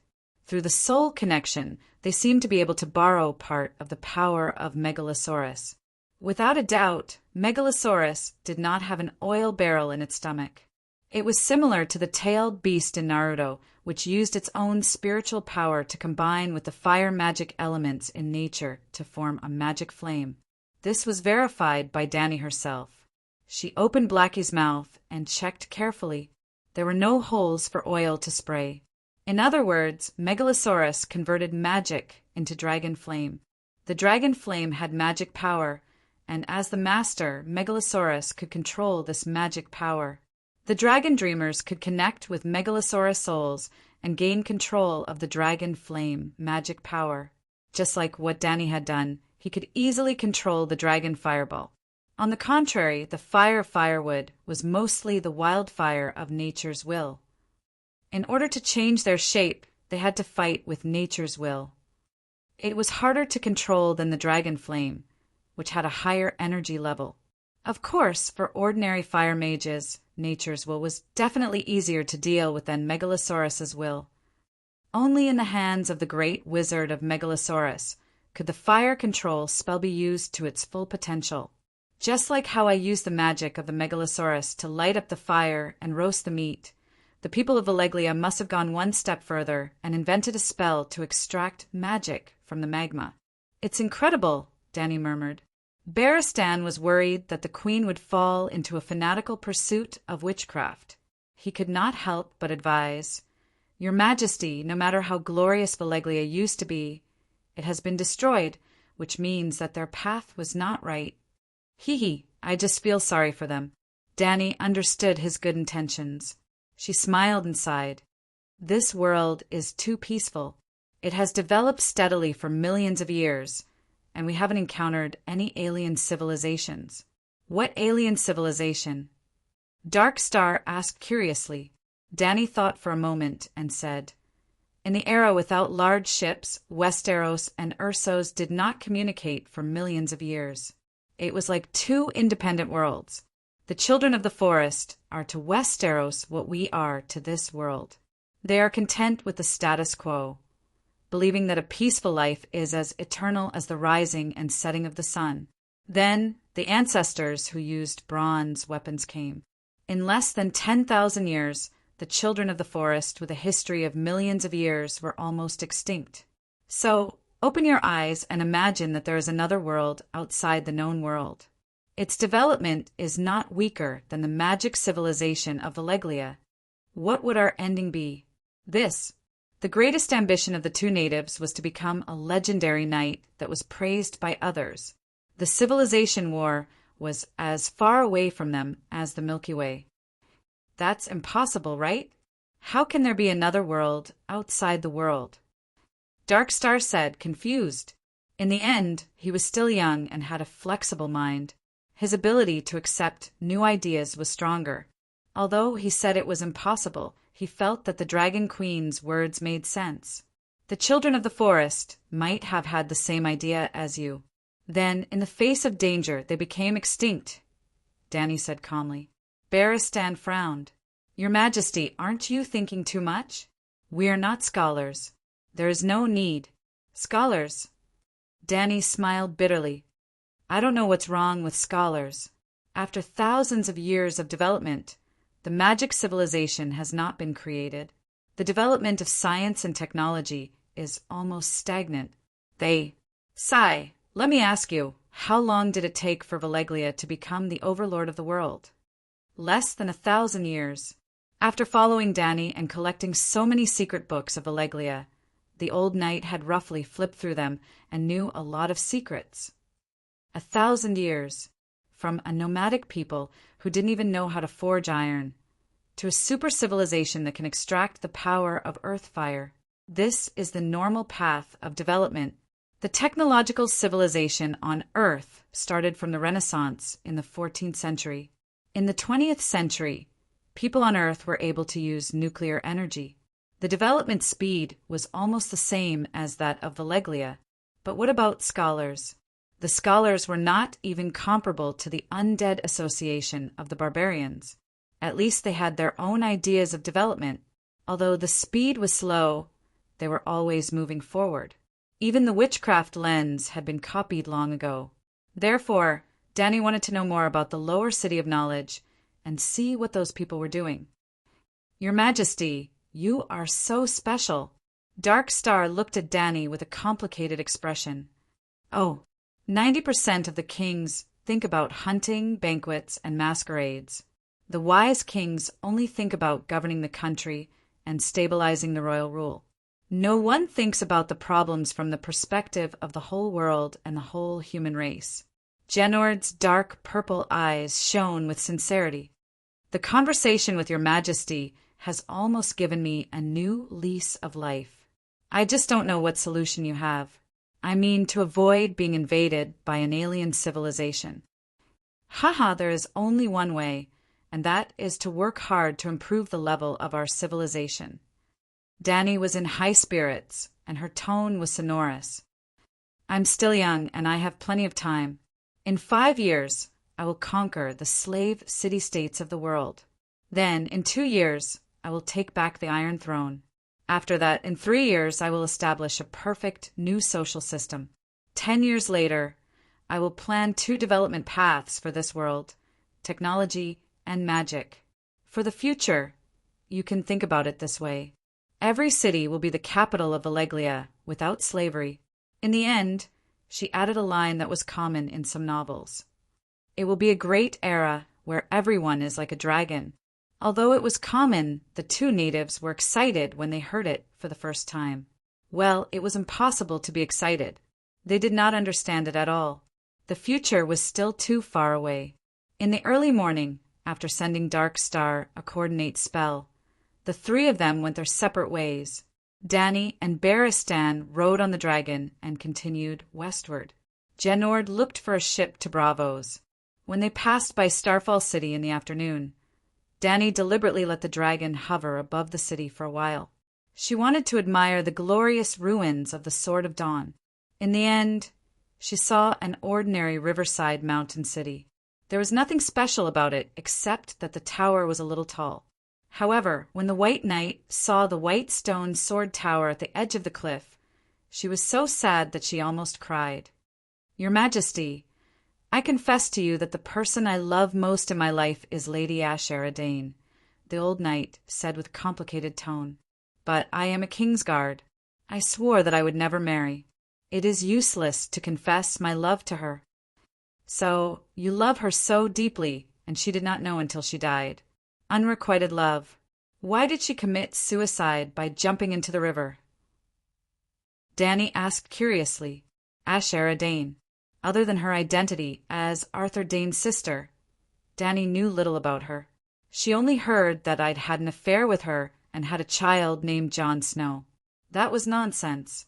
The old knight said gloomily Asher had a miscarriage. Maybe she was heartbroken by the loss of her child. Or maybe it was because of the man who tarnished her reputation at Heron Castle. Ide Stark? Yes. Some say that his illegitimate child is Ashara's child. No, her child was not saved. If the child was still alive, she would not commit suicide, the old knight said with certainty. How can you be sure that the child's father is Ide Stark?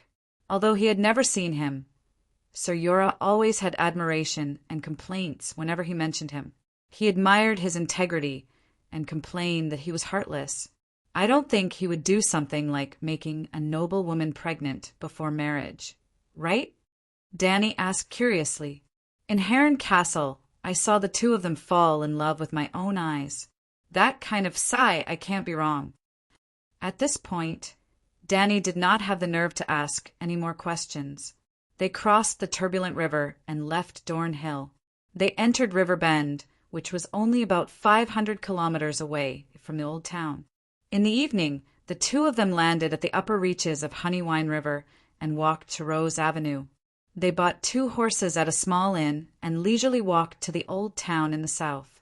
It had to be said that the infrastructure of the Westeros was really bad. There were official roads from King's Landing to the 7 Kingdoms. The Rose Road in River Bend, the Bone Road that passed through the Stormlands and reached the borders of Dorne, the Golden Road that led to Port Lannister in the west, the River Road that led to River Bend, and the King's Road that led to the north.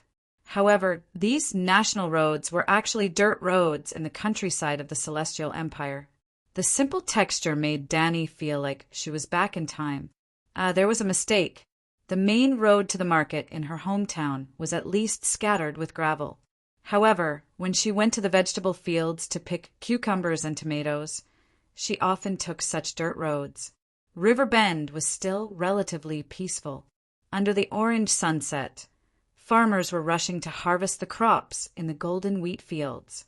Merchant caravans passed by them from time to time. It was a very lively rural scenery. A gentle breeze blew by, bringing a sweet, fruity fragrance from the apple forest. She let go of the reins and let the horses move freely. It seems that the situation of the Westeros is not as bad as we thought. Danny said to White Knight with a smile, "Da-da-da." The two of them were leisurely riding on horseback. Suddenly, a group of riders in old brown leather armor rushed from behind. They waved their whips wantonly and sang tuneless songs loudly. They happily rode to the south. The dirt on the ground immediately brought up a yellow earth dragon. Danny could not help but lower the tool hanging on the brim of her hat. However, she also noticed the lyrics of the riders. The general idea was, sharpening a sword for 10 years testing it today, defeating all opponents and becoming the Night King. Freedom Knights. White Knight looked at the group of disheveled riders and was puzzled. They are going to participate in a martial arts tournament to make a name for themselves. The old town is going to hold a martial arts tournament. Danny suddenly understood. Most likely. I wonder which hider is hosting the tournament. The old knight said slowly. Danny laughed and said, That little hider has already run to Reese to seek help from my sister. They still have the mood to hold a martial arts tournament. Chapter 227. It turned out that Danny's guess was wrong. The nobles of the old town did not lose their sense of purpose. Most of the time, especially during Robert's reign, the tournament had two purposes. 1.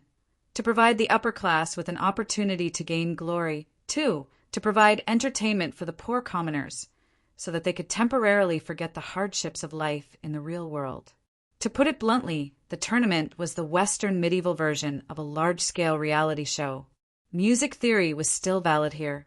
Danny understood this principle even though she had not participated in the tournament. It was all because she had learned the techniques of the tournament. Just like how her etiquette teacher taught her the common etiquette of various cities and races, Barristan also taught her the showy moves of the spear competition. On the real battlefield it was useless. She, who had personally participated in many battles, was fully qualified to say this. Why did she say so? The highlight of the tournament was the spear duel. Two fully armored knights would stab each other with long, brittle pieces of wood. They were not allowed to stab the horse, neck, face, or thigh. Points would be deducted. They were also not allowed to swing their weapons. They were only allowed to stab each other. Generally speaking, they were only allowed to attack the thickest part of the chest plate. There was also a low wooden fence between the two riders. There would not be any accidents like tripping over the horse's hooves or colliding with the horse's head, which often happened on the real battlefield.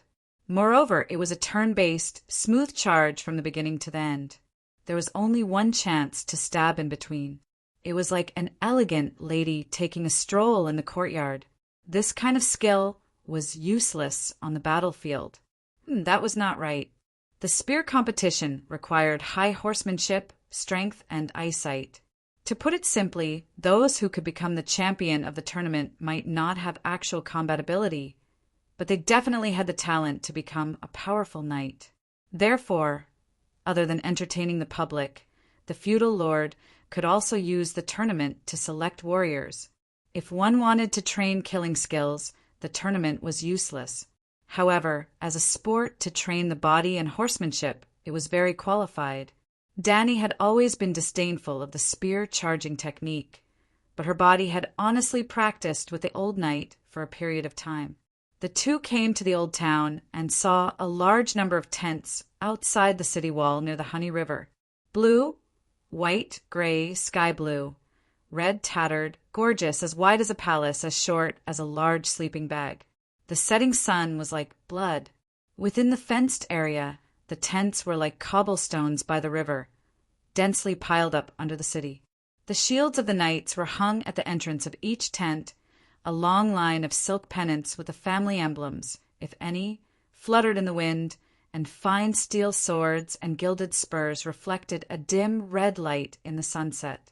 At this time, the sky was already dark. The banquet was in full swing in the camp, and the string music did not stop. Pillars of smoke, like the white birch forest in the winter wind, rose densely and twisted into the dusky sky. From afar, the singing of the singers and the sound of the harp and strings of the musicians could be heard wobbling into the distant Rose Avenue. When Danny got closer, she saw a huge manatee with a tree trunk as thick as an arm pierced through its body. The charcoal under the manatee was bright red, and the fat above the manatee was dripping with oil like a stream.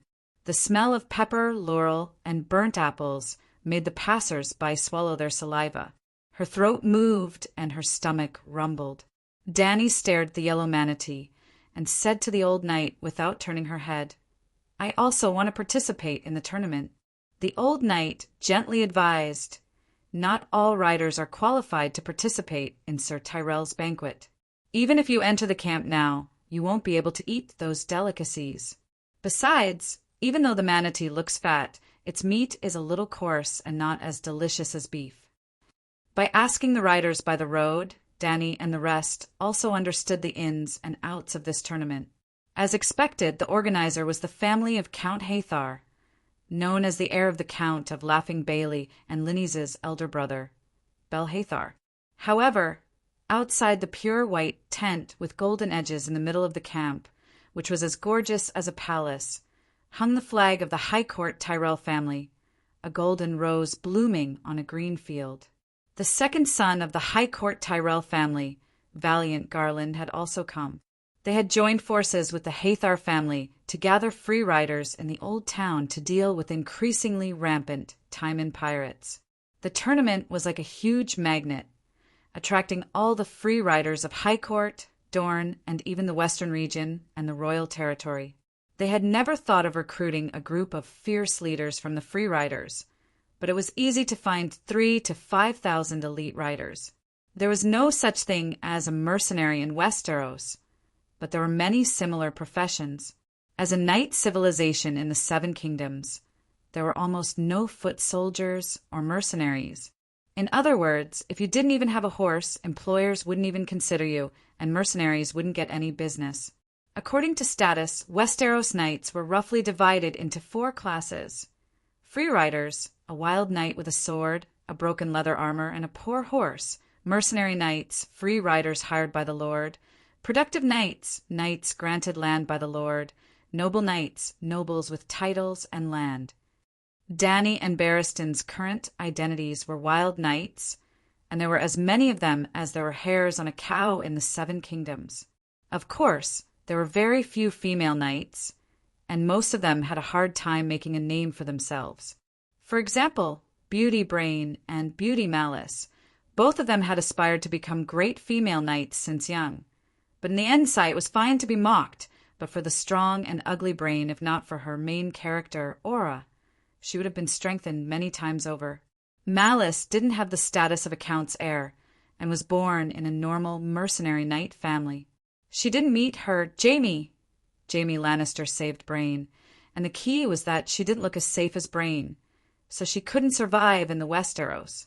According to the red-haired Lila, her lord led a few knights and knocked her sword away, knocked her off her horse, and then ridiculed her while taking turns with her. Left with no choice, Meryl could only cross the ocean and become a mercenary in the neighboring trading city. However, her teammates weren't anything good either. After getting drunk, they went berserk, and more than half of the mercenary group took turns with her. Like a beast, they cut off her breasts, bit off her ears, chewed off her nose, and finally left a deep cross scar on both of her cheeks. She was able to survive, all because of her extraordinary willpower and unyielding spirit. Fortunately, the Ragged Prince took her in, and the reputation and atmosphere of the wind-blowing group was much better than other mercenary groups. Malice met a wise lord and slowly revealed her talents and became an officer of the wind-blowing group, an interrogator. Well, it was said that Malice could torture the person being interrogated for a whole month before they died. The world of ice and fire was too cruel to women. Noble girls were taken for marriage alliances or played with by nobles of higher status. Her family was mostly happy about it. Girls from normal families were even worse. The beautiful ones were strengthened by their lords, and the ugly ones. Sigh, no matter how ugly you are, can you be uglier than Beauty Brain? Even she couldn't keep her chastity many times. As for abilities, it was fine if it was a high warrior or high magic, but strong people like Brain and Malice might be able to defeat a male warrior one-on-one, and if they were lucky, they could win 1-on-2 or even 1-on-3.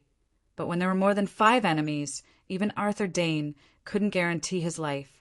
After passing through the tournament camp and waiting in line to pass through the city gate, the old knight leaned close to Dany and whispered, "Lady, women can't participate in the tournament." The sky was dark, and there were already torches on both sides of the city gate. Because of the tournament, There were more wild knights coming from all over the world, and there were many riders and carriages waiting in line at the city gate. The tournament this time is mainly to recruit riders, and there are no restrictions on the identity of the participants, who would know if I'm a man or a woman if I wear a helmet? Danny asked with a smile. The rules of the tournament were mostly fixed, but depending on the venue and the host's personality, some small details could be different. For example, a lord who was a devout believer of the 7 gods and held a tournament in the name of the 7 gods at his doorstep. It was very likely that only regular knights with holy oil were allowed to participate. But the tournament was a social event that everyone in the Westeros knew about, almost similar to the Asian Spring Festival. In most cases, as long as you had a horse, anyone could participate in the tournament. Even if the rules didn't allow women to participate, no one would check the competing knights, little Gigi one by one. Catching a glimpse of people looking over, Danny's expression didn't change. She pursed her lips and continued. I know how Barristan got the title, Fearless. 50 years ago, in the tournament at Dark Harbor, Barristan, who was only 10 years old, picked up a set of armor from somewhere and participated in the tournament as a mysterious knight and even dared to challenge Prince Duncan. In the end, he was defeated by the prince, and his helmet was lifted, causing everyone to laugh loudly at him. But Prince Fran was very fond of him. Not only did he express sympathy and appreciation, in the end, he even gave him the nickname Fearless Barristan. The old knight was like a living history book. He even knew the first generation of men who broke off their engagement. The armor was not picked up. The old knight shook his head sadly. At that time, he was the knight squire of Sir Manfred Swan, and when they learned that he had the idea of participating in the tournament, the sons of the knight pooled their money to make a small set of armor for him. 50 years had passed, not to mention the grand knight who had served him. Even his childhood friend was no longer alive. It was really sad to think about it. The old town was a bit similar to Volantis, both wrapped around the mouth of the river into the city. But the Honey River was not as wide as the Rhone River, and the water volume was much lower. There were many gray stone arch bridges on the river. There were also a few small islands in the center of the river, many of which were built with tall houses connected to the banks by stone bridges, and there were also arched stone bridges between the neighboring islands. Ignoring the Western architectural style, Danny had the illusion that she had come to the Qinhuai River in Yangzhou, where 3- or 4-story brick buildings stretched out colorful paper lanterns on both sides of the river. Passers-by walked leisurely along the river. There were brightly lit flower boats on the river. The smell of cosmetics, the laughter of women, and the sound of zither could be faintly heard. God, the base is even bigger than the old Great Pyramid of Gith. The towering tower really lives up to its name. In fact, outside the city, the tower could be seen stretching into the indigo night, the 240-meter-tall building. Its top floor was burning with flames, providing the most clear direction for the ships coming to and from the Whispering Bay. After getting closer, she was shocked to find that the towering tower occupied the entire island. It was as huge as a big castle, roughly more than 10,000 square meters. Of course, the towering tower is one of the 9 wonders of the world. Chapter 228. The towering tower is one of the 9 great man-made miracles. Danny turned her head and saw that the one who spoke was a young man in a gray robe who was about 18 or 19 years old. He had an ordinary face and a normal height. Only 2 things caught her attention. The young man had brown eyes that were a little cross-eyed, and there was a white mark of an open book on the chest of his gray robe. This cross-eyed man was an apprentice of the City of Knowledge, and he was the kind of apprentice who was not smart and had bad grades. From the style of his gray robe and the mark of the City of Knowledge on his chest, Danny knew that he was a scholar apprentice. But he was already so old, and he still called himself our old town. He had stayed in the old town for a long time, which meant that he had been studying in the City of Knowledge for several years. After several years, he did not have a scholar necklace on his neck. If he was not a bad student, what was he? A scholar apprentice? How many years have you been studying in the City of Knowledge? Danny asked with a smile. 5 years. Looking at Danny's smiling face, the young man blushed and unconsciously looked away. It was really miserable. After 5 years, he still could not forge a single chain from his master. A chain represented a graduation certificate of a certain subject. The scholar necklace meant that the scholars were Westeros servants. Even when they were sleeping, they would not take off their necklace. The necklace was made of links made of different metals, and each metal represented the knowledge of a certain field. Repeated metals were allowed to appear on the links, which meant that the scholar had a deep understanding of the field. For example, black iron represented Raven studies, and stainless steel represented military studies. If the necklace of an enemy scholar had 2 or more stainless steel links during a war, you had to be careful. At the very least, he was a Xiaoqua who could talk on paper. "What's your name?" Danny asked again. "Pater." "Pater, I can tell you clearly that the Towering Tower is definitely not on par with the 9 great man-made miracles. You can read Lomas Longleg's book as a travelogue, but you can't take the ranking of the buildings in it seriously. There was no printing in this world. If a book was written by hand, the distribution range of the book was often very limited. If you randomly took a book from the bookshelf and threw it into the furnace and burned it, there was a 50% chance that it would be completely lost. However, Lomas was an exception. According to the ranking of Chidian writers, he was a top author. The fellow had been to almost every corner of the known world except Soros, and had written 2 extremely popular travelogues, 7 natural sights, and 9 man-made structures. Because he had traveled to so many places, he even got the nickname Longlegs. Among them, the 9 man-made wonders are the most famous: the Avenue of Valeglia, the Great Wall of the Impasse, the Titan of Bravos stone sculpture, the Triple Wall of Kars, the 3 Great Bells of Novos, the Long Bridge of Volantis, the Palace of 1,000 Rooms in Shannis, the Great Pyramid of Gith, the Old Gith now in ruins, 210 meters high, and the Tower of the Old Town. Obviously, he was born before the destruction of the ancient Valeglia civilization. Otherwise, he would not have listed the 9 wonders. Danny, who has traveled to Valeglia through the tributary of time, can responsibly say that except for the Great Wall of the northern region, Valeglia Avenue, and the old Great Pyramid of Gith, the others are just to make up the numbers. "Miss, have you been to those places?" Pater asked enviously. Danny nodded and said, "I have been to some places. The relief on the surface of the Triple Wall of Kars has some artistic value, but it is not very exquisite. The Long Bridge of Volantis and the Tower of the Sky here are not as difficult as the Avenue of Valeglia in terms of engineering and technical difficulty. In fact, you will understand if you think about it carefully. The people of Valeglia can build a long bridge, can build an avenue, can build a triple wall, and can build 3 bells. How magnificent is the place they live in! This." Pater seemed to have never thought about this question before. He was stunned and said, "That's right, most of the 9 wonders are related to Valeglia, but they are only considered the outer buildings of Valeglia. My lord, there it is."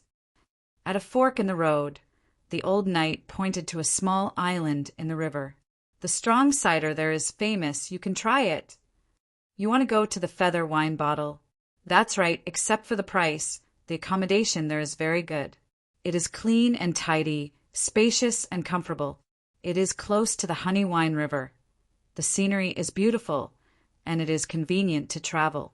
Pater was surprised and enlightened. "You have been there too?" The White Knight asked curiously. The cross-eyed young man nodded and said, "The Feather Wine Bottle is very close to the City of Knowledge. We often go there to drink. I am about to go there now." After a few words, they found that they were going the same way as Pater.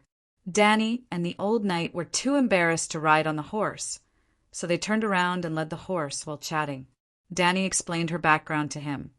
Her father was a great noble in Westeros, but her mother's ancestral home was in the continent of Ursos. She died in childbirth when she gave birth to her, and she had never seen her father in her life.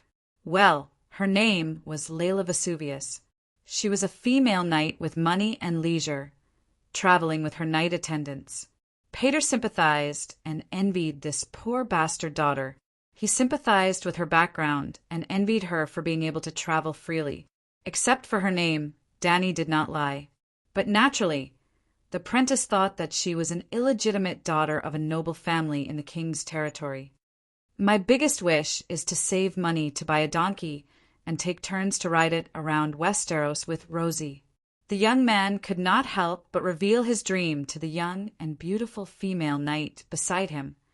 "You don't want to be a scholar anymore?" The White Knight asked curiously. "Oh, didn't you hear? I have a lover, Rosie." Dany laughed. Scholar, White Knight, Night Watcher, Friar, these were the 4 major eunuch occupations in Westeros. They could not marry, had no right to inherit, and gave up everything in the world, dedicating their life to serving. Scholar, Lord, White Knight, King, Night Watcher. The Wall, Friar, the 7 gods. Not yet, not a lover. Peter stuttered with a red face. Rosie was a waitress in the feather wine bottle. When the hotel waiter came to help them with the horse, Peter said goodbye and pulled the girl with the sweet dimples to a corner of the hotel. The front hall of the feather wine bottle was a 3-story wooden building that tilted slightly to the south. On the open platform at the top of the building, there was a basin of torches that guided the river boats. The boats that came and went would also stop by the island to bring in passengers, wheat, turnips, smoked meat, and other supplies. There was a green grass field in the backyard of the wooden building. A few 2-story courtyards were distributed among the grass field. They were considered the best houses in the world. Because she was not sure how long they would stay in the old town, Dany paid a high price, 10 silver dear, to rent a small courtyard by the river for half a month. The courtyard was less than 30 square meters, and there was a garden of Chinese roses. The 2-story wooden building was quite clean. On the first floor was a large living room with a fireplace. It was about 50 square meters and looked a little spacious. On the second floor were 2 bedrooms. After putting down their luggage, they came to the front hall of the restaurant. The dining hall was the size of 2 basketball courts. There were tallow candles that were as thick as a child's arm on the 4 walls. There were also kerosene lamps hanging from the ceiling. Under the dim light of the candles, there were 30 to 40 rectangular wooden tables that were filled with people. Half of them were scholars and apprentices in gray robes. They found a table with only 1 person and sat down. When the waiter served the dishes, Dany looked around and asked curiously, "This house is a little crooked. Why didn't they renovate it? Anyway, there is no sign of it collapsing." The old knight shrugged and said uncertainly, "It is said that this wooden house has a history of 600 years. It has lasted for hundreds of years. Maybe it can last for another 1 or 200 years. Bullshit. Won't a wooden house rot?" Dany sneered. "Are you from another place?" The gray-haired scholar with a necklace on his neck sneered. "You must not know what kind of wood the beams and pillars are made of." Dany looked at the pillar next to her. It was pale white under the mottled green paint. Her heart skipped a beat, and she exclaimed, "Weirwood!" "Oh, you are quite knowledgeable." The old scholar was surprised. "Oh my God, how much weirwood was used! If the dragon was the most miraculous animal, then the weirwood of this world was the most miraculous plant. Not to mention its relationship with the old gods. Just look at the characteristics of this material. First of all trees had a lifespan. Weirwood was the only one that could live forever without external interference. Secondly, weirwood of wood and Veleglious steel of steel, both of them had immortal characteristics. Veleglious steel would not rust or wear out, and weirwood would not decay. Therefore, even the people of Valeglia used weirwood to build the door of the Black Tower. The immortal Black Tower, the immortal wooden door, the true legacy of thousands of generations. The gray-haired scholar took a sip of green cider.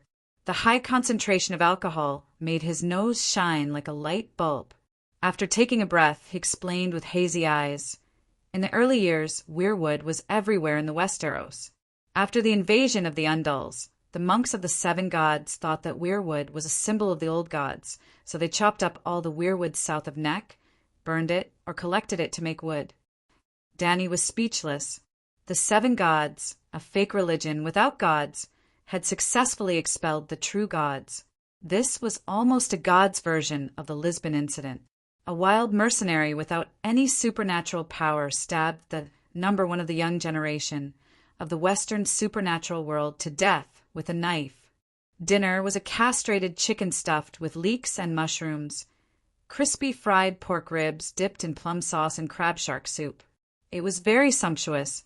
Danny had a great appetite and ate until she was full, leaving the old knight to drink and inquire about the seven kingdoms. She went back to take a bath, changed her clothes, and sat cross-legged on the mat. She took out a glass candle from the wooden box and began to activate the beacon on her right wrist. There was no response at all. The gray light that filled the bedroom seemed to have a life of its own. It first shrunk into a ball the size of a fist. Then the room dimmed. Without any warning, it suddenly exploded and scattered.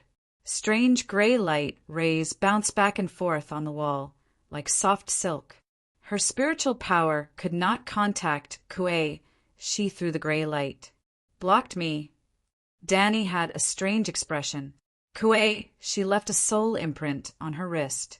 The imprint was part of Kuei, she's soul. Therefore, through the imprint, she could find Danny at any time. Her unpredictable whereabouts and ambiguous prophecies made Kuei, she very pretentious every time she appeared, until Danny cracked her mark witchcraft. With the same principle, Danny could also locate Kuei, she through the mark. Last night, she encountered a problem with magic. She planned to find an old friend to teach her from a distance tonight, but found that she was blacklisted. Well, just like how she blacklisted Kuei-shi. Whose signal is this? Just as Danny was about to urge the shadow binding night again, she was shocked to find that she had inexplicably found a new communication channel. Chapter 229.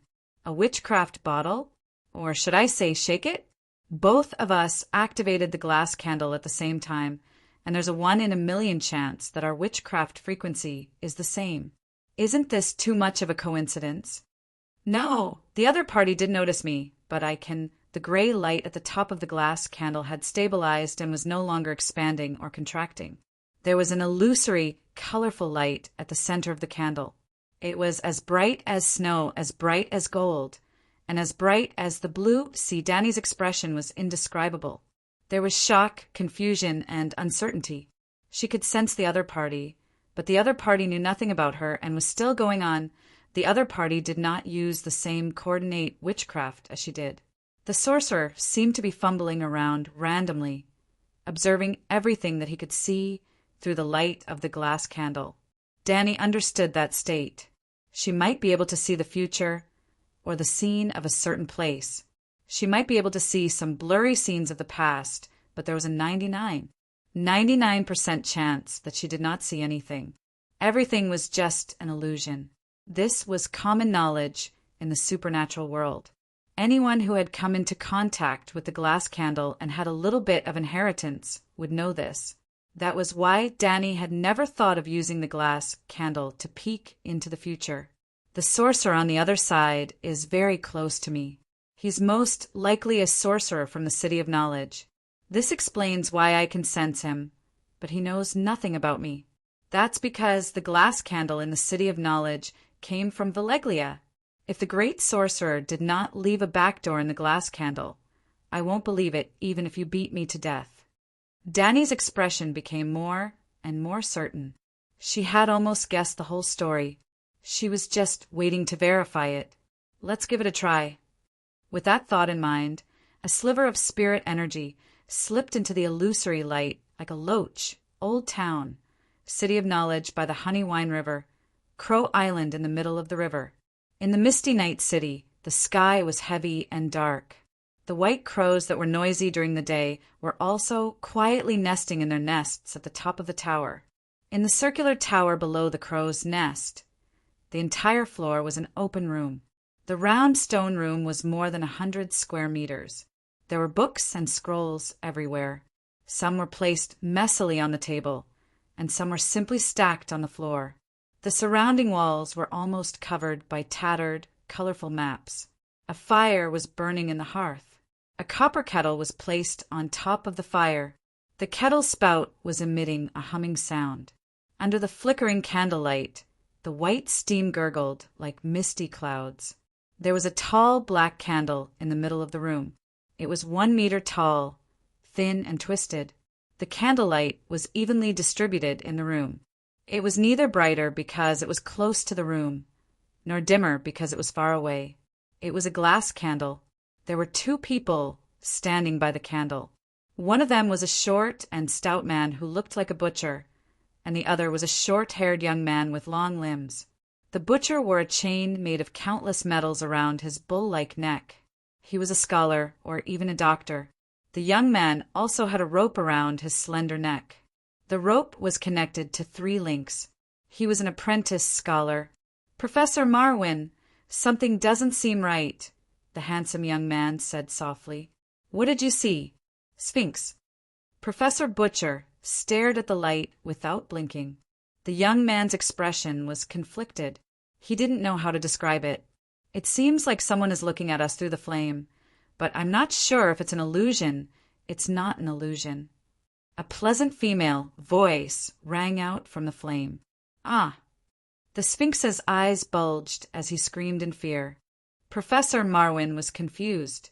"Why are you screaming?" "Ah!" When he turned to look at the young apprentice, the professor saw in horror that the young apprentice's agate eyes were dyed gray.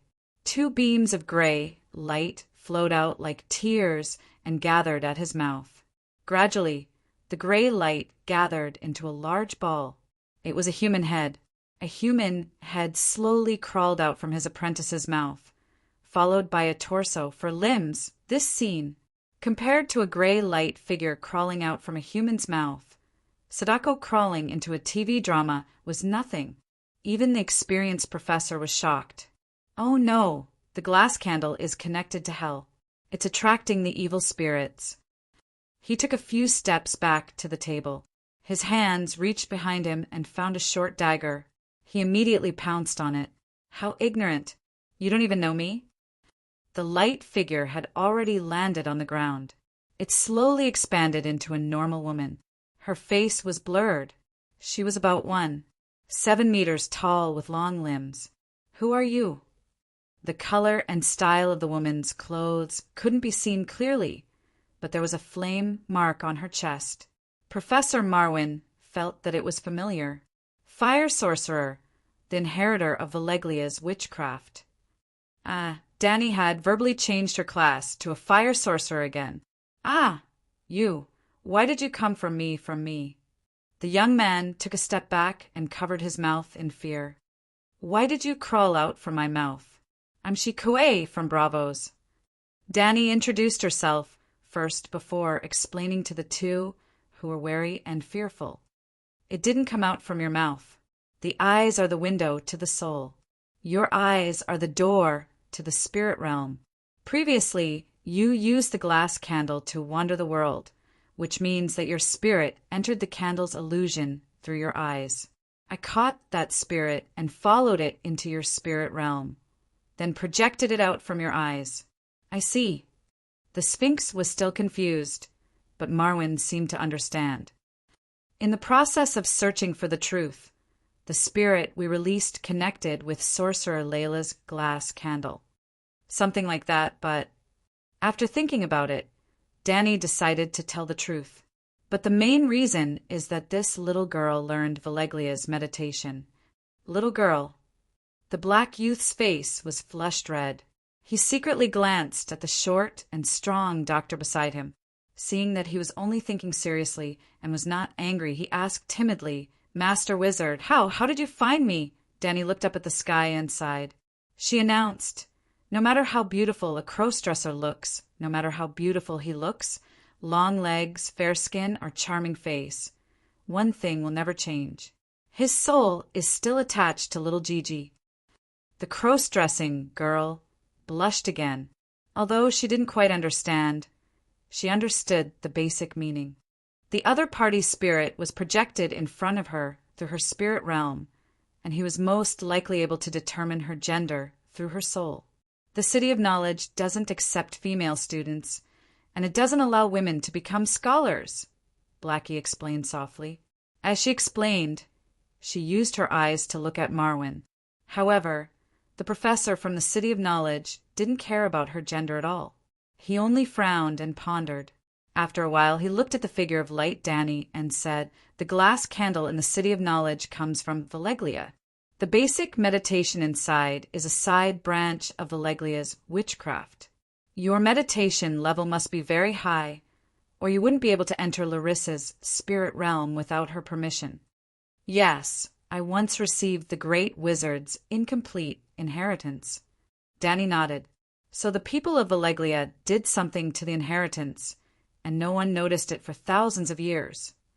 Marwin said with an ugly expression, "You win some, you lose some." Danny shrugged and asked Blackie, "How old are you? How long have you been practicing witchcraft?" "The runes for the basic meditation technique haven't been completed yet." Blackie was very reserved and honest in front of the big shot and old senior of the supernatural world. "When I was 18, I came to the City of Knowledge a year ago. After spending half a year to forge the second chainring, Professor Marwin recruited me as an apprentice. About 4 months ago, when I was cleaning the room, I was really curious. The glass candle has always been like a legend, so I would secretly stare at it whenever I had the chance. One day, suddenly, I didn't know what happened, but it lit up and then. Speaking of this, Miss Blackie was very excited and was a little incoherent. Danny suddenly understood. "You have supernatural talent. You lit the glass candle and received the Fire Warlock's inheritance." She then looked at the professor. "You saw it. In just 4 months, the meditation runes haven't been completed, and she already has this kind of witchcraft power. Although the people of Valeglia left a backdoor in the meditation technique itself is very powerful, at least above level 2. "Above level 2? What do you mean?" Blackie was confused. "Your professor didn't tell you?" Danny couldn't help but look at Marwin. "You're also a supernatural, and you seem to be a moon chanter." At this point, Danny's expression became strange. She looked up and down at the thick-necked, thick-shouldered professor who looked like a street butcher. Moon chanters should dress as women. If this person really evolved into a cross-dresser, then all the scholars in the City of Knowledge would be blinded. "You can even tell that I'm a moon chanter?" Marwin was shocked. This was the benefit of being knowledgeable. If Danny had not participated in the extraordinary gathering and had not seen all kinds of different professions with her own eyes, she would not have been able to guess his identity, even if she had fiery golden eyes and could see through the other party's meditation runes. The aura of witchcraft power in your body. Danny put her hands behind her back, looking like an otherworldly expert. Needless to say, with such an awesome entrance and the ability to see through the opponent's details. Even Professor Schwetching regarded the fire mage Shikue as a transcendent big shot. "When I was young, I went to Volantis, Queers, and many other cities in the Jade Sea. I even studied in the shadow of Asia for 8 years. In Asia, I used my knowledge as a scholar to exchange for a prophecy meditation technique. I didn't expect it to be related to moon chanters. I learned the meditation technique and a few simple witchcraft 20 years ago. But when I returned to the Westeros, as soon as I left Asia, the spell didn't work, and the meditation runes almost collapsed. Until 2 years ago, one day, the meditation runes in my mind lit up again. I suspect that the rumors about dragons and mother of dragons among the sailors at the docks are true. Dragons have brought magic back to this world. I really want to see it with my own eyes." The ox-necked professor's eyes were blurred as he sighed. "You've already seen it. I'm a true dragon, a miracle," Danny thought shamelessly. But then another question arose in her mind. Marwin was a professor, definitely a high-ranking person in the City of Knowledge. He should have access to the highest level of confidential information. So there was no reason that he couldn't confirm the authenticity of the dragon, right? Half of the free trade cities were involved in the war against the evil mother of dragons. It would be normal for the Westeros next door to have some undercurrents. Then, there must be someone who could block the news from the east. She just didn't know if it was the City of Knowledge's intention or the higher-ups' order to control public opinion. Chapter 230. Since you've been in Yasha for 8 years, there's no reason you don't know the basic knowledge of the transcendent realm. Dany glanced at Blackie. The level of meditation is such a basic knowledge. How can a mage who learned meditation not know? Oh, a certain someone thought that she was really a big shot and completely forgot that she had just learned this common knowledge. I only know that she can light glass candles, but I don't know much about her meditation. Besides, what's the point of knowing the level?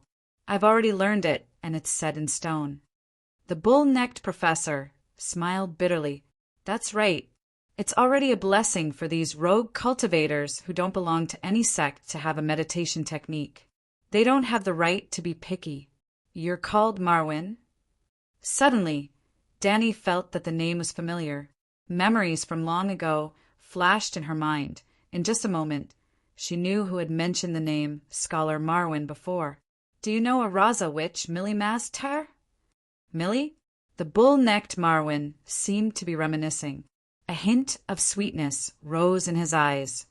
She should be a priestess, right? A cute and hard-working little priestess. Damn, is that fat old witch who can be placed horizontally or vertically the same person as the little cutie you're talking about? Yes, she was a priestess. She studied medicine and sacrificial arts, Dany said with a straight face. 20 years ago, I was her, classmate in Yasha. We studied together for a few years. I even taught her how to dissect corpses. Why? Do you know her too? Dany didn't know what to say. However, this scholar didn't look like much. He had a beer belly, a short and stout body. White hair grew out of his nostrils and ears. His forehead was protruding, and his nose was obviously broken more than once.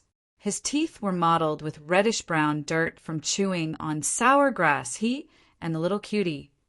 Old, which were a match made in heaven. She's dead. She was discovered using a curse to harm people. In the end, she was burned to death. After saying that, Dany stared at Marwyn seriously, not missing any expression on his face. Unexpectedly, he only said, "Oh, and didn't say anything else. Isn't she your lover?" Dany couldn't help but ask.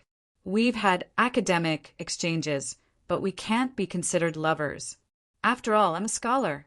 And since she was the one who used the curse to harm others, her death was justified.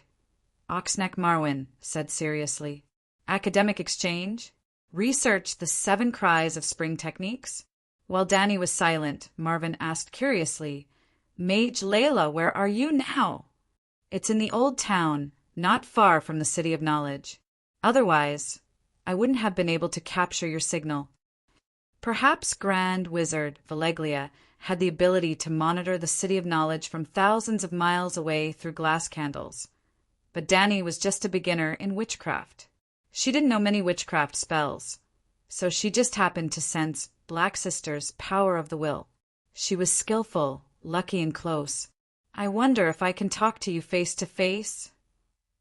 The short and strong doctor rubbed his hands and said embarrassedly, there are almost no real extraordinaries in the old town. Most of the knowledge has to be discovered by oneself. It's a little impossible. Would you be able to host a gathering of extraordinaries in the old town? Do you want me, a big shot, to preach the Tao to you bunch of noobs? Have you ever attended a gathering of extraordinaries? I've heard of it, but they don't recruit scholars. When I returned to the old town, no one organized a gathering here, Marvin said awkwardly. Scholars and the 7 gods were not allowed to attend a gathering of extraordinaries. Since you know the rules, you should know that mages don't get up early if there are no benefits, Dany reminded him. Why would the shadow-binding warrior Tam organize a gathering of extraordinaries in Volantis? She wanted to train Lisbon, and at the same time, She was looking for underling candidates. Wouldn't Moon Chanter and Priestess Layla become her new underlings? But what was the reason for Fire Mage Layla to organize a gathering of extraordinaries in the old town? What would she get? There was nothing to gain. Danny's words made Marvin's thick cheeks flush red. After a while, he pulled the long chain that hung down to his belly button and said hesitantly, "I'm a doctor in the City of Knowledge. I'm proficient in medicine, anatomy, raven studies, metallurgy, history, economics, geography, astronomy, Veleglia's advanced mathematics, the principle of optics, part of alchemy, and prophecy. Sir Mage, you can choose one or more knowledge in exchange." Danny's eyes flashed as she nodded and said, "That's fine. How many of you?" "Just me." "What?" Danny shouted. "How can you organize a gathering with just you?" But the City of Knowledge, the old town. Marvin was extremely embarrassed. He was the only occultist in the entire old town. It was too pitiful. Yes, the Veleglia steel chain in the scholar's necklace represented magic and occultism. Many scholars wore Veleglia steel chains, but they didn't have any mana in their bodies. For example, the famous scholar Lewin of Winterfell studied magic, and his necklace had Veleglia steel chains. But he had always taught John, Bran, and the others, "I swear in the name of the Grand Master of Magic, children, there is no magic in this world. The children of the forest, shapeshifters, deviant ghosts, and elves are all stories made up by adults to deceive children. You should practice your swordsmanship and become knights." Even when Bran confessed to him that he dreamed of the three-eyed crow and that it might be a spirit wolf, the old scholar had a benevolent face and said with tolerance, "Child, that was a dream. After you broke your leg, you couldn't accept reality and had a wild imagination." It seemed that, in the scholar's view, the ability to prove that magic was fake was equivalent to magic knowledge. "Cough, cough. Doctor, there's still me." Blackie stole a glance at Danny and reminded her in a soft voice, "You." The short and fat doctor's expression was conflicted. He looked at her with disdain and disappointment. "You don't understand. You should at least show something useful for a gathering." "What do you want to do?" Blackie asked curiously. "Show me some skills. Can I shoot arrows? My archery skills are very strong. My mother always said that I have the qualifications to be a red archer." The people of the Summer Archipelago often carved the heads of their ships into the images of birds and animals. Therefore, their sailing ships were called swan ships. Unlike the trading city-states, which had one or two paddle boats or longboats as escorts, the swan ships were usually alone. The task of protecting the ships was given to the armed personnel of the Summer Archipelago, the Red Archers. They used the Summer Archipelago's golden wood as the body of the bow, and the arrow's range was up to 400 meters. They were almost the strongest archers in the world. If Blackie Larissa was not lying, her archery skills should be very strong. Archery won't do. Marwyn shook his head. He also knew the knight's slashing skills. If archery and slashing were useful, he would have joined the mysterious gathering long ago. Count her in. We were able to contact her this time. Both of us also practice Veleglia's witchcraft. It's fate. Thank you, Master. Thank you, Master. Blackie grinned foolishly and bowed to express her gratitude. What's your name? I heard Dr. Marwyn call you Sphinx and Larissa, Danny asked. Sphinx is my nickname in the City of Knowledge. All right, that's all for today. Feeling the abnormality on her right wrist, Danny was ready to end this online friend-making activity. Remember the frequency of my witchcraft. After the martial arts competition, we'll confirm the time and location of the gathering at 10 o'clock at night. I hope Dr. Marwyn can find a few more companions during this time. The two of you are still too few. All right. Without a sound, the gray figure disappeared, leaving the master and disciple looking at each other under the golden candlelight. After a while, Marwyn looked at Blackie and asked, What's your real name? Just call her Larissa, Blackie said evasively. The ox-necked doctor sighed. Up to you. But remember, the City of Knowledge will never allow women to tarnish their honor. I didn't know you were a girl before, and I still don't know anything now. Yes, thank you, Doctor. Danny had been delayed for a while because she had accidentally met two netizens. During that time, she had already unblocked her requests. Seeing that Danny hadn't come over, the shadow binder thought that Danny was angry. So he took the initiative to contact her. However, just like how she had rejected her request, Danny blocked her as well. After ending the conversation with Marwin, Danny immediately activated the glass candle. This time, it was easy for her to project her mental energy. Of course, unlike contacting Marwin, which did not consume any witchcraft power, the 9-colored vortex in her mind spun crazily. Her witchcraft power was like a flood that had broken through a dam. It was truly a communication that transcended thousands of miles. With the experience of her mental body traversing space last time, Danny did not feel dizzy this time. Almost instantly, she arrived at a dark and empty stone hall. A green glass candle was lit in the middle. It was a ball of dim white light the size of a fist. The 4 walls and the ceiling were all covered in darkness. The shadow-binding knight wore a dark green robe and a red wooden mask. He sat cross-legged on the stone floor as if he was waiting for someone to visit. "You're stupid," she said. "Why?" Danny did not understand. "Do you know what time it is here?" The shadow-binding knight did not wait for Danny to reply. She said seriously, 9 in the morning. "I'm currently on the Jade Sea Lightning Island. When you first came looking for me, I was worshipping the Lady of Light, with Prince Bogon at the Temple of Heaven. Oh, sorry. I forgot to calculate the time difference. Sorry to disturb you." Danny hurriedly apologized. Although she said that, she did not know how to calculate the time difference at all. She had never thought about it. The last time she had returned to Astapor from Volantis, the latitude difference was about 2,000 kilometers. However, both cities were at night, so she did not feel much difference in time difference. If not for Koei-shi's reminder, Danny would have forgotten about the time difference. Koei-shi shook her head and said seriously, "You still don't understand. Let me ask you, how do you call the shadow binding knights? Shadow children. How can the shadow children use witchcraft under the sun in front of the temple? If I didn't stop your mental projection, the sun would have lit you up immediately." Koei-shi pointed at Danny and said in a low voice, "It would have been as easy as a torch lighting up a down quilt." This. Danny was shocked. "I've never tried it under the sun." "You used the soul coordinates on other people?" She understood the meaning behind her words. She suddenly stood up and said with some complaint and worry, "I warned you not to use it last time. It hasn't even been half a month, and you've already used it once. Not once, 3 times. I used it 3 times. Koei-shi's body stiffened. She did not say anything. After a long while, she groaned and said, "You're courting death." Chapter 231. Why do you say that? Danny was puzzled. Don't you feel it? Every time you leave a soul coordinate, a part of your soul will be torn off, Koei-shi asked.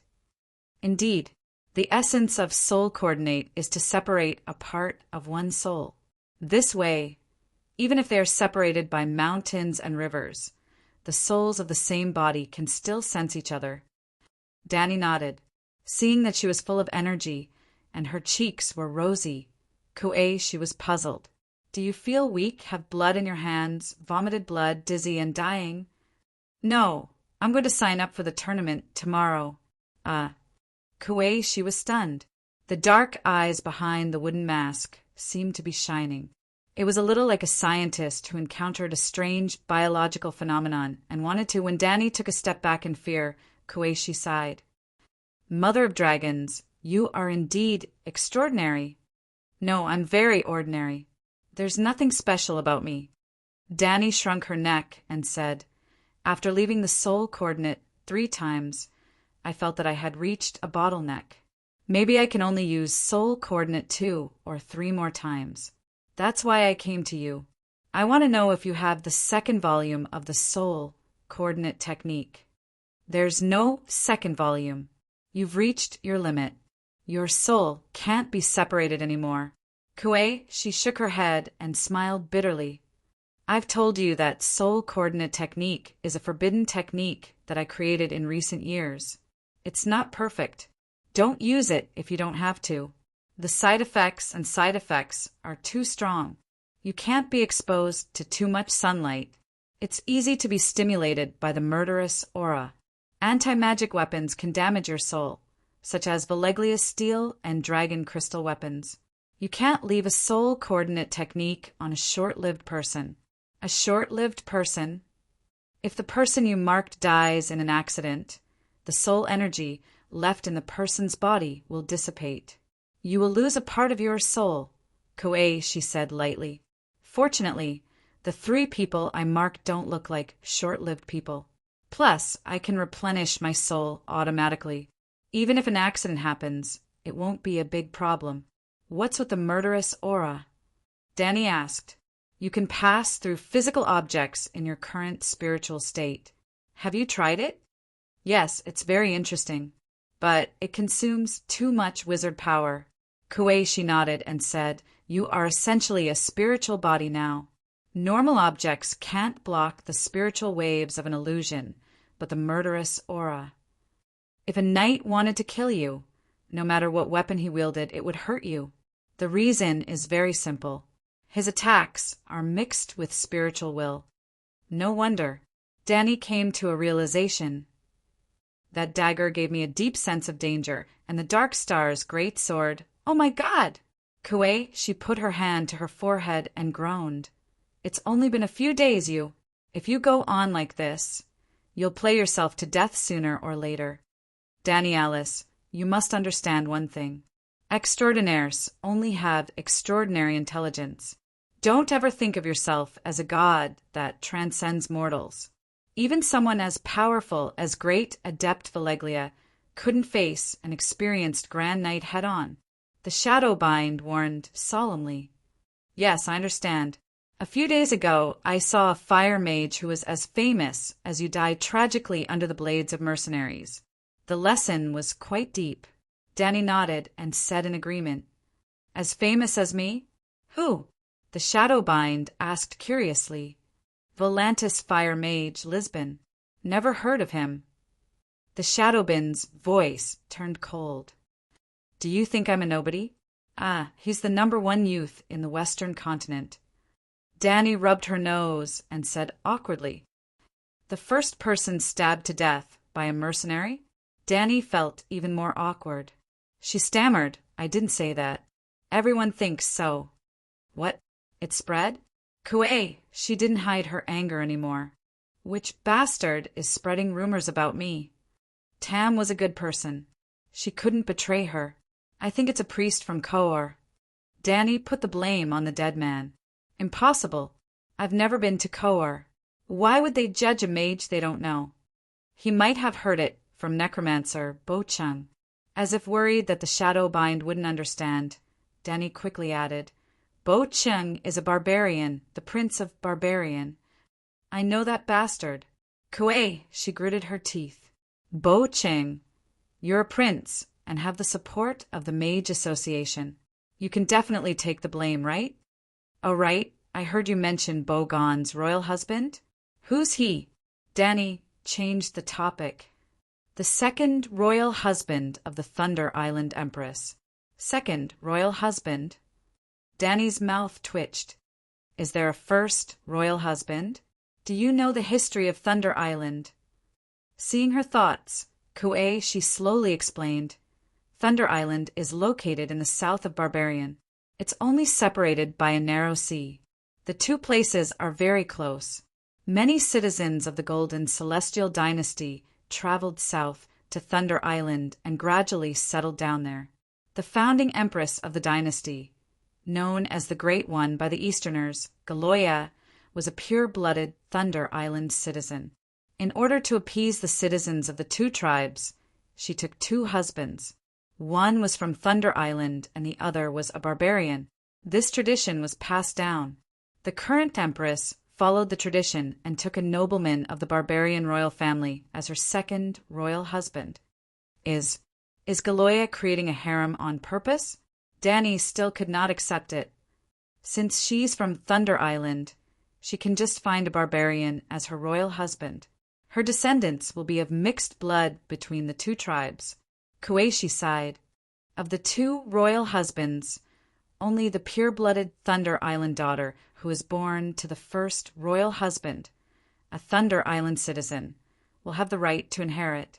Therefore, every generation of Thunder Island Empress will be a pure-blooded Thunder Island citizen. Is that even possible? Why? They'll have to be mixed blood sooner or later. Danny's expression was pained. She asked again, I thought you were in Kuei's. Why did you come back to Jade Sea? Humph, if I don't leave, I'll be trapped there. Kuei, she looked at her deeply and said with a complicated tone, I'm not confident that I can hatch a dragon.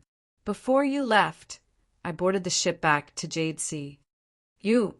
Danny was impressed by Kueishi. You predicted that the Kuei's people would find you to hatch a dragon and ran away in advance. How can I be a shadow binding knight if I don't even know how to seek fortune and avoid calamity? Kueishi's calm voice was filled with unconcealable pride. Tam, listen to this. This is the demeanor of a master. Your behavior of rushing to hatch an egg is too low. Is this your territory? Danny walked around the stone room. It was very spacious, deep, dark, and quiet. She could even hear Kueishi's breathing. Not bad. It's a very big cultivation room. Danny looked at Kueishi and praised. It seems that your guardian skill is not bad. Guardian skill? Kueishi sounded confused. Hey, still pretending? Danny winked at her with an expression that said, I know, we all know. She chuckled and said, I'm no longer a newbie in the mystical world. I know that in order to make a living, sorcerers will learn some tricks to cheat money. That second royal husband must be a big fish. You must have taken advantage of him, right? TSK, such a big stone tower, as expected of the number one person of the young generation in the Eastern transcendental world. Creak, creak. The shadow-binding knight started grinding his teeth again. He unconsciously clenched his fists. This is the ruins of the old gods. You don't even know about the underground labyrinth of Thunder Island? Kuei, she almost growled. Danny knew that she had misunderstood.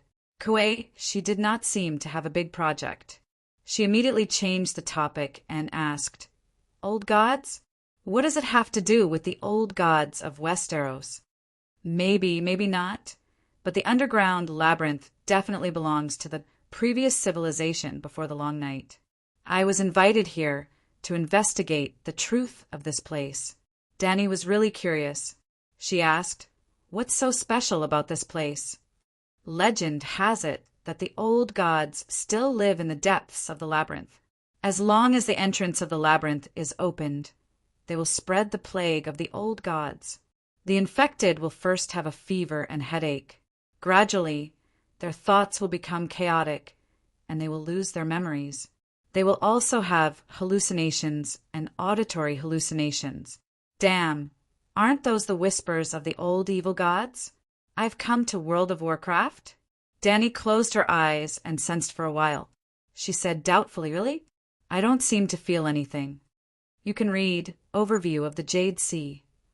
It was written by the Volantis Colloquiforta. The plague of the old gods lasted for almost 1,000 years. Even the Queen of Thunder Island. Some people said that they entered the underground labyrinth to have sex with the old gods. I'm not sure if it's true, but they did do some inhumane things. Kueishi paused. She pointed at her chest and asked, Why do you think I'm here? It's because Her Majesty has been a little. Well, some signs are making my husband uneasy.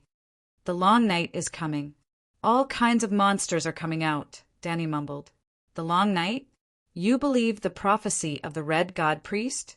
Danny, rise. Do you really think that you are the reincarnation of Yasuo and Ahai? Kueishi asked, Am I not?" Danny asked. She suddenly remembered something. Many people guessed that Danny Rise was the child of prophecy, including the Red God Priest. But Kuei, she never said so. "Danny Rise, I can tell you clearly that you are someone who can change the world. But you are not the reincarnation of Yasuo Ahai, Kuei," she said seriously. "Why?"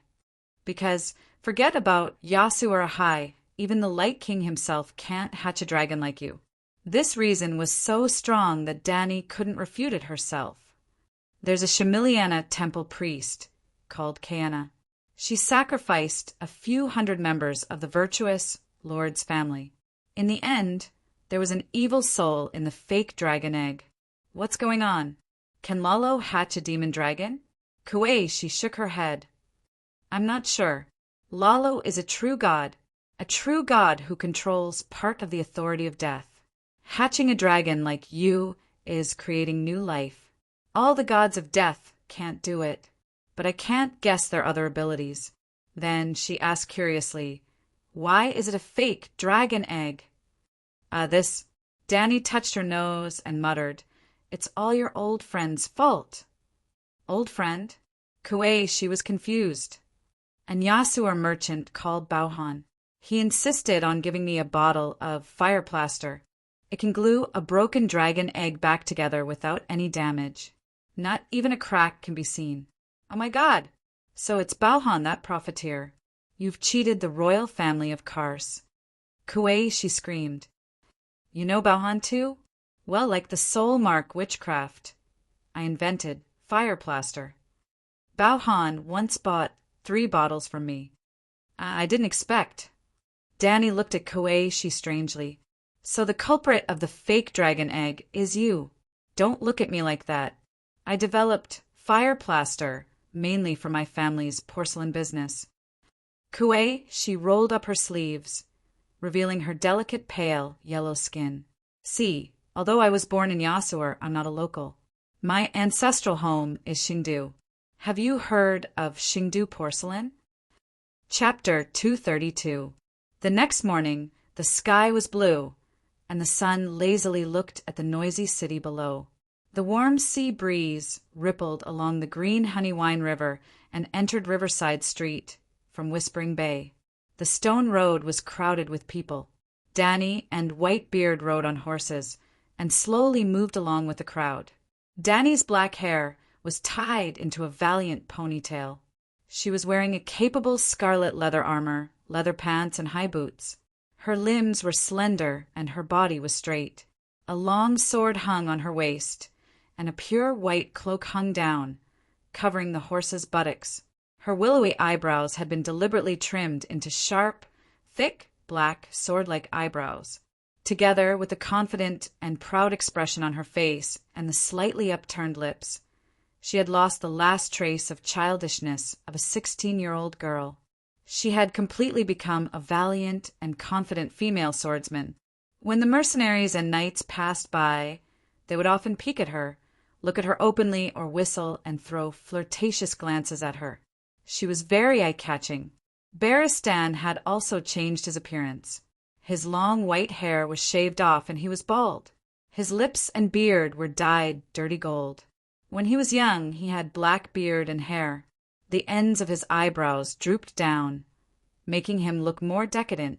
In fact, 80% of his acquaintances could not recognize him with the messy beard on his face. For example, when he was in Kors, Yora Mormont did not recognize him. The old knight's cheeks were smooth and tidy, and he was meticulously groomed. He was an old, handsome man. Even if there was no terrifying difference between Jack and the Watergun Man, it was at least the difference between the Wolf of Wall Street and the Hunter of the Wild. The old knight was always wearing a helmet. Even if he did not pull down the visor, it was difficult to recognize his appearance. Anyway, after walking around the street, the White Knight saw at least 20 acquaintances, but none of them looked at him. At most, they gave him an indifferent glance because of the heroic female knight next to him. Were there so many people in the old town in the past? Danny asked.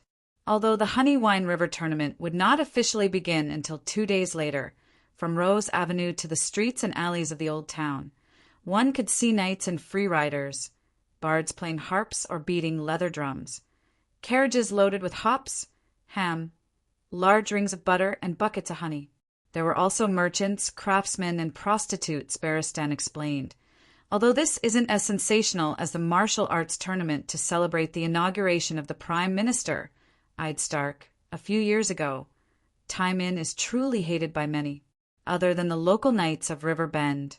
Many nobles from Dorne, the Land of Storm, and the port of Lannister have also come. Look over there! As he spoke, the old knight raised his hand and pointed at a group of cavalrymen on the other side of the river.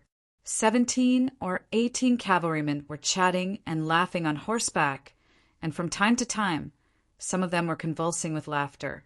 3 of the riders who were guarding the perimeter each held a flag in their hands.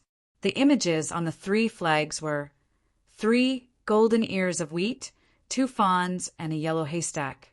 He stared at a square-faced young man with black curly hair and said with a complicated expression, "The Harvest Hall, the Calvert family of the Young Deer Village, and the Hellayer family of the Hay Hall are all lords of the Land of Storm." "Your relatives?" Dany asked. The old knight was from the Harvest Hall.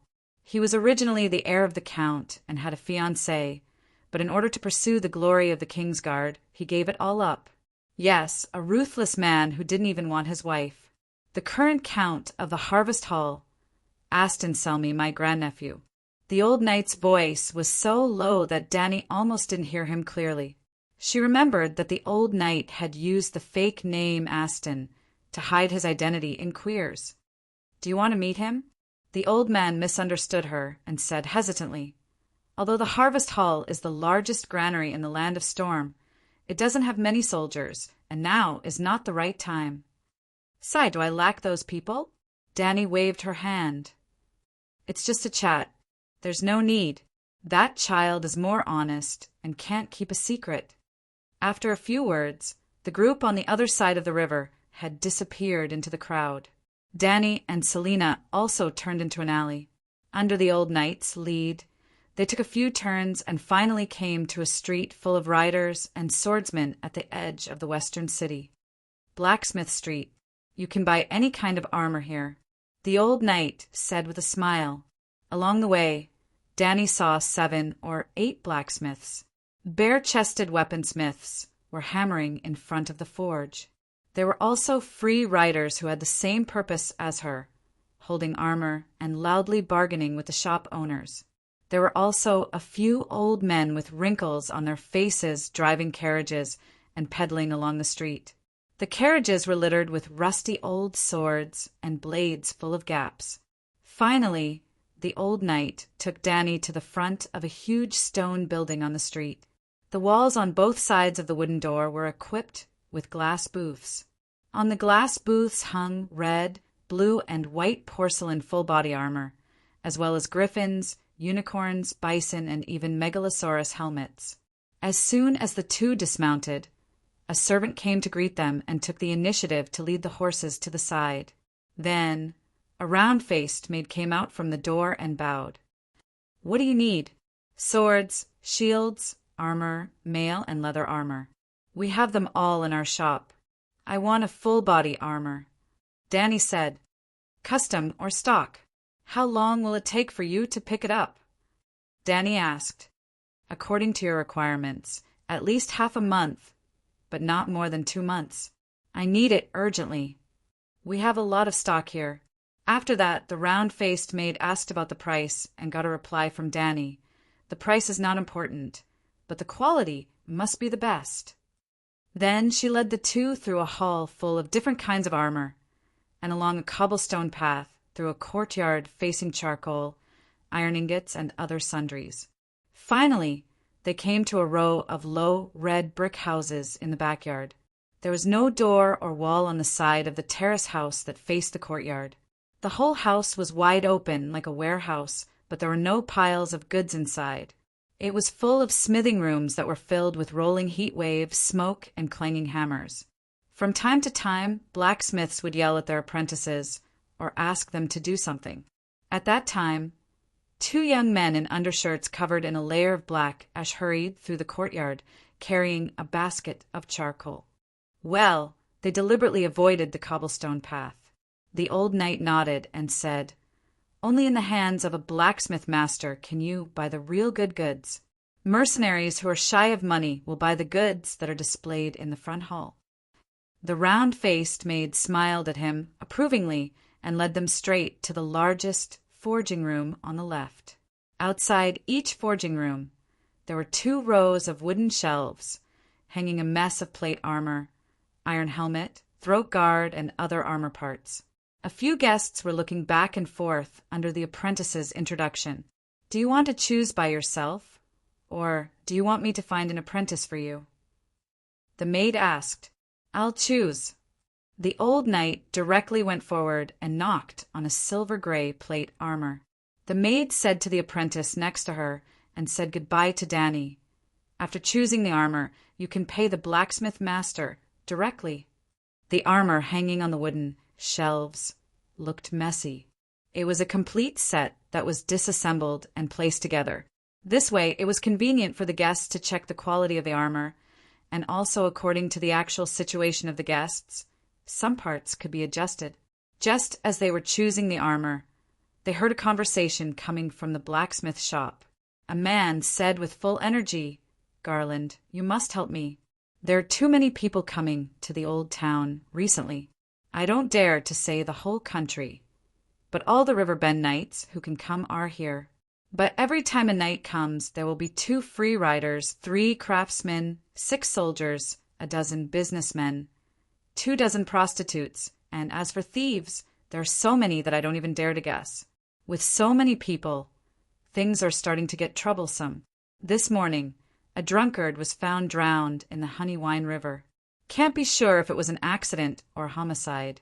Last night, there was a riot in a tavern at the North Gate, and a few riders from the borderlands fought with the Dornishmen. There are countless fights like this, and there are even cases of people being raped from time to time. You should send a group of people to help me maintain order." Another young man asked doubtfully, "The old town's military is so weak?" "I remember, second uncle. You started training new recruits a month ago."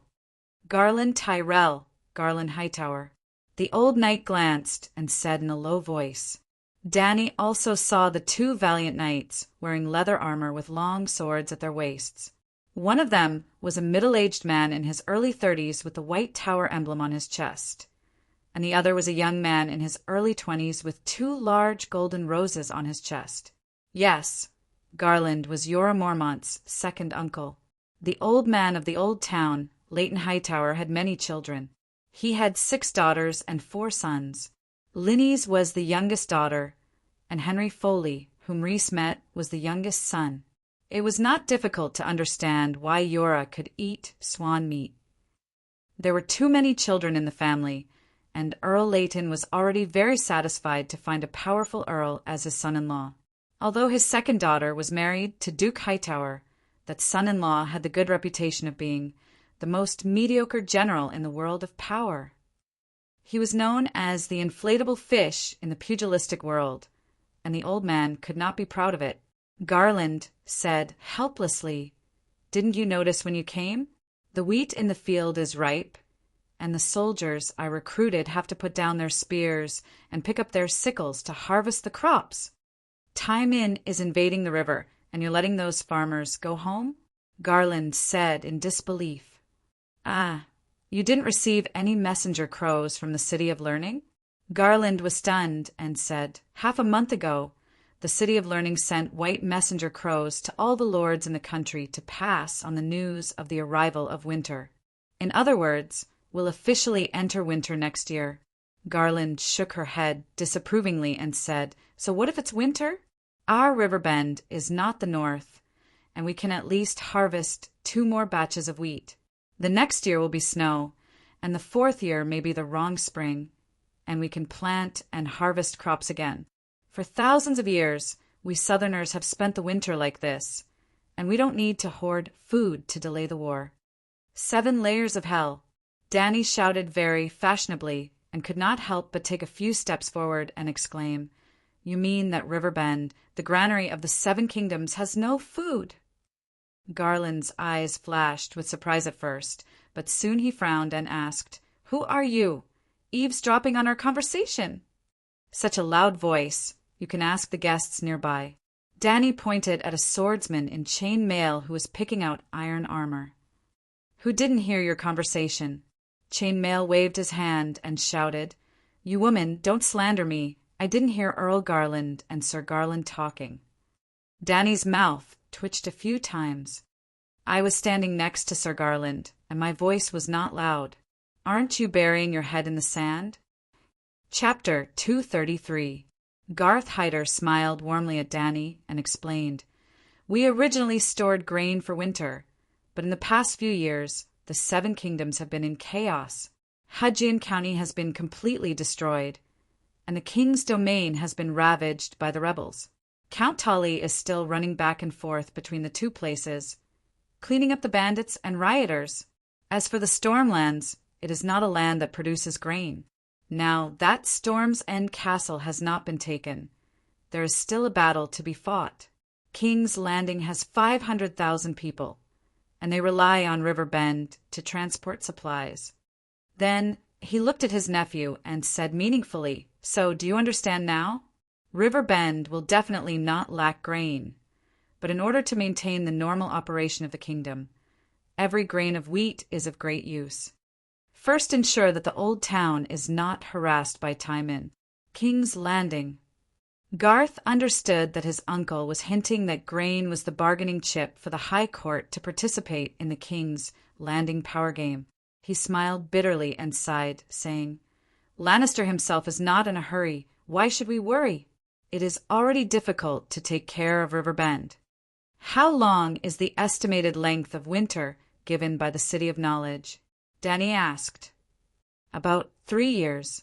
Garth looked at her and asked curiously, "Miss, you don't look like a local, right? Why do you care?" "Oh, a normal person would care about this, right?" "Oh, that's right." Garth was startled at first, then said admiringly, "The ladies of the Lord's house only care about whether there is a banquet tonight, which famous bard in the city. You are very different." Danny did not appreciate it and said with a cold smile, "If you allow women to participate in the tournament and allow women to participate in politics, they will naturally not only care about the flowers under the moonlight."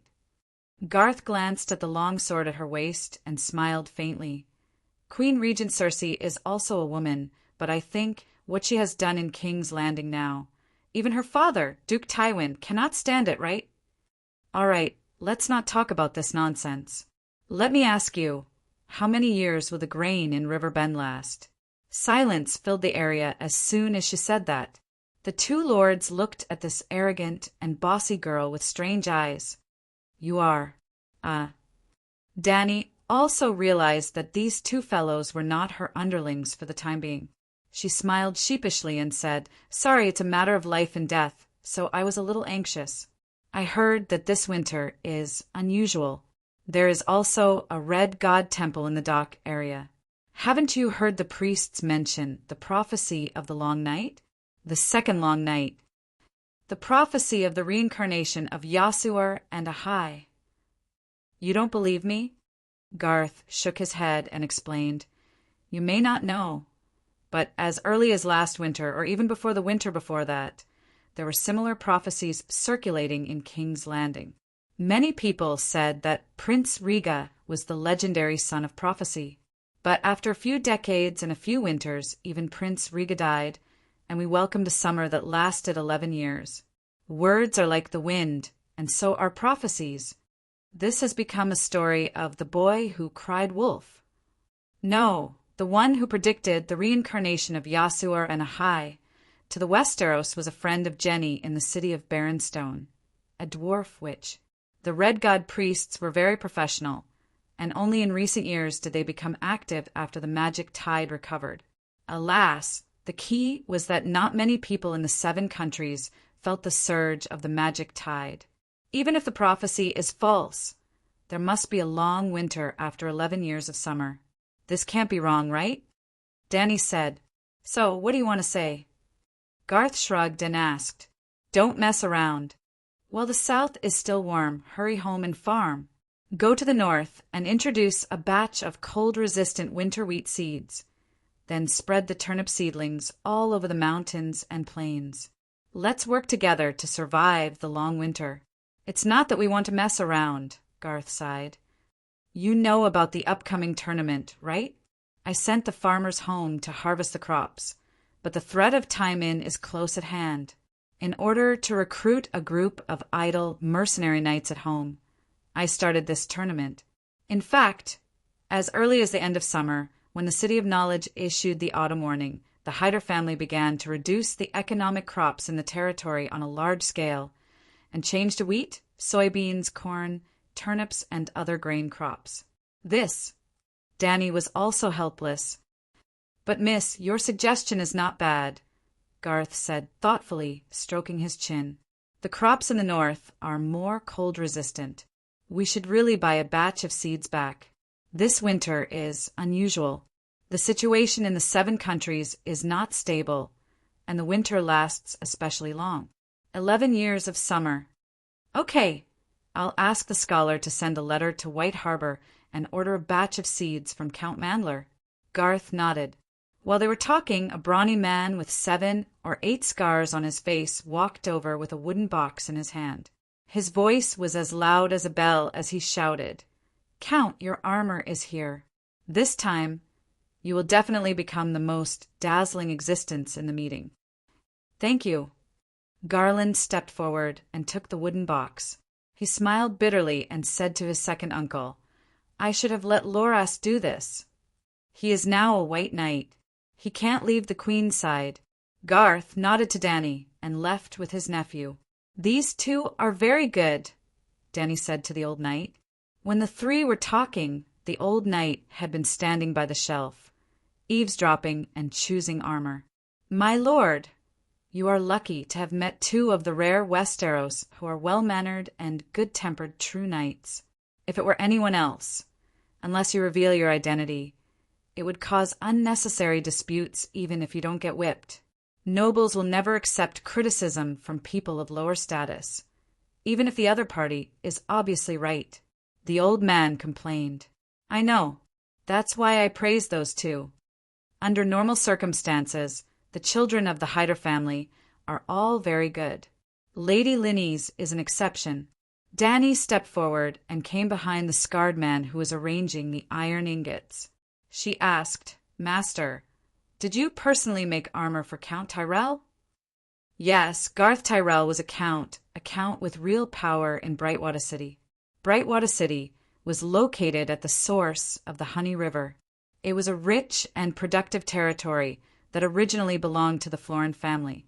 However, in the War of the 4 Kings, Florin sided with his son-in-law, Erlu Stannis. Later, Hiding Tyrell allied with Lannister and defeated Erlu. The Florin family's noble title and territory were taken away. Of course, don't say that I'm bragging. It's hard to find a blacksmith in the 7 countries who can compare with old Londo. The brave Count Garland is not an exception. Many knights who truly know what's good for them are my regular customers. For example, everyone knows that the Knight of Flowers, now known as the Kingsguard, went to King's Landing to participate in the tournament a few years ago. He specially came to me to make a set of bright silver armor that was as bright as a white star. The scarred man said proudly, "Do you have any armor that suits me?" Danny asked, "You're not satisfied with the ones outside? I want something better. Do you have it?" "Of course." Old Londo nodded and asked, "Do you want it today?" "Yes." The blacksmith frowned and looked at Danny. He said, "Fortunately, your figure is about the same as the slender youth. There's no need to make a special breastplate." "You damn, old man. What nonsense are you talking about?" Danny glared at him and asked, "I won't buy it if it's not comfortable. Connor, bring me that medium-sized blue glaze armor." Old Londo ordered the apprentice, who was adding charcoal to the stove. Then he turned around and explained to Danny, 32 pounds made of fine iron. It can definitely be worn on the battlefield. It's a bit light. Isn't the plate armor too thin? Whitebeard said, It's definitely not thin. You'll understand when you see it. Indeed, it was a set of fake full-body armor with smooth blue glaze inlaid on the chest. The breastplate was of normal thickness, but it could only protect the chest and waist. The back was a layer of light chain armor. In short, this kind of armor could only protect the front. If someone attacked the back, an armor-piercing arrow could pierce through the back of the owner's heart. Of course, the old blacksmith did not skimp on the materials. This kind of armor was very common among the cavalry. When a large group of cavalry charged, their companions would help to cover the back. Reducing the weight was good for increasing the endurance of the cavalry. The old knight put down the armor and shook his head. My lord knight has an extraordinary body. Do you have a full body armor that weighs more than 40 pounds? 40 pounds. Old Londo looked at Danny suspiciously. Miss, you have a thin waist and narrow shoulders. Your body looks a bit thin. Can you walk in it? Do you have it? Let's try it and we'll know. Danny said, Yes, we do. But the armor is neither bleached nor inlaid with colored glaze. The old blacksmith patted the white knight's chest and said with a look of disgust, It's almost the same as this old man's. It's black, except for the unique helmet. The other parts are too mediocre. Scrap metal? Danny's mouth twitched. She said directly, Let me see. I'm a real knight. I only care about the defense. I don't care about the style. After a while, 2 apprentices carried a wooden box over. When they opened it, Danny frowned. She picked up the iron helmet and asked the old man, Is this the unique helmet you mentioned? The blacksmith said seriously, Look at it. Ferocious fangs, scarlet crystal goggles, and a twisted expression. Such a realistic wild boar helmet. I'm sure children on the street will cry when they see it. Barristan lowered his head and looked at the breastplate. To his surprise, he found that it was heavy and had a cold gleam on its surface. It should be a high-grade product made with the best iron and the best quenching techniques. He could not help but ask in surprise, Who ordered this? The quality is good. The price must be high. But I don't remember any wild boar nobles near the old town. Hey, old man, you have a good eye. The blacksmith looked at him in confusion, but found that he had no recollection of it. This armor is called King's Howl. You know how King Robert died, right? After drinking Cersei's spiked wine, he was dizzy and his little Gigi was crushed by a wild boar. You're brave. How dare you make this armor to mock the king? Danny said in a strange tone. It's not that I'm brave. The person who asked me to make it was brave. He's just a kid from a big, noble family. But before I could inlay the glaze, his father came to me. He didn't even pay the deposit. The old blacksmith sighed. With Barristan's help, Danny tried it on and found that it fit. She said, This King's Howl is good. How much is it? 2 gold royals. It's cheap. 2 gold royals were not expensive. Danny paid the money happily. After that, the 2 went to another blacksmith shop to sell a sturdy helmet. Danny wanted to keep a low profile. She wanted to be a mysterious knight. She did not want to scare children. Before lunch, the 2 returned to the quill. Danny was surprised to see 2 familiar faces. Chapter 234. Under the sunlight, 4 or 5 gray-robed apprentices from the City of Knowledge were frolicking on the wide grass field in front of the hotel. A young man with thick arms and deformed legs jumped and spun in a circle. Then he threw out his arm abruptly, and the green, shriveled apple in his hand flew down the honey wine river at a high speed with a whooshing sound. At the same time, Larissa quickly pulled out an arrow from the ground in front of her and knocked it on her bow. In the blink of an eye, the large golden wooden arrow that was almost a meter long whistled through the air like a shooting star. At the highest point of the apple's trajectory, a crisp sound was heard. The apple split into 2 pieces, but the arrow didn't slow down. It flew another 40 or 50 meters before landing. Bullseye! Good! The apprentices applauded and cheered. Again, Larissa said, excitedly, You've been practicing all morning. Aren't you tired? Pater, who was sitting on the grass, said sullenly, I'm going to perform in front of a master in a few days. Archery is already very— Sigh, you don't understand. Larissa shook her head and urged her partner to continue throwing apples. Throw 2 apples this time, she said. Danny rubbed her nose. Girl, you're using too much force in the wrong direction. Of course, archery is useful, but it's obvious that we're not meeting in a big place. There's no space for you to practice your archery skills. Well, this good-looking black guy was the rookie fire mage I met last night through Shake Shake. Sigh, it's too boring here. I want to go to the dock and listen to the sailors tell stories about dragons. Some people say that they've seen dragons. I want to see a dragon too, even if it's just a glimpse. A fat, short, and stupid-looking young man shouted. Rooney, you were born too late. You can't see a dragon, the assistant next to him said. He looked like he was 24 or 25 years old. His nose was long and sharp like a carrot. The leather rope around his neck was strung with 4 links. They were a chain made of white iron, tin, lead, and copper. But is that a turnip on your shoulder? The sharp-nosed young man didn't wait for Rooney to finish and patted him on the head. Have you forgotten the modern history of your country? The last dragon died during the reign of Aegon III. The lame apprentice threw out 2 apples and muttered, Amen, you should really go to the dock. The stories of sailors have been— Morand, how stupid are you to believe seamen's words? The sharp-nosed scholar's assistant interrupted him impatiently. Don't say I haven't been to the wharf, for I know better than you what sort of men those sailors are.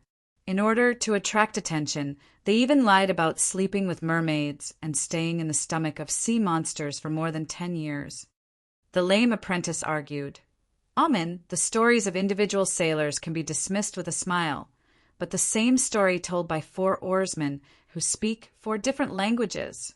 Armand shook his head. It's not the same story. The dragon of Asha, the dragon of Quills, the dragon of Myrine, the dragon of Dothraki, the dragon of freeing the slaves, the versions of the stories are different. Lame Morand stopped throwing apples and stubbornly said, The stories are different, but they all have one thing in common. There's a dragon and a beautiful young queen. All right, tell me, who's the queen? The assistant scholar sneered. Danny Rise. Danny waved her hand to let White Knight take the armor back first. She walked over herself and greeted Pater, who looked over. Then she smiled at the sharp-nosed assistant scholar and said, The old town school city is nothing more than this. Amen was furious, but when he met Danny's smiling purple eyes, he couldn't bring himself to curse. He could only mutter, My lady, the city of knowledge is the most prosperous academic center in the world. There's a wealth of knowledge and wisdom here. You can't insult it. A frog in a well. Danny said lightly, Everyone in the world, including the King's Landing officials, knows about the dragon and the dragon queen. But the City of Knowledge has always treated it as a rumor. Dragons have been extinct for a long time, Amen emphasized with a red face. Do you know about the Allied army?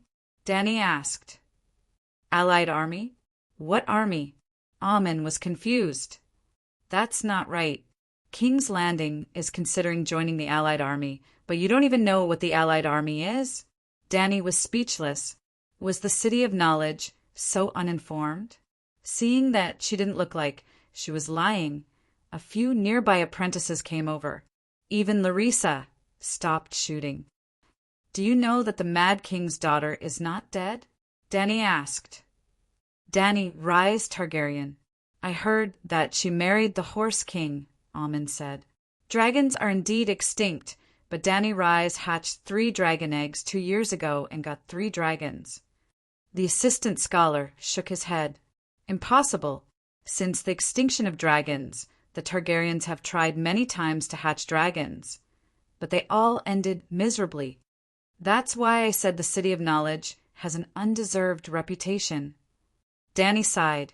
Why do you say that, Miss Layla? Pater asked curiously. because no one in the City of Knowledge noticed the change in the mana tide. In fact, many mages in the world knew about the birth of dragons before they appeared. Everyone else was confused. Only Larissa's heart skipped a beat. What is the mana tide? Do you know about magic? Magic is just a trick, the sharp-nosed assistant scholar said immediately. Danny looked at him strangely and asked, "What did the City of Knowledge teach you? Valeglia only existed 400 years ago. Even if you don't know about Valeglia, you should know about Valeglia's way, right? Can that thing be created without magic?" Well, the assistant scholar was speechless. Danny continued the previous topic. Dragons determine the upper limit of the world's strength. For example, in a room with a 3-meter-high ceiling, you can only jump 3 meters high. When a dragon appears, the ceiling of the world rises to 10 meters or even 100 meters. Those who have been jumping high immediately know that dragons exist in the world. Do you understand now? Occult professionals are people who jump high. Larissa understood. But the City of Knowledge also has professors who have mastered occultism. I saw the Valeglia's steel chain on their necklaces, the lame apprentice said, puzzled. Danny shrugged. So, I think the scholars of the City of Knowledge don't live up to their name. This is a common thing in the continent of Ursos. Everyone with a little bit of status knows about it. Miss, we don't understand what you're talking about. Please be kind and tell us about the story of the dragon and the dragon queen. The silly Rooney shouted. Okay, Danny Lilith hatched 3 dragons near the Dothraki Sea. After that, she was invited to Queers, burned the wizard's Hall of Immortality, and ferried to Astapor in Slaver's Bay. She conquered the city and freed the slaves. Half a year later, she conquered Yuan-Kai and Myrene and restored all the slaves to freedom. She became the queen of Slaver's Bay. But the world's maritime trade is mostly supported by the slave trade. The Dragon Queen's actions made Queers, Volantis, Reese, Tarosai, Jadesea, and the slavers unite to form the largest army in 1,000 years. I heard that even the Westeros received the invitation, and the King's Landing did not refuse. She concluded, "Look, how big of an event is this? 80% of the world's people know about it, but the City of Knowledge is not even sure if there are dragons." Even the stubborn Oman had to believe it. This was too big a matter, and lies could be easily exposed. "I have to tell the professors," he said nervously. "Don't go." Larissa pulled his sleeve and said solemnly, "Pretend you don't know anything, just like those scholars and professors." "You." The sharp-nosed Oman was puzzled at first, then shocked. He said in disbelief, "The scholars swore not to participate in the power." As soon as he finished, he sighed dejectedly, as if all the bones in his body had been sucked out. He sat on the grass, hugging his shoulders, and looked confused. If even the sailors knew about it, the scholars and professors must have known about it. But they, looking at the group of fearful, contemplative, and confused apprentices, Danny fell into deep thought. What was going on in the City of Knowledge? Even if they went against their oath and chose to take sides in the power struggle, Danny could understand. After all, the City of Knowledge was in the old town. But deliberately hiding or even erasing the existence of the Dragon Queen, this was a little too impulsive. It was hard to understand. It seemed that the situation in the Westeros was far more complicated than she had imagined. What a small country made up of 3 failed races. The struggle for power was so intense and complicated that it was even more intense than the 9 city-states of Ursos and the cities of Queers and Jadesea combined. "Hee, you want my daughter?" "Sure, the price is clearly marked, 1 gold royal." A woman's laughter came from the window on the 3rd floor of the hotel. Then the man cursed loudly that the price was too expensive. The woman retorted that her daughter Rosie was the most beautiful and pure hostess in the hotel. Not a single gold royal, not a single copper coin less. Then there was the sound of heavy breathing. In broad daylight, the adulterous couple No, Rosie Danny could not help but look at the stupid apprentice, Pater. His girlfriend with cute dimples. Wasn't she called Rosie? Sensing Danny's gaze, Pater's face turned red, then white. He muttered, "That's Rosie's mother, Emma. Although she's the oldest among the hostesses, her body is enchanting. A lot." Danny did not want to know about a middle-aged woman's business. So she interrupted him and asked, "What's the deal with 1 gold royal?" This. Pater's face was conflicted, and he did not know what to say. The short fatty beside him, Rooney, did not have so many scruples. He shouted, "Ever since Rosie's first period came, Emma has been promoting her daughter to everyone. It's worth 1 gold royals, first night. Pater is saving money." Ah, was this the ugliness of human nature, the distortion of morality, or was it helplessness under the cruel fate? The window on the 3rd floor was not closed, and the sound became louder and more rhythmic. The apprentices were a little restless, and Danny could not stay any longer. She waved at Pater and walked towards the hotel lobby. "You're saving money? But even if you have 1 gold royal, what can you do? I think you really like her." Danny asked, "I want to elope with Rosie, but I'm scared. Right now, I just want to save up enough gold royals so that Emma won't sell Rosie."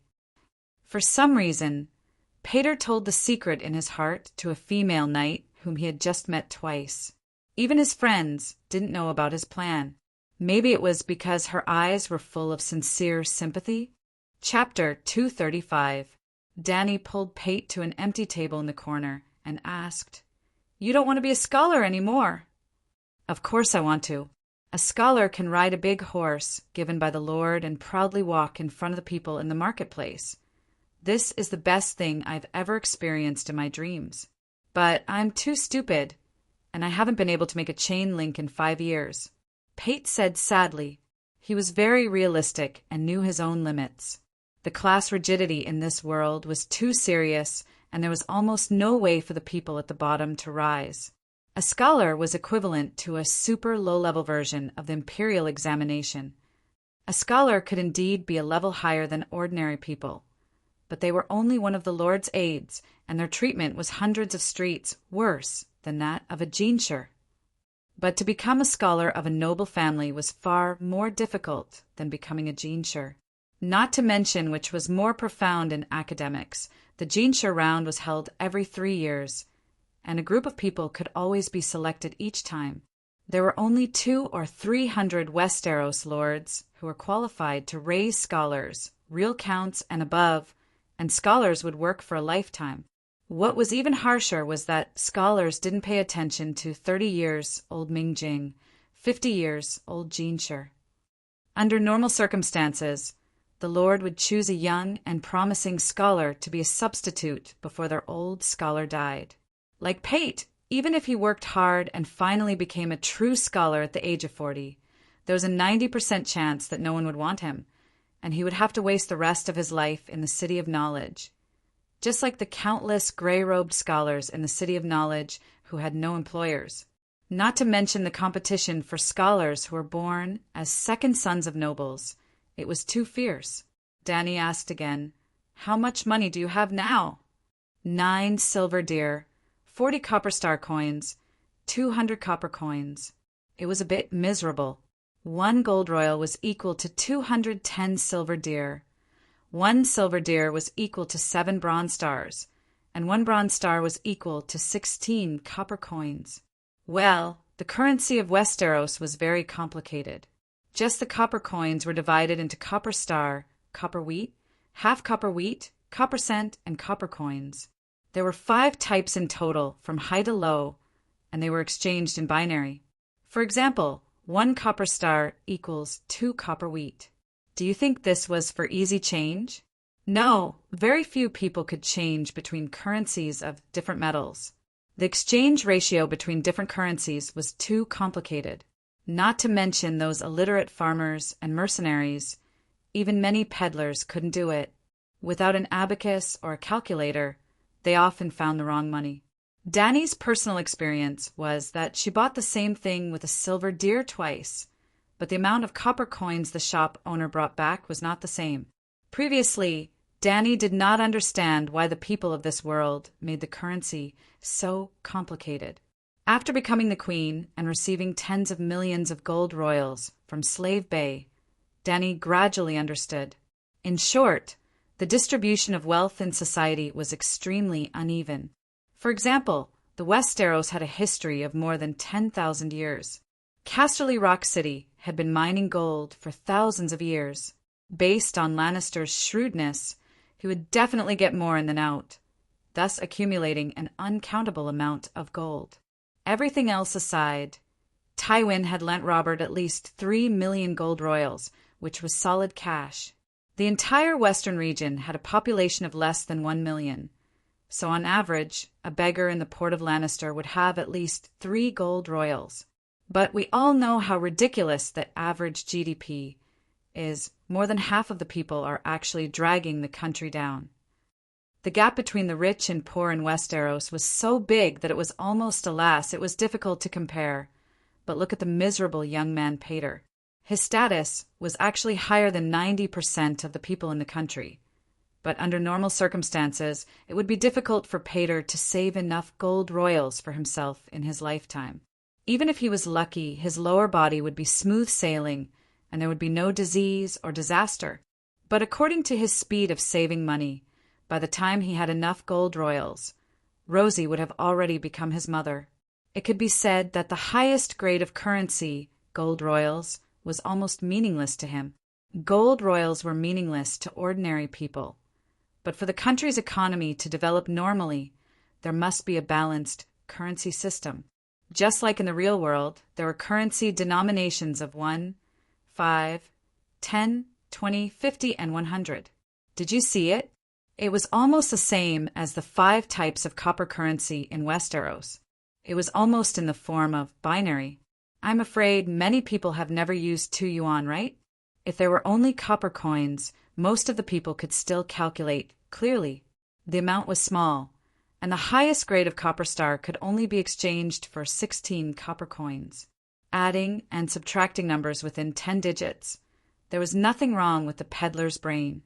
But with silver coins, especially the terrifying gold royals, the terrifying astronomical number could almost make people who counted with their fingers collapse. 1 gold royal equals 23,520 copper coins. If Dany used gold royals to buy 2 copper coins of sausages on the street, how would the peddler give the change? Count the copper coins? When you count the 23,518 copper coins, not to mention whether you can count it or not, the time you wait for the change is enough for Dany to finish 100 sausages, if she can eat it. You can only use mixed currency to give the change, and then it involves a complicated calculation process. Now, how many silver deers do I have? How many copper stars? How many, damn it? If I can calculate the accurate answer quickly, I would have gone to the City of Learning to make a gold necklace representing arithmetic. Why would I sell sausages on the street? That peddler would definitely think so. In fact, it was very simple to solve this complicated currency problem. Beat the rich and get rid of Lannister, Taijinku, Dragon Queen, and other rich people who crazily hoarded gold coins, so that gold coins could be used as a real currency. When there were more gold coins on the market, the exchange rate with silver coins would naturally decrease. According to the huge amount of gold reserves in this world, an extremely small population, it was completely possible to create a simple and direct currency system, like 1 gold royal equals 10 silver deers equals 100 copper coins. But it was still the same old saying. The gap between the rich and the poor in the world of ice and fire was too terrifying. If the nobles did not buy luxury goods, the economy and food crops in the territory would be enough for them to live a carefree life.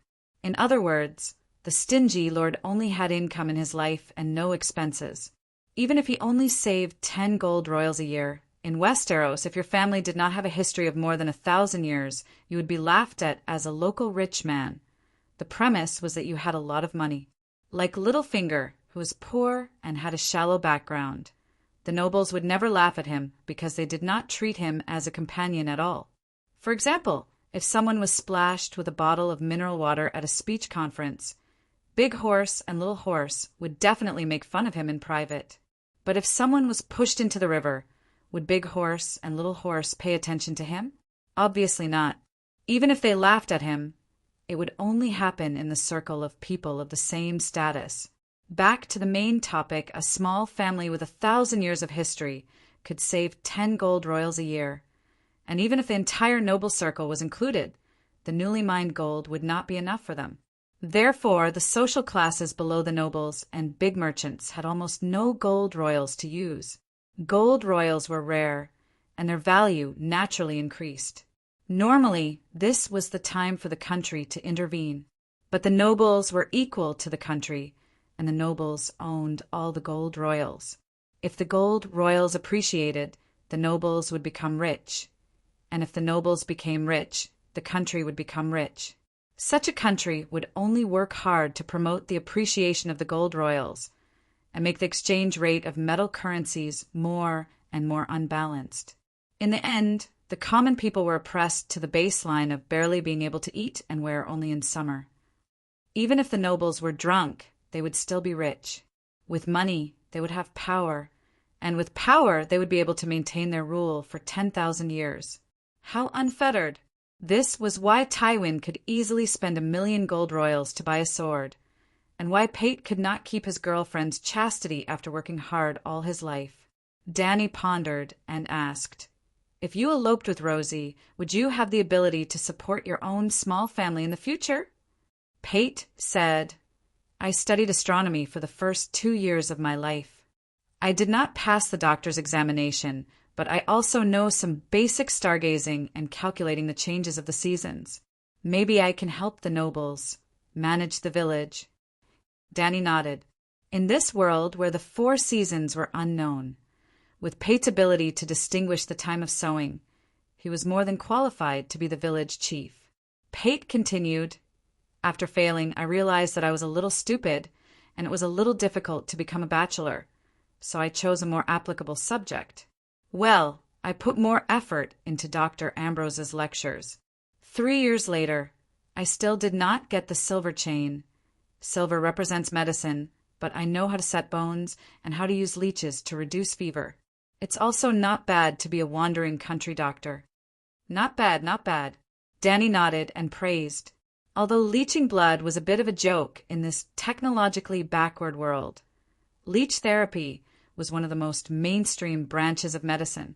No matter what illness you had, you could let the leeches suck 2 mouthfuls, and maybe you would be fine. Anyway, there were no major side effects. Because of this, the leech industry in this world was very prosperous. Instead of working hard in the fields for a day, it was better to go to the river and catch a few fat leeches to make money. Well, the scholars bought an unlimited amount of leeches. Getting Dany's praise, the poor student Pate was also very excited. He continued, "After failing the medical examination, I also took a hairdresser's course. Soon, I will be able to help people cut hair and shave. I can also support Rosie as a hairdresser in the city." "Very good, very good." Dany appreciated this kid more and more. Although his studies were a bit bad, he was not stupid. He had mastered several skills to support his family. He could be a hairdresser in the city, he could wander around as a barefoot doctor, and he could also go back to his hometown to be a small village chief. It seemed that the City of Knowledge was not completely useless.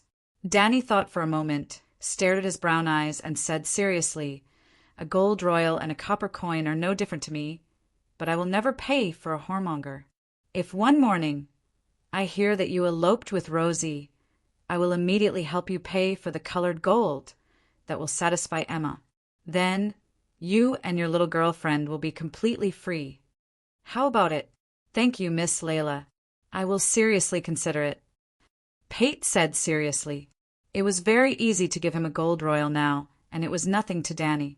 But if this guy was just hot for a moment, and after venting, he cooled down and decided to go back to being a promising scholar's apprentice, then Dany would be disgusted to death. "I'm afraid that your efforts will be in vain." The old knight appeared beside Dany like a ghost and sat in Pate's original position. Young people's passion comes and goes quickly. Before, it was just a fanatical ideal. Go back and think about it quietly for a night, and you may regret it. More importantly, he has many close friends in the City of Knowledge, and the bonds of friendship are not so easy to cut off. Maybe. If there is a chance to do someone a small favor that can change their life, why not? Danny shrugged and asked, "What do you think of the current situation of the Seven Kingdoms?" Chapter 236. I'm not sure. I don't understand the current situation. Renly, Robb, and Joffrey died one after another. Even Duke Tywin died in the latrine. Barristan furrowed his brows. I've never seen Westeros in such a chaotic state. Originally, Mace Tyrell led his troops to besiege Storm's End Keep. Just like 15 years ago, even without Stannis guarding it, he still couldn't take it down. Count Randolph Tully is a famous general. He is leading his own army to help King's Landing clean up the rebels in the Royal Domain and River Delta. 70% of Riverbend's army was involved. Fortunately, Garland Tyrell brought half of his army back when he took Brightwater. Well, half of the army here wasn't half of Riverbend's army outside. It was only half of House Tyrell's army. Simply put, Duke Mays led House Tyrell's army, while Randolph Tully led House Tully's army. Perhaps there were other families' troops, like Roose Bolton's after Robb's division. Garland was only Mays' second son and not the heir of House Tyrell. If he wanted to inherit Brightwater, he could only rely on House Tyrell's army. Randolph had no obligation to help him. It's said that Stannis has left Dragonstone Island and disappeared with his pirate fleet. However, Dragonstone Island and Storm's End Keep are both strategic places where one man can hold back 10,000 men. It's hard to take them down in a short period of time. Blue Pavilion Island's fleet is besieging Dragonstone Island at Blackwater Bay and won't be able to return in a short period of time. River Bend, known as the Home of Knights, is actually somewhat lacking in troops. Lannister should be grateful to House Tyrell for sacrificing so much for King's Landing. However, after Tywin's death and Cersei's regent, she actually started to suppress House Tyrell's forces both openly and secretly. The old knight was puzzled and said, "The latest news is that Virgin Queen Margaery has been accused of adultery. The mastermind behind this is Cersei. It's because of a palace conflict." However, Grand Scholar Pycelle also admitted that he had made moon tea for Queen Margaery many times. This, the Virgin Queen who loves moon tea? How ironic. In modern society, in order to regulate the hormones in their bodies, even if they did not hold hands, they might take a small amount of contraceptive pills. However, the moon tea did not have any additional effects. Cersei might have slandered Little Rose, but Margaery was not someone to be trifled with. Her husband, Tommen, was only 9 years old. He might not be able to hold on much longer. Since his daughter has been locked up in the great cathedral, Duke Mays naturally has no intention of besieging the Winds End Fortress. He's currently on his way back to the capital, the Winds End Fortress. The old man sighed. That's why the lords of the Stormlands all ran to the old town to participate in the tournament. They don't want to take on the task of besieging the Winds End Fortress. After all, Theon Bera has been their lord for 300 years. The King's Landing's court and palace infighting are intense. I don't know how it will end, and Stannis is missing. It's so complicated. The old knight sighed. What's the situation in the north? I intend to send Blackie back to deliver a letter to Sir Jorah, Danny said. The north is also very... The White Knight's old face scrunched up. I didn't expect your prophecy to come true. Not only did Fry violate the tradition of the guest's rights, he even sewed the direwolf's head onto Robb Stark's neck. It's almost exactly the same as the prophecy. What's wrong with the Westeros? Do they still have justice, conscience, and honor? As the old knight spoke, 2 streams of tears flowed down his cheeks. He was unfamiliar with this untrustworthy and unjust country. I've only left for 2 years. How did it become so rotten? The old man thought bitterly. Where did that Jordan Snow go? Half a year's time is enough for him to return to the Westeros, Dany asked. I'm not sure. Why don't I ask around at the docks in the afternoon? His ship is called Ginkgo, right? No, it's Ginkgo Maiden. After the two of them had lunch, Dany practiced her fire control in front of the fireplace. She would have to pretend to be a boss in a few days, and the shriveled ball of fire was not something she could bring out. The old knight put on his cloak and wandered around the city of learning, the hotel, the streets, the docks, and other places with practiced ease. At night, he brought good news to Dany. No, to Mormont. His family was not completely wiped out. In the blood wedding that took place in River Rapture City, Robb's side lost more than 4,000 elite cavalry, almost draining the blood of the people in the north. However, the Mormont family did not lose many people. Sigh, the reason was a little awkward. Mormont's Bear Island was too poor, and there were few soldiers and few generals, unlike the other counts who had a large group of knights and squires following them. Melji only brought her eldest daughter, Daisy, a female knight. She also had very few soldiers under her, for to 500 fishermen with harpoons. Melji was Cora's aunt. After Cora chose to be exiled, old Mormont took over the position of the Count of Bear Island. Daisy is Count Melji's eldest daughter and also the heir of Bear Island. She plays the role of Eid's personal guard exactly the same as Cora did for Eid Stark back then. Stark trusted Stark very much, the old knight emphasized. Stark was also very loyal, and Stark trusted him very much, but what happened in the end? Dany smiled coldly. Old Stark wanted to cut down Mormont, and young Stark directly cut down Stark. All the people he killed were great, loyal vassals. On the other hand, Bolton, who repeatedly rebelled against Stark, has always been living well. White Knight disagreed with Dany's mockery and said solemnly, Stark is not wrong. They all did it to prevent their honor from being tarnished. Dany did not refute. It was clear that the old knight, who had always valued honor above all else, was the same type of person as Ide and Robb. He had the same mindset. She asked, So, only 2 people from the Mormont family died? I remember that he had a total of 5 cousins, and there are still 4 left. No, Count Melji is not dead. At that time, Winterfell was attacked by the chameleon Theon. Do you know Theon Greyjoy? Balon's 3rd son and now his only son. I know. 10 years ago, when Balon rebelled, Robert and I joined forces again and beat him until he knelt down and called him father. In that battle, Cora Mormont was knighted for his contributions, and then he met his little enemy Linus. In that battle, Balon's eldest and 2nd sons died in battle, leaving only the 3rd son, Theon, who was adopted by Ide as his son. In essence, he was a hostage. Ide and Robert had also been adopted, but Theon was completely different from Ide to Jon Arryn and Ide to Jon Arryn. Duke Arryn truly treated his 2 adopted sons as his own, and gave them sincere and complete fatherly love. For them, old Arryn was willing to be Littlefinger's savior, and even raised an army to rebel against the king. Ide was an upright and good man, this was true.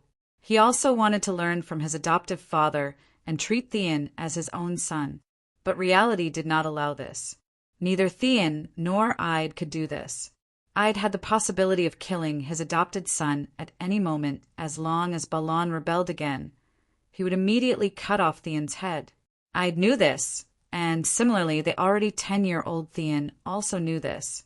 Ide Stark was used to personally carrying out executions, using the clan sword ice to cut off the heads of the condemned prisoners.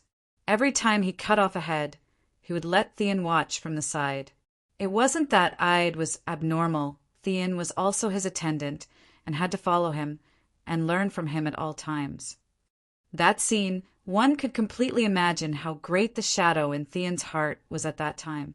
This created a deformed father-son relationship between the two.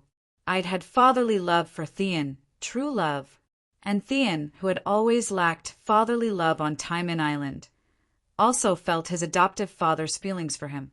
On one hand, he was afraid of him. On the other hand, he loved him. He had always wanted to be like Rob and John, to become a true Stark. It was already good enough that Theon did not become abnormal. All his subsequent actions, all his tragedies, all stemmed from this. Tywin occupied Carlin Bay, so before the bloody wedding, Robb arranged for Countess Magie to go to Neck Marsh to look for Greywater Watch. Greywater Watch? Neck Marsh is a large marsh that stretches for almost 1,000 miles. A group of short ancestors lived there. Their leader was the Lyde family, the vassals of the King of the North. Greywater Watch was built on a floating island in the marsh. It was the fortress of the Lyde family. Since ancient times, no enemy had ever found the island, because it was alive and always moving. The old knight explained. That means the Mormont family only lost one heir? Yes, Countess Magie must be in Greywater Watch right now. Tywin still occupies Carlin Bay, and Roose Bolton's army is trapped in Neck Marsh Road, often attacked by the marsh people. Your Majesty, I find that Robb is a bit like you. The old knight suddenly said strangely. No, we are not. Dany did not ask for the reason, only firmly denying it. You said I was like Liga before, and now you think I'm like Robb. Those two men who broke off their engagements ended so miserably, saying I'm like them. Isn't that cursing me? The old knight said seriously, I've investigated the battles Robb experienced, the Battle of Babel Forest, the attack on the camp, the Battle of Oxford. His tactical thinking was unconstrained and unconventional, exactly the same as yours. On the battlefield, the experienced Duke Tywin was almost beaten into a pulp by him. And he was very good at using the direwolf. For example, during the night attack, he first let the direwolf sneak into the livestock camp, causing the war horses and other livestock to be terrified, and then cause great chaos. He even let the wolf bite the city guard to death during the siege. Later, the old man found a map of all the Westeros, and slowly restored the battle situation for Dany. Dany also gradually realized that the young wolf master was indeed awesome, and in some ways he was stronger than her because she had the experience of countless ancestors in Huasha and had a dragon that was far more buggy than the direwolf. But she also saw a fatal flaw in Robb.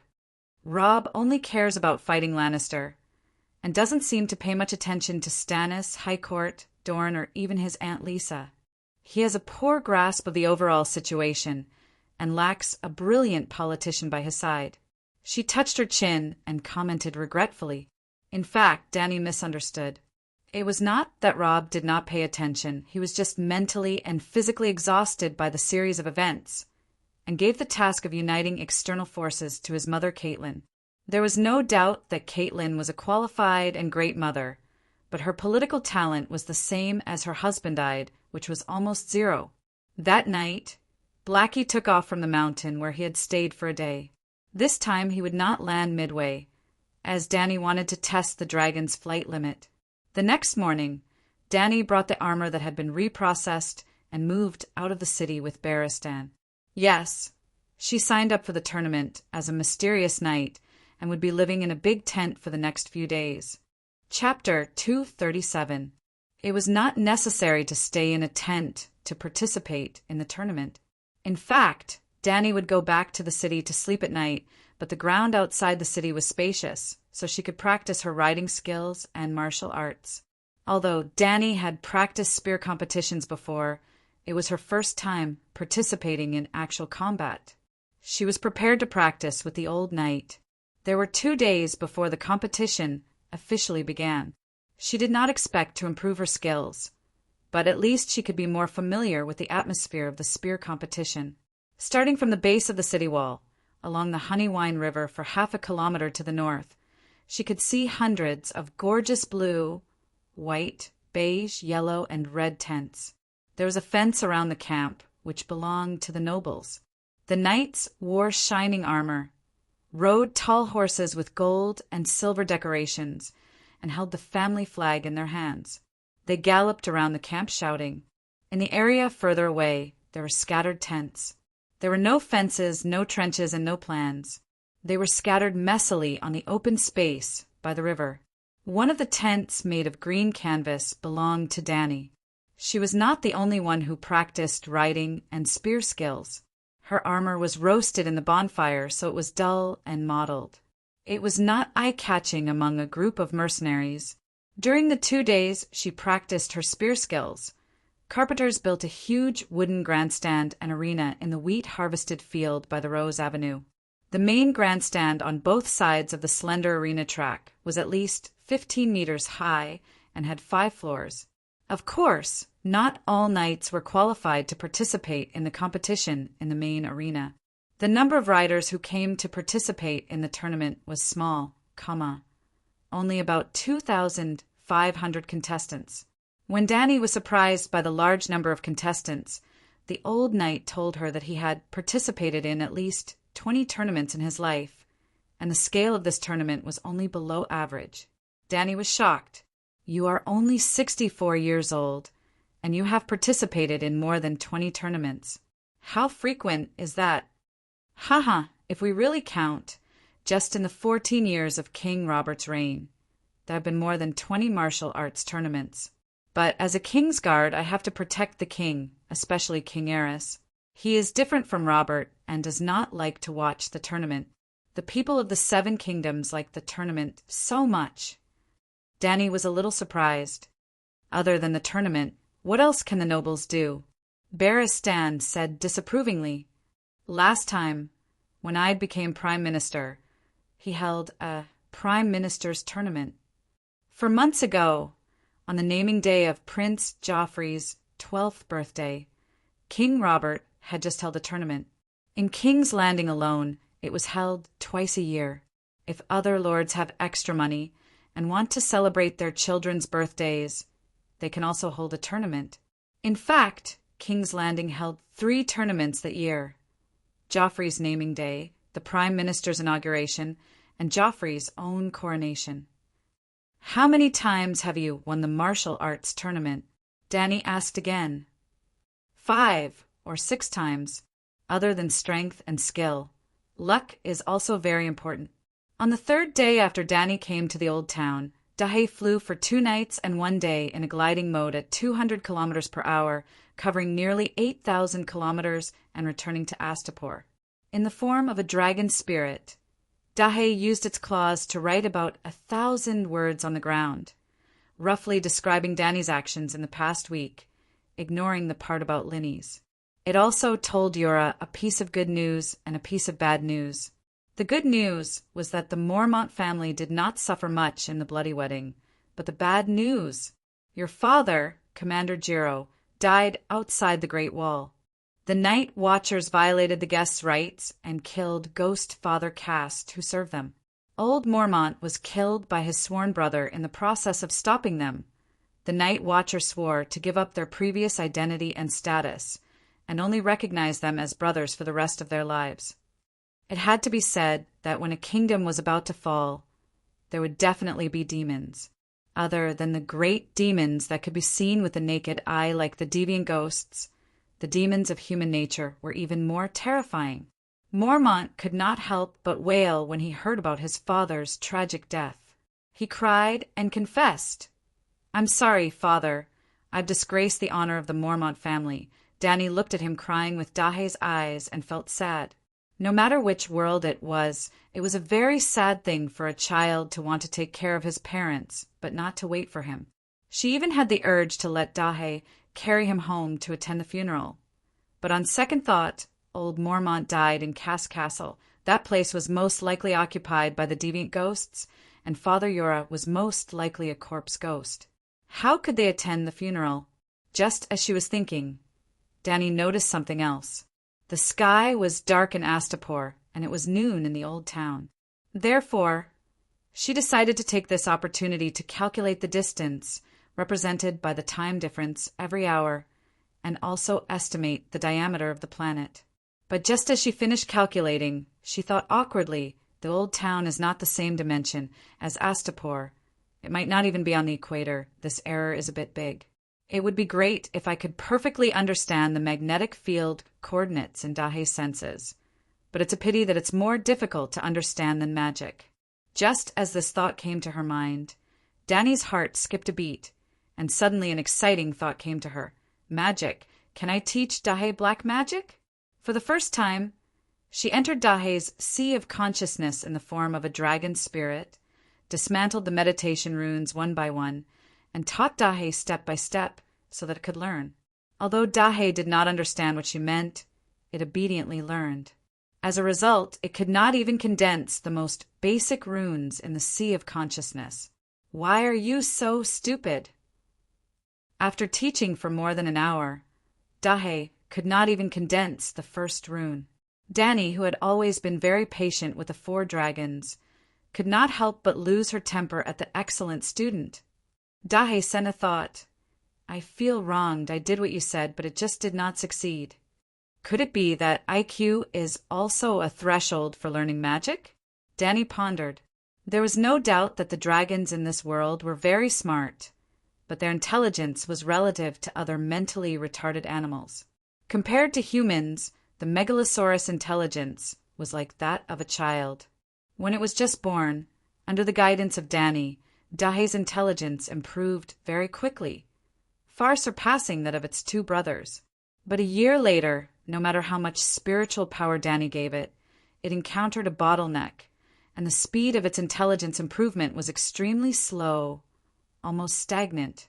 There were many conditions to obtain the inheritance of a great wizard, such as being born in a family with 14 fire peaks, the talent of the dragon spirit, and maybe wisdom was one of them. It was reasonable for a fool to be a knight and a smart person to be a wizard. Dahe was too stupid to become a magic dragon. No, there is another way. Danny was about to give up the idea of teaching Dahe magic, ended the dragon spirit, and went out of the tent to practice riding, and suddenly thought of something. Her dragon spirit had 2 states. When a human entered the spirit ocean of the dragon, it transmitted its own instructions and received the sensory information of the Megalosaurus. When the dragon entered the human's spirit ocean, it was alert of the danger around it, and at the same time, it could receive the human's sensory information. If I let Dahe's spiritual power enter my spirit ocean or even my meditation vortex, what will happen? For some reason, when Danny entered Dahe's spirit ocean, she would not bring her meditation vortex with her. But when Dahe entered her spirit ocean, her meditation vortex was unreservedly shown to Dahe. After hesitating for a moment, Danny let Dahe enter the vortex. In the spiritual space, the meditation rune materialized into a huge 9-colored vortex that penetrated the sky and the earth, and Dahe's spiritual power materialized into a huge black dragon that was 100 meters long. The moment the black dragon approached the edge of the vortex, Danny's mind suddenly shook, and the vortex spun faster and faster, almost turning into a white ball of light, like a ball of yarn wrapped by white light. From the moment the wings touched the vortex, Dahe's body was crushed little by little, turned into wisps of black smoke, and merged into the white ball of light. Hiss! There was no pain in the cry, only confusion and panic, and he struggled to get out of the vortex. But Danny was quick-witted and immediately stopped him. Don't be afraid, Dahe, our souls are merged. The ball of light will never hurt you. Hearing Danny's words, Dahe immediately calmed down, no longer struggling, and even cooperated with her to get closer to the ball of light. In a few moments, Dahe's body completely disappeared, and the white ball of light was also dyed light gray. But Danny suddenly became excited because she felt Dahe's aura in the gray ball. As the wizard power was gradually consumed, the gray ball of light became bright white again in a few minutes. Slowly, the ball of light's rotation slowed down, and the white light returned to the 9-colored vortex. Pop! Like blowing bubbles, the vortex suddenly expanded and shrank, and another illusory 9-colored ball of light flew out from the big vortex. Another 9-colored vortex. Oh my God, it can be like this? Perfect replication. Danny was stunned. That illusory 9-colored vortex was obviously constructed by Dahe's spiritual power, and its rune structure and operation mode were exactly the same as hers.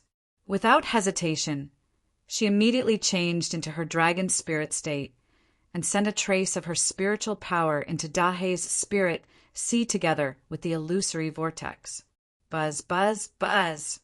The magma red soul space was vibrating and countless blood-colored threads flew in from all directions, entering the 9-colored vortex that was like the eye of a storm.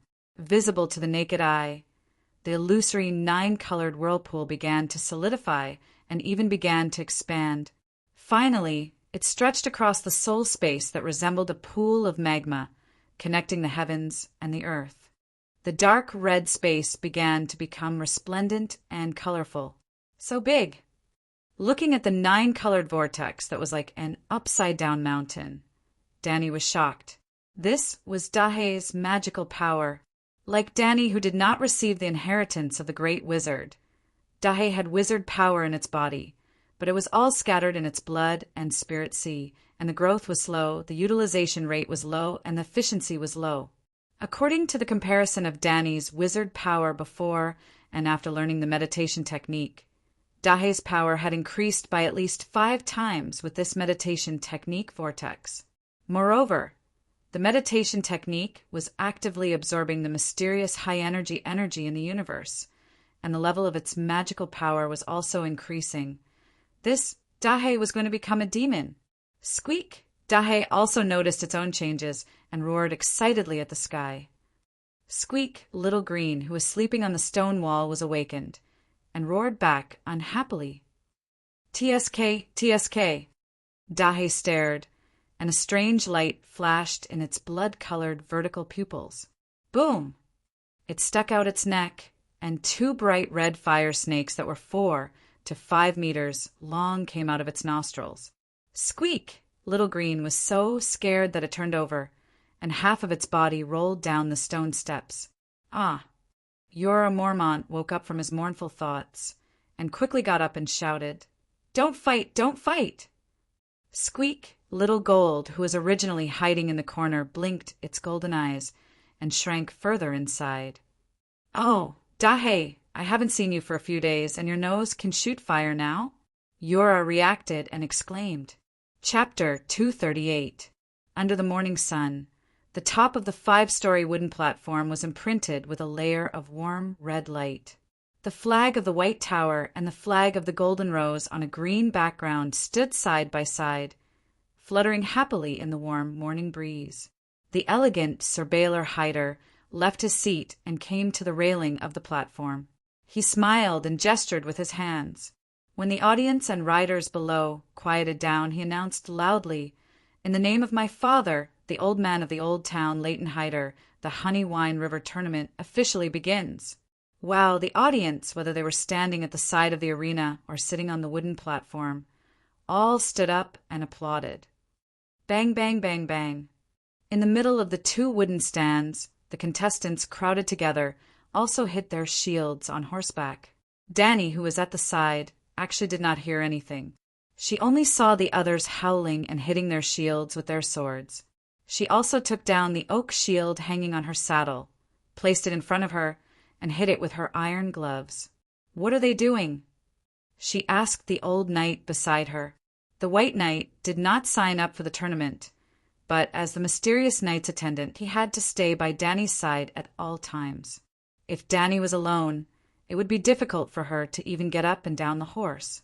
After all, the shields and spears used in the spear tournament were not small. Someone had to hand them to the contestants. Also, if an accident happened and they were knocked off their horses, an attendant would have to help remove their armor and rescue them. That is Sir Hyder, known as Laughing Baylor. As the heir of the old town, he is hosting the tournament on behalf of his father. Without a doubt, the name of the eldest son of the Earl's family came from the blessed Baylor. In the ancient times of the Celestial Empire, this was almost an act of suicide, not to mention having the same name as the Emperor. Even the words in the Emperor's name could not be repeated. But in this other world, giving a child the same name as the Lord became a means to curry favor with the king. Even if one did not want to curry favor with the king, using the name of the great king was also a blessing for one's child. For example, The male lead in Game of Thrones, Jon Snow, was named after Ed Stark's foster father, Jon Arryn. Jon Arryn's son, Theon Arryn, came from Robert Byra. As a matter of fact, let alone Baelor, the old man of Old Town, Count Raiden, had a daughter named Dany. Why didn't his father show up? Dany asked again. In recent years, Lord Laedon and his eldest daughter, Meroya, had been staying in the Towering Tower to study magic. Study magic? How many years has it been? Could it be that, because of what happened to his youngest daughter, Linus, he felt too ashamed to meet people and found an excuse to hide at home and not go out? Dany suspected. No, not long after Lady Linus married Mormont. He began to shut himself in and studied the mysterious scrolls from Asha and Valeglia on the top floor of the Towering Tower. The old knight shook his head. So early? The magic wave hadn't even come back then. It was still the end of the magic era. Dany became more suspicious. No one knows a daughter better than a father. He must know his youngest daughter's temperament very well. The economic situation of Bear Island is no secret either. He probably knew that the couple wouldn't have a good ending, so he hid in advance. Although this made sense, the old knight still wanted to refute it. Count Laedon's eldest daughter, crazy woman Meroya, has never married in her entire life and studied magic in the Towering Tower. What do you mean? Maybe there was a breakthrough in her research and the Count's attention was drawn to it? You said it yourself. Miss Hathar is nicknamed Crazy Woman. Crazy Woman. Dany suddenly paused. She thought of Marvin. In the past 2 days, she had asked around about Marvin. As one of the few professors in the City of Knowledge, it was easy to find out about him. In his early years, Marvin had studied magic and occultism. After obtaining the Valeglia steel chain, he had gone to the distant east to study abroad for 8 years. He had drawn maps, searched for lost books, visited wizards and shadowbinders, and even learned the meditation techniques of the Moon Singers. But when he returned to the old town, the scholars laughed at him. There was even a professor nicknamed Vinegar who gave him a humiliating nickname, Magician Marvin. In the City of Knowledge, which denied magic and advocated science, being called a magician was an insult. It was like a master of physics who had won the Nobel Prize, but his colleagues called him a metaphysician. Maybe crazy woman Meroya was also one of those people who had been slandered and misunderstood. So the magic materials she had studied for decades might be real? The Towering Tower seems to be a tower too. There's almost no defense on the top floor, she said to the old knight tentatively.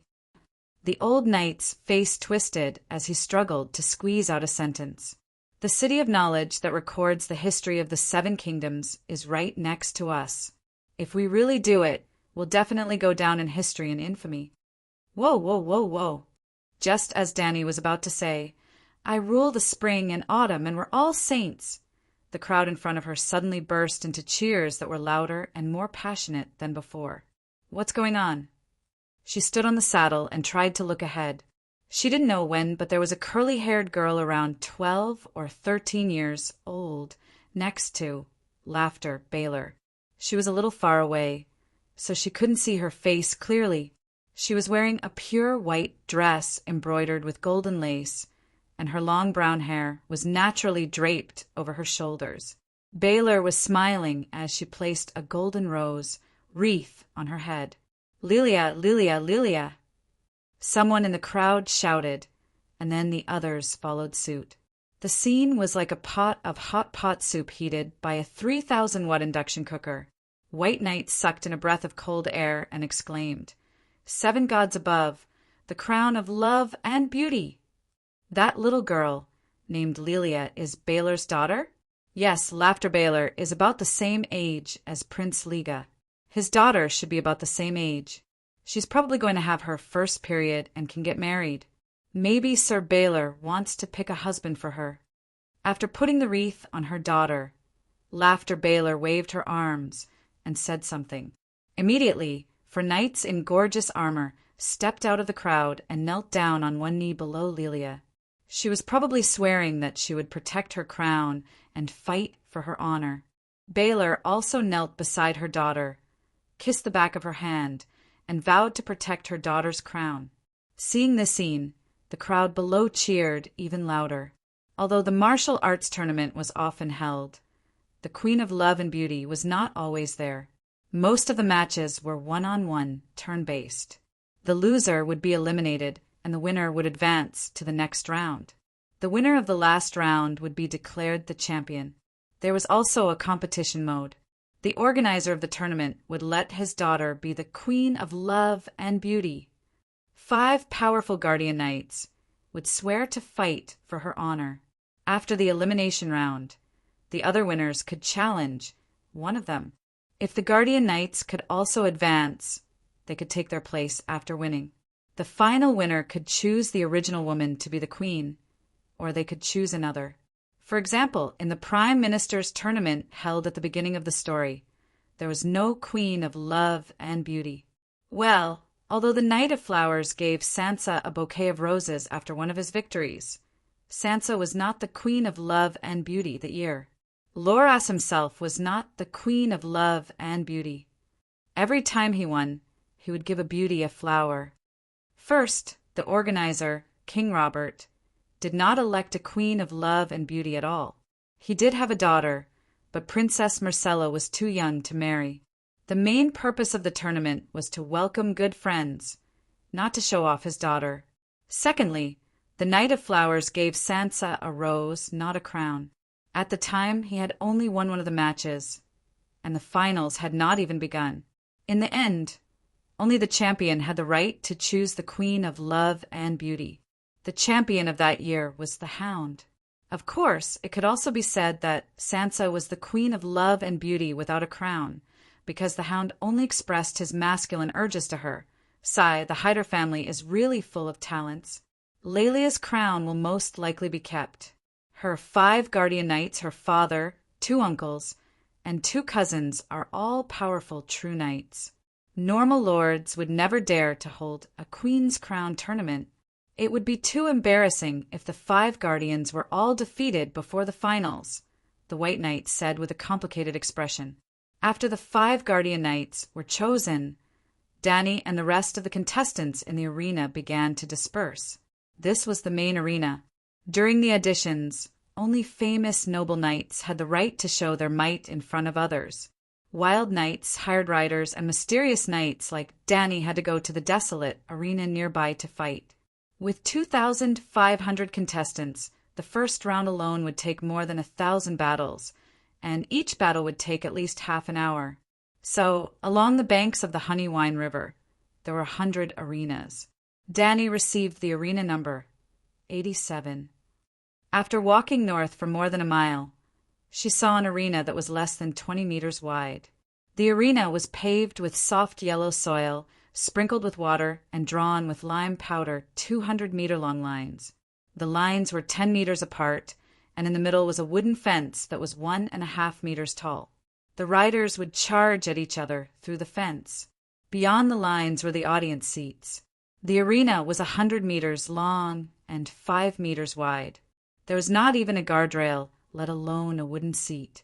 Were the organizers not afraid that the war horses would charge out of the arena and kill the audience? Sigh, they were not afraid, because other than the contestants, their knight attendants, friends, and family, there was no audience at all. Dany and Barristan found themselves in such a desolate patch of yellow mud. Looking around, they could see through 30 or 40 arenas that were lined up next to each other. The land on the riverbank was so flat that there was not even a high hill. They could see the bottom at a glance. The first round of the competition has begun.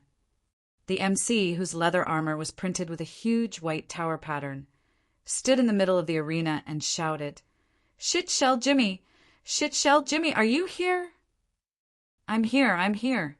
A sallow-faced man wearing a gray, worn-out iron armor hurriedly pressed the rusty iron helmet on his head, crying out, "Ouch, ouch." Half of his head was stuffed in, and the parts below his nose were stuck outside. The middle-aged rider cried, "No, my nose is stuck. Brew, come and help me." "Bleeding?" the bearded man next to him exclaimed. The nut is rusty and falling off, the helmet is crooked, and the nose is cut by it. Profiteer, profiteer, damn profiteer, I spent 80 copper coins. Shit-shell Jimmy bared his yellow front teeth and, with blood dripping from his upper lip, cursed the Blacksmith Street vendor who had sold him the helmet. Hey, Shit-shell Jimmy, can you still do it? The MC couldn't wait any longer and shouted. Get me a pair of pliers, the bearded man called out. The MC shook his head. We're not responsible for that. Jimmy, you can leave. Sigh, what bad luck. I wanted to show off my skills and maybe become the champion and put a garland on Miss Lilia's head. Jimmy mumbled and waved his hand as his companion led the horse away. Looking at the list on the parchment, the MC continued shouting, Mystery Knight Batman,